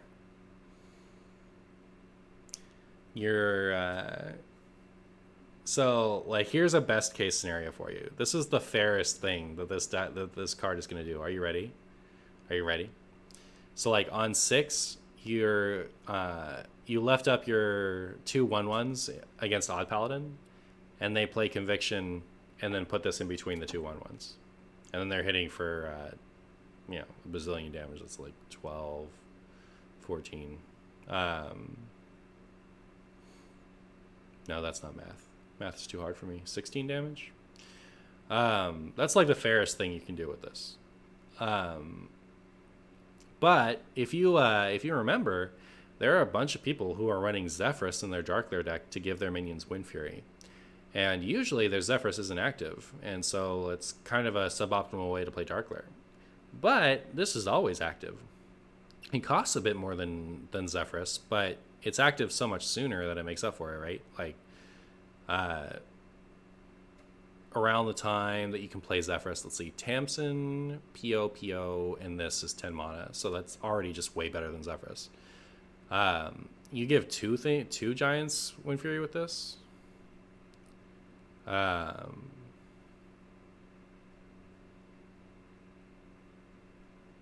This card and Conviction are so gross together, yeah. It's I agree. They're very gross together. I don't think it's as gross as like Darkglare. Like Darkglare wants to run Wind Fury so bad, and now it gets not only Wind Fury for 1 minion, it gets it for 2 minions. The damage burst, like the damage potential of Darkglare is so enormous now. Like if one giant sticks, you just play this the next turn and it hits for 16. And if you had a power overwhelming, it hits for 24. This is like like not even the giants, right? Just the power overwhelmings in this. Like so much earlier on in the game now, you have to worry about leaving up your opponent's 1/1s when they're playing Darkglare.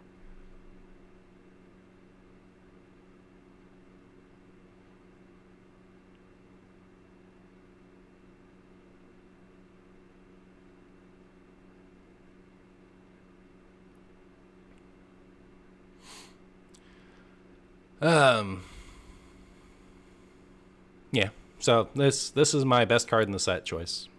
That's that one.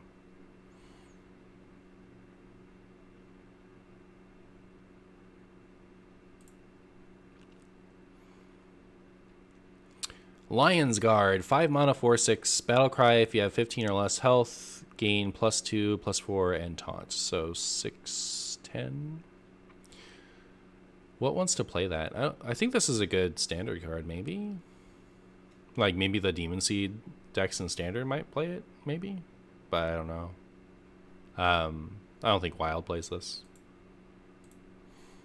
Stormwind Guard, 5 mana, 4/6 taunt. Give adjacent minions +1/+1.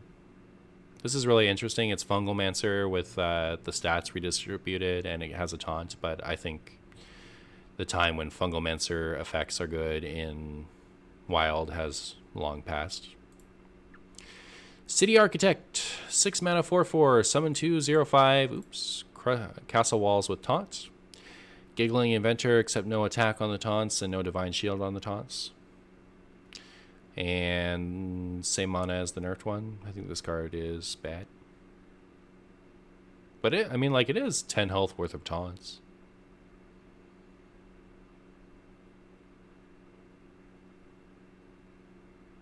If your Hearthstone game doesn't end on 7, it's not Hearthstone. Yeah. Cornelius Rome, 6 mana, 4/5. At the start and end of each player's turn, draw a card.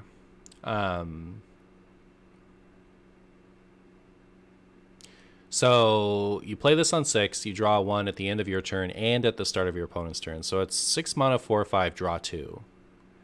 And then your opponent can kill it, and you've drawn 2 with it. That's pretty good. This card is going to be all over standard, right? If they leave it up, you draw more, obviously, but I think this card's really good. You feel like it's all over Wild, too? What plays it in Wild? I guess LPG could play it. Maybe. Spending your turn 6 making a 4/5 doesn't seem that good to me.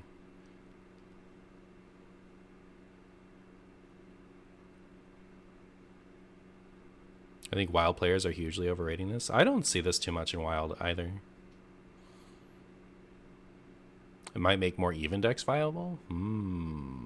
See if we run that in like even Shaman. Even Shaman gets some gas. Too bad it still loses to Raza and Broom. I don't know, like this is a good card. I think it definitely sees play in standard. Whether or not it sees play in wild, I'm not sure.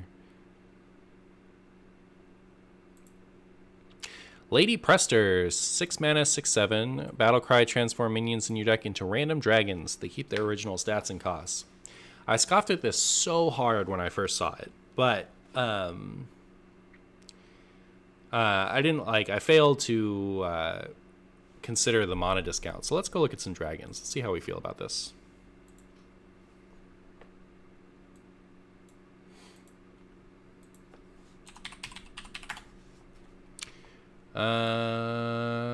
Keck.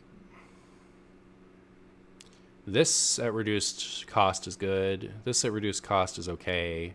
This at reduced cost is really good. That's okay. Good. Meh. Great. Super good. Good. If you have a lot of spells, it's really good. Good. Potentially game breaking. Potentially useless. Meh. Really good. It's alright. Bad. I think that's the first bad. Potentially good, potentially bad. Really good. Sometimes good, sometimes bad. Bad. Frequently really good. Fine, not great. Really good. Usually bad. Usually bad. Really good, really good. Really bad. Really pretty good. Really good. Horrible. Decent. Potentially good, potentially bad. Bad. This discounted. You've already played a 6 mana card at this point. You don't like this. Good. Maybe good. Probably not good because you're probably not playing Galacrons. Could be good, could be bad. Probably not good. Probably not good. This is actually worse lower, right? Probably. Bad, but all right. Really, really, really bad. Super bad. Keck. Probably bad. Probably bad. Possibly good, depending on what deck you're playing. Like, this affects on a different card, like a lower cost card. If your deck is running weapons, that could be all right. Could be good, could be bad. Really bad. Really bad. Meh. It might be good, actually. Draws you a card. Probably good. Meh. Probably good. Might be good. Probably good. So I'm sensing a lot of, most of these seem like they're good effects. Like, that's bad. This might be good, depending on what it hits. That's probably good. Like, there's a lot of stuff here that's good. There's a lot of, I feel like there were very few ones that are outright awful. You're usually going to be hitting a really strong effect on a much earlier minion. So, what deck do we put it in, though? What deck wants to put in a 6 mana high roll card?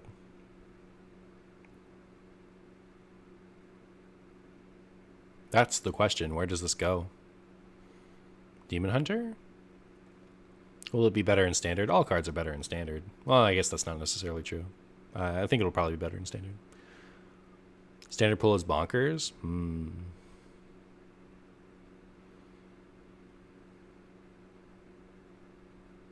With Deadeye. Yeah, I don't know. So, maybe you run Tyrion with this, right? Then you find it more often. Tyrion, Polkelt, this, and then all things that cost lower.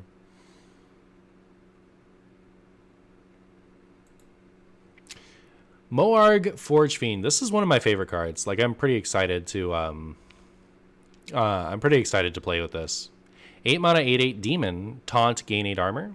I think this is better than Enhanced Dreadlord. I think in duplicate decks you might cut Enhanced Dreadlord for this, and in Reno Lock you just add this in.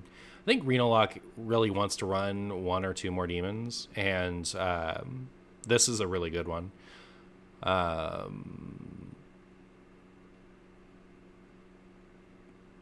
It heals you, and it heals you if you're at full. This card's really, really good.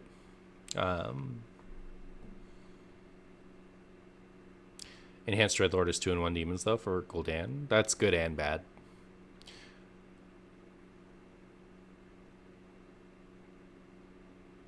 This is better than Dreadlord? Yeah, I think so. But you'll probably still run both in Reno Lock. Oh, N'Zoth too? What do you cut for this? I was already fitting Enslaved Fellord in mine. I think that there are plenty of open spots. But like this makes me want to run N'Zoth again. So I don't know. It'll find space for sure. It's not gonna not make it into Reno Lock. This is better than Void Lord, probably still better than this, but this is nuts. Big Priest?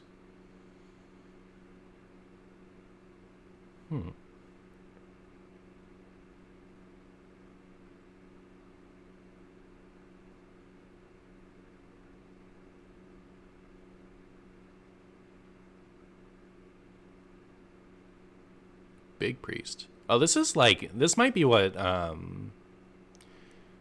Cube Block needed against Raza Priest. Probably not, but like maybe you get like over 30 with this. I don't know. This card is really good in anything that wanted to play high cost Death Rattles before. Varian, King of Stormwind, 8 mana, 7/7, draw a rush minion to gain rush, repeat for taunt and divine shield. So this card is really good. This is like super good in standard for sure, right? Like you draw 3 cards and it's like immediate board impact that protects you on the way back. But what am I doing with it in Wild? So Ziliax has Rush and Taunt and Divine Shield. So Ziliax just kind of fills this. Like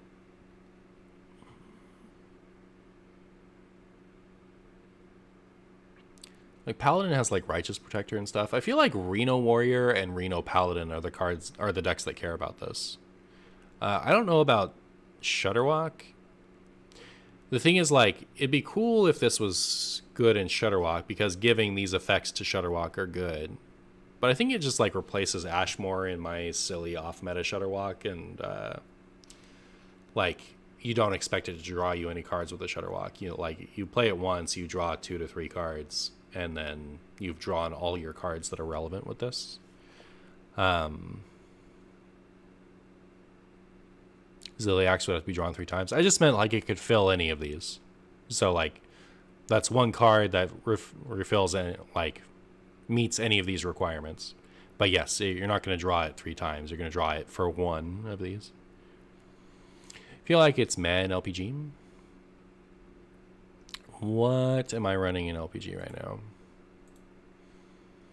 So right now I have Broomstick, Dirty Rat,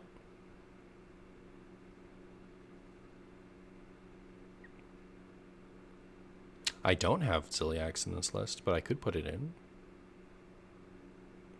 So it's literally just Broomstick and Dirty Rat, huh? You'd have to adjust the deck for it. I don't know if it's worth it.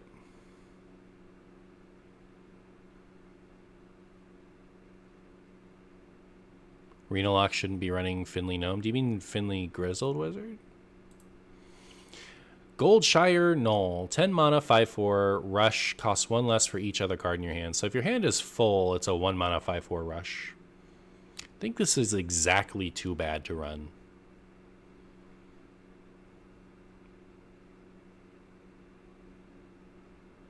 Finley Wizard? I wouldn't. I don't think Finley Wizard is worth it in Reno Lock.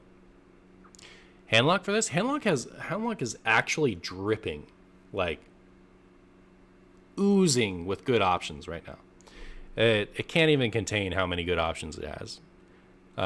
This card is nuts in even lock. Is it though? Like, if your hand is full, it costs 1. Like, don't you have so many better options than that? It does have rush, but I think your removal options are so much better than this also.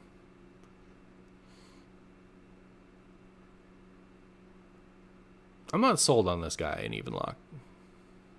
It's never cost 0. That's part of it. Like, it never costs 0 and its stats are too low. Like, the demon is an 8/6 and this is a 5/4. This has rush, but I don't know. Evolve Shaman doesn't really want to go to 11. But like, Evolve Shaman is never getting this to cost 1. That's the thing. Like, it's never going to cost 1. All right. Well, I'm most excited for Warlock stuff, which is usually the case for me. Like, even lock, I'm really excited. I'm a little terrified of the Wind Fury minion. And I'm excited to play with the Warlock quest. But yeah, like, I'm pretty hyped for this set. Pretty hyped.